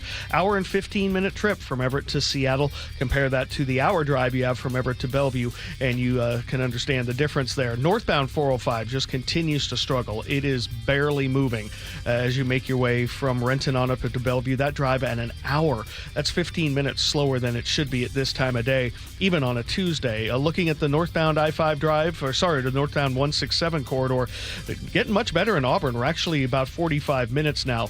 I-5 northbound continues to struggle through 5. Earlier crash we had near 70th kind of put us behind, so we're losing a couple of minutes there. And then Federal Way to Seattle's about an hour and 15-minute trip, but 50 of those minutes are from South Center. Those last couple of miles are just ugly today. one of the reasons the ramp to Swift and Albro is closed, as they are doing some guardrail repair work there. The lake bridges, about what you would expect, about 26 minutes to go from Bellevue to Seattle. For I-90, the brake lights begin on Mercer Island. For 520, they're really right there in Montlake. 18 over Tiger Mountain's about what it should be at this time of day. KIRO News Radio real-time traffic. I'm Chris Sullivan. And our forecast, it's going to be lovely today. Sunshine warming up to about 85. But tomorrow, if you don't like it so toasty, you'll cool off to about 68 tomorrow. Some drizzle at times. Mostly cloudy to start the day on Thursday, but sunshine again by afternoon. So far, Friday through the weekend looks like will be mostly sunny with highs around 80. Right now in Seattle, sunny and 64. 8:45 now. A Reddit post is sparking an intense debate. Is it, Katrina? It really is. A man was picking up his girlfriend from the airport, which is about a 15-minute drive from his home. And he admitted he made his girlfriend sit in the back seat so his anxious dog could ride up front. The 27-year-old says his puppy, named Bonnie, panics unless she's in the passenger seat. So when his girlfriend arrived and saw the dog in her spot, tensions flared. Now, social media is weighing in, and it's really catching on. Wait. Rough? I get it. I get it. I feel like the back seat gets a bad rap. My wife and I have been alternating for the last 6 months sitting in the back seat because that's obviously where the car seat is for our baby. And there's nothing wrong with the back seat. It's got more room back there. You can kind of spread out. I'd say if you're an animal lover, you would have no problem with this. Mm-hmm. Yeah. I say take care of the puppy. I don't for know. a new boyfriend. Yeah. Thank you, Katrina. It's 8:45. On the way, G. Scott stops by the show, and we are talking about the rising population of Seattle. And he says it seems like the city is not dying after all. Cold is leaking and rocks are moving and moon is creeping and water seeping in. It's hard to be a homeowner, we know. Without American Crawl Space and Pest Services, it is hard to be a homeowner. Dave Ross here. American Crawl are the heroes to call for insulation and pest issues because in addition to their great reviews and decades of experience, they also give out the most PSE insulation rebates of any insulation company in the state. American Crawl, the heroes you call. Get your free inspection at AmericanCrawl.com. Be advised, this is your opportunity to save up to 40 to 80% on a hot tub or swim spa. This weekend only, Friday through Sunday, Linwood Event Center. Be advised, this is your opportunity to save up to 40 to 80% on a hot tub or swim spa. This weekend only, Friday through Sunday, Linwood Event Center. 18-month interest-free financing. Our factories have demanded we sell 1,000 hot tubs and swim spas this weekend. Linwood Event Center. Huge factory incentives, factory rebates, this weekend only. Linwood Event Center. We can remove your old hot tub. Free delivery of your new hot tub. Hot tub starting at $2,999. Linwood Event Center. Free delivery of your new hot tub. Just relax and enjoy. Linwood Event Center. Friday, 2 p.m. to 8 p.m. Saturday, 10 a.m. to 8 p.m. Sunday, 10 a.m. to 6 p.m. Free admission, free parking, free delivery. Linwood Event Center. Call 833-SPA-SALE or visit hottubandSwimSpaSale.com. The old throne's not too well, and ooh, does it smell? DayandNight.net. Hi, I'm Bruce, General Manager of Day and Night Plumbing and Heating. Over the past 70 years, I think we've seen every drain clog out there. If your pipes aren't draining, I promise you, our experienced technicians will find the issue, the right solution, and do it at a fair price. We'll work harder than anyone to earn your trust. Call Day and Night to save $50 off any drain cleaning. DayandNight.net. Business leaders know to solve a problem, you gotta look at it in a new way. Like travel between Seattle and Portland. Why is it such a pain? I-5 traffic, TSA slowdowns, SeaTac hassles. Seaport removes those pain points. We fly out of Boeing Field and a private terminal at PDX. You park for free, steps away from your plane. And with flights every 45 minutes, you're always home for dinner. Problem solved. Seaport Airlines. It's about time. Seattle's morning news. Hear it live, stream it online, watch the show, or catch the podcast anytime on mynorthwest.com. 8:48 and joining us from the G and Ursula show, G. Scott. Good morning, G. Hey, good morning. Good morning. Today's segment is going to be a lot calmer than yesterday. Okay, well, thank goodness. That's boring.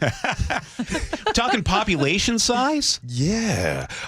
Right now, data released this past week talking about the Washington Office of Financial Management has shown right now the city of Seattle has hit the population of 816,000 that happened on April 1st. That's about 18,900 more from a year ago. So it has shown a 2.4% growth here in Seattle. So I know you might have an uncle, auntie, cousin, or friend on your Facebook that tells you all the time how much Seattle is dying.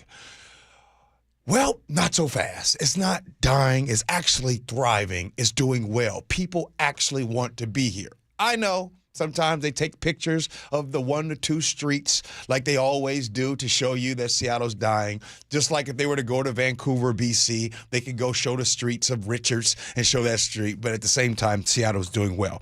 The next point I wanted to make here is about this population. Even though Seattle is thriving, it is not. The population growth is not the most in Seattle as far as in the state. 2 of the fastest growing parts right now, North Bend has had a nice increase. Folks are moving out there with a 4% increase.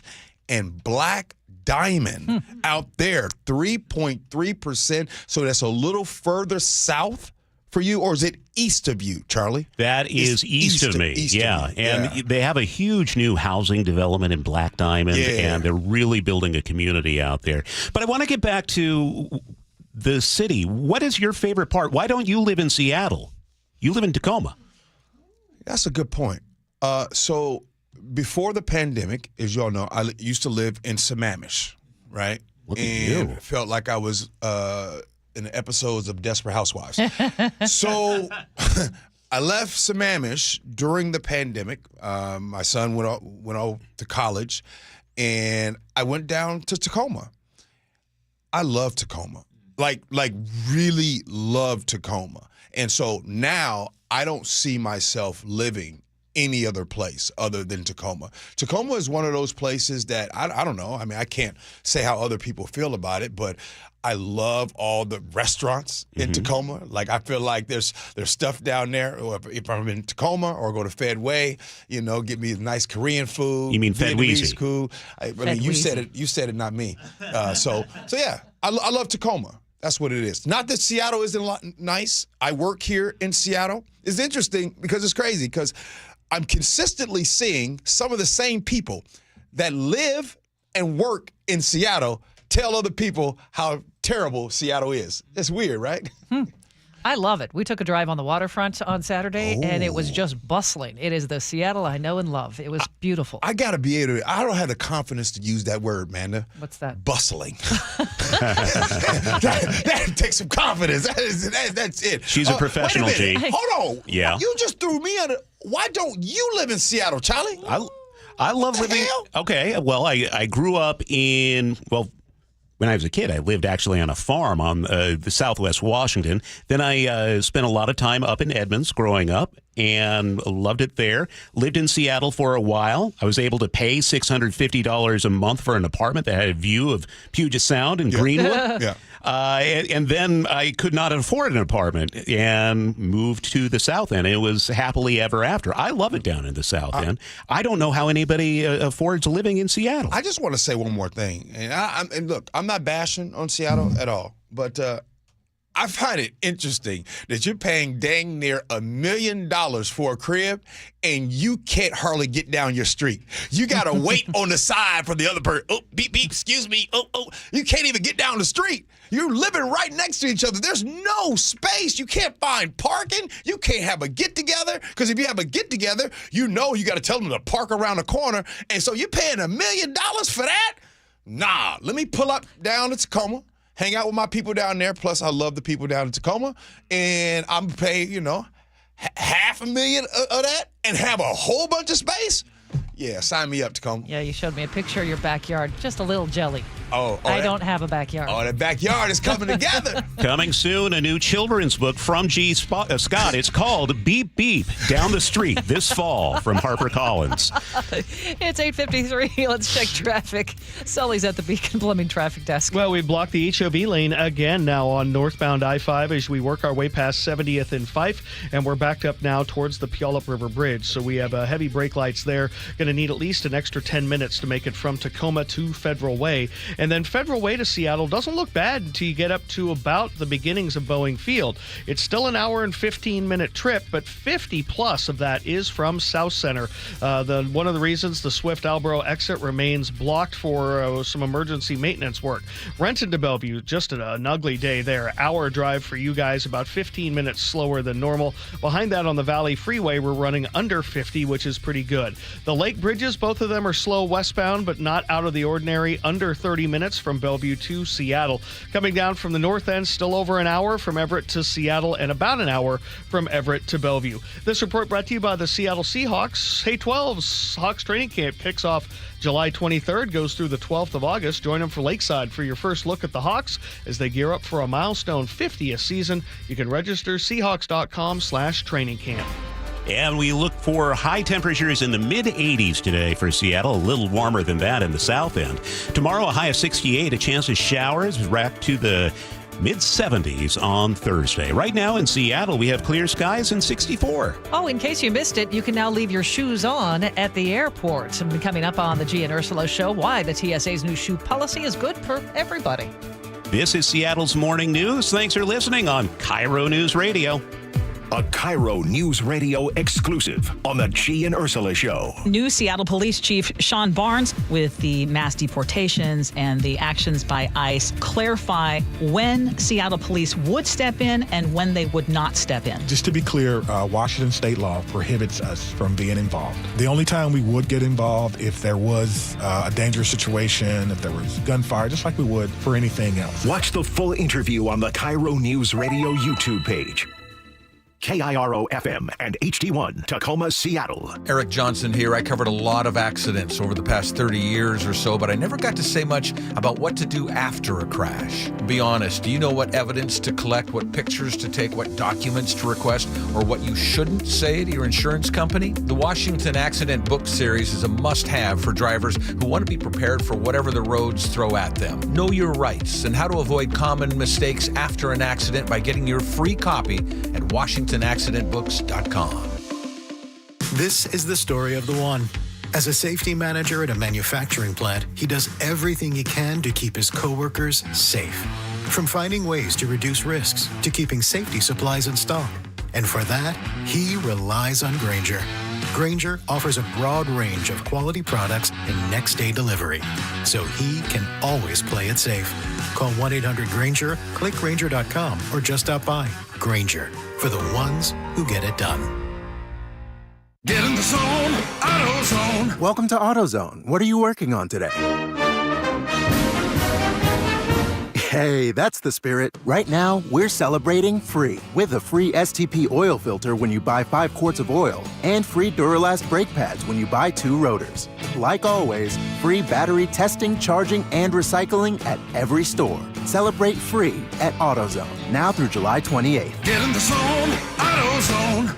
Restrictions apply. Our First Mark Challenge victory is Aaron McCoy from McCoy Home Solutions, yet another small business owner that took the First Mark Insurance Challenge. Aaron, why did you make the call to First Mark Insurance? My company has grown to a space where we need a higher level of coverage. A couple of factors led me to say, boy, I really need to find something new, and First Mark really rang that bell. First Mark save you and your business money.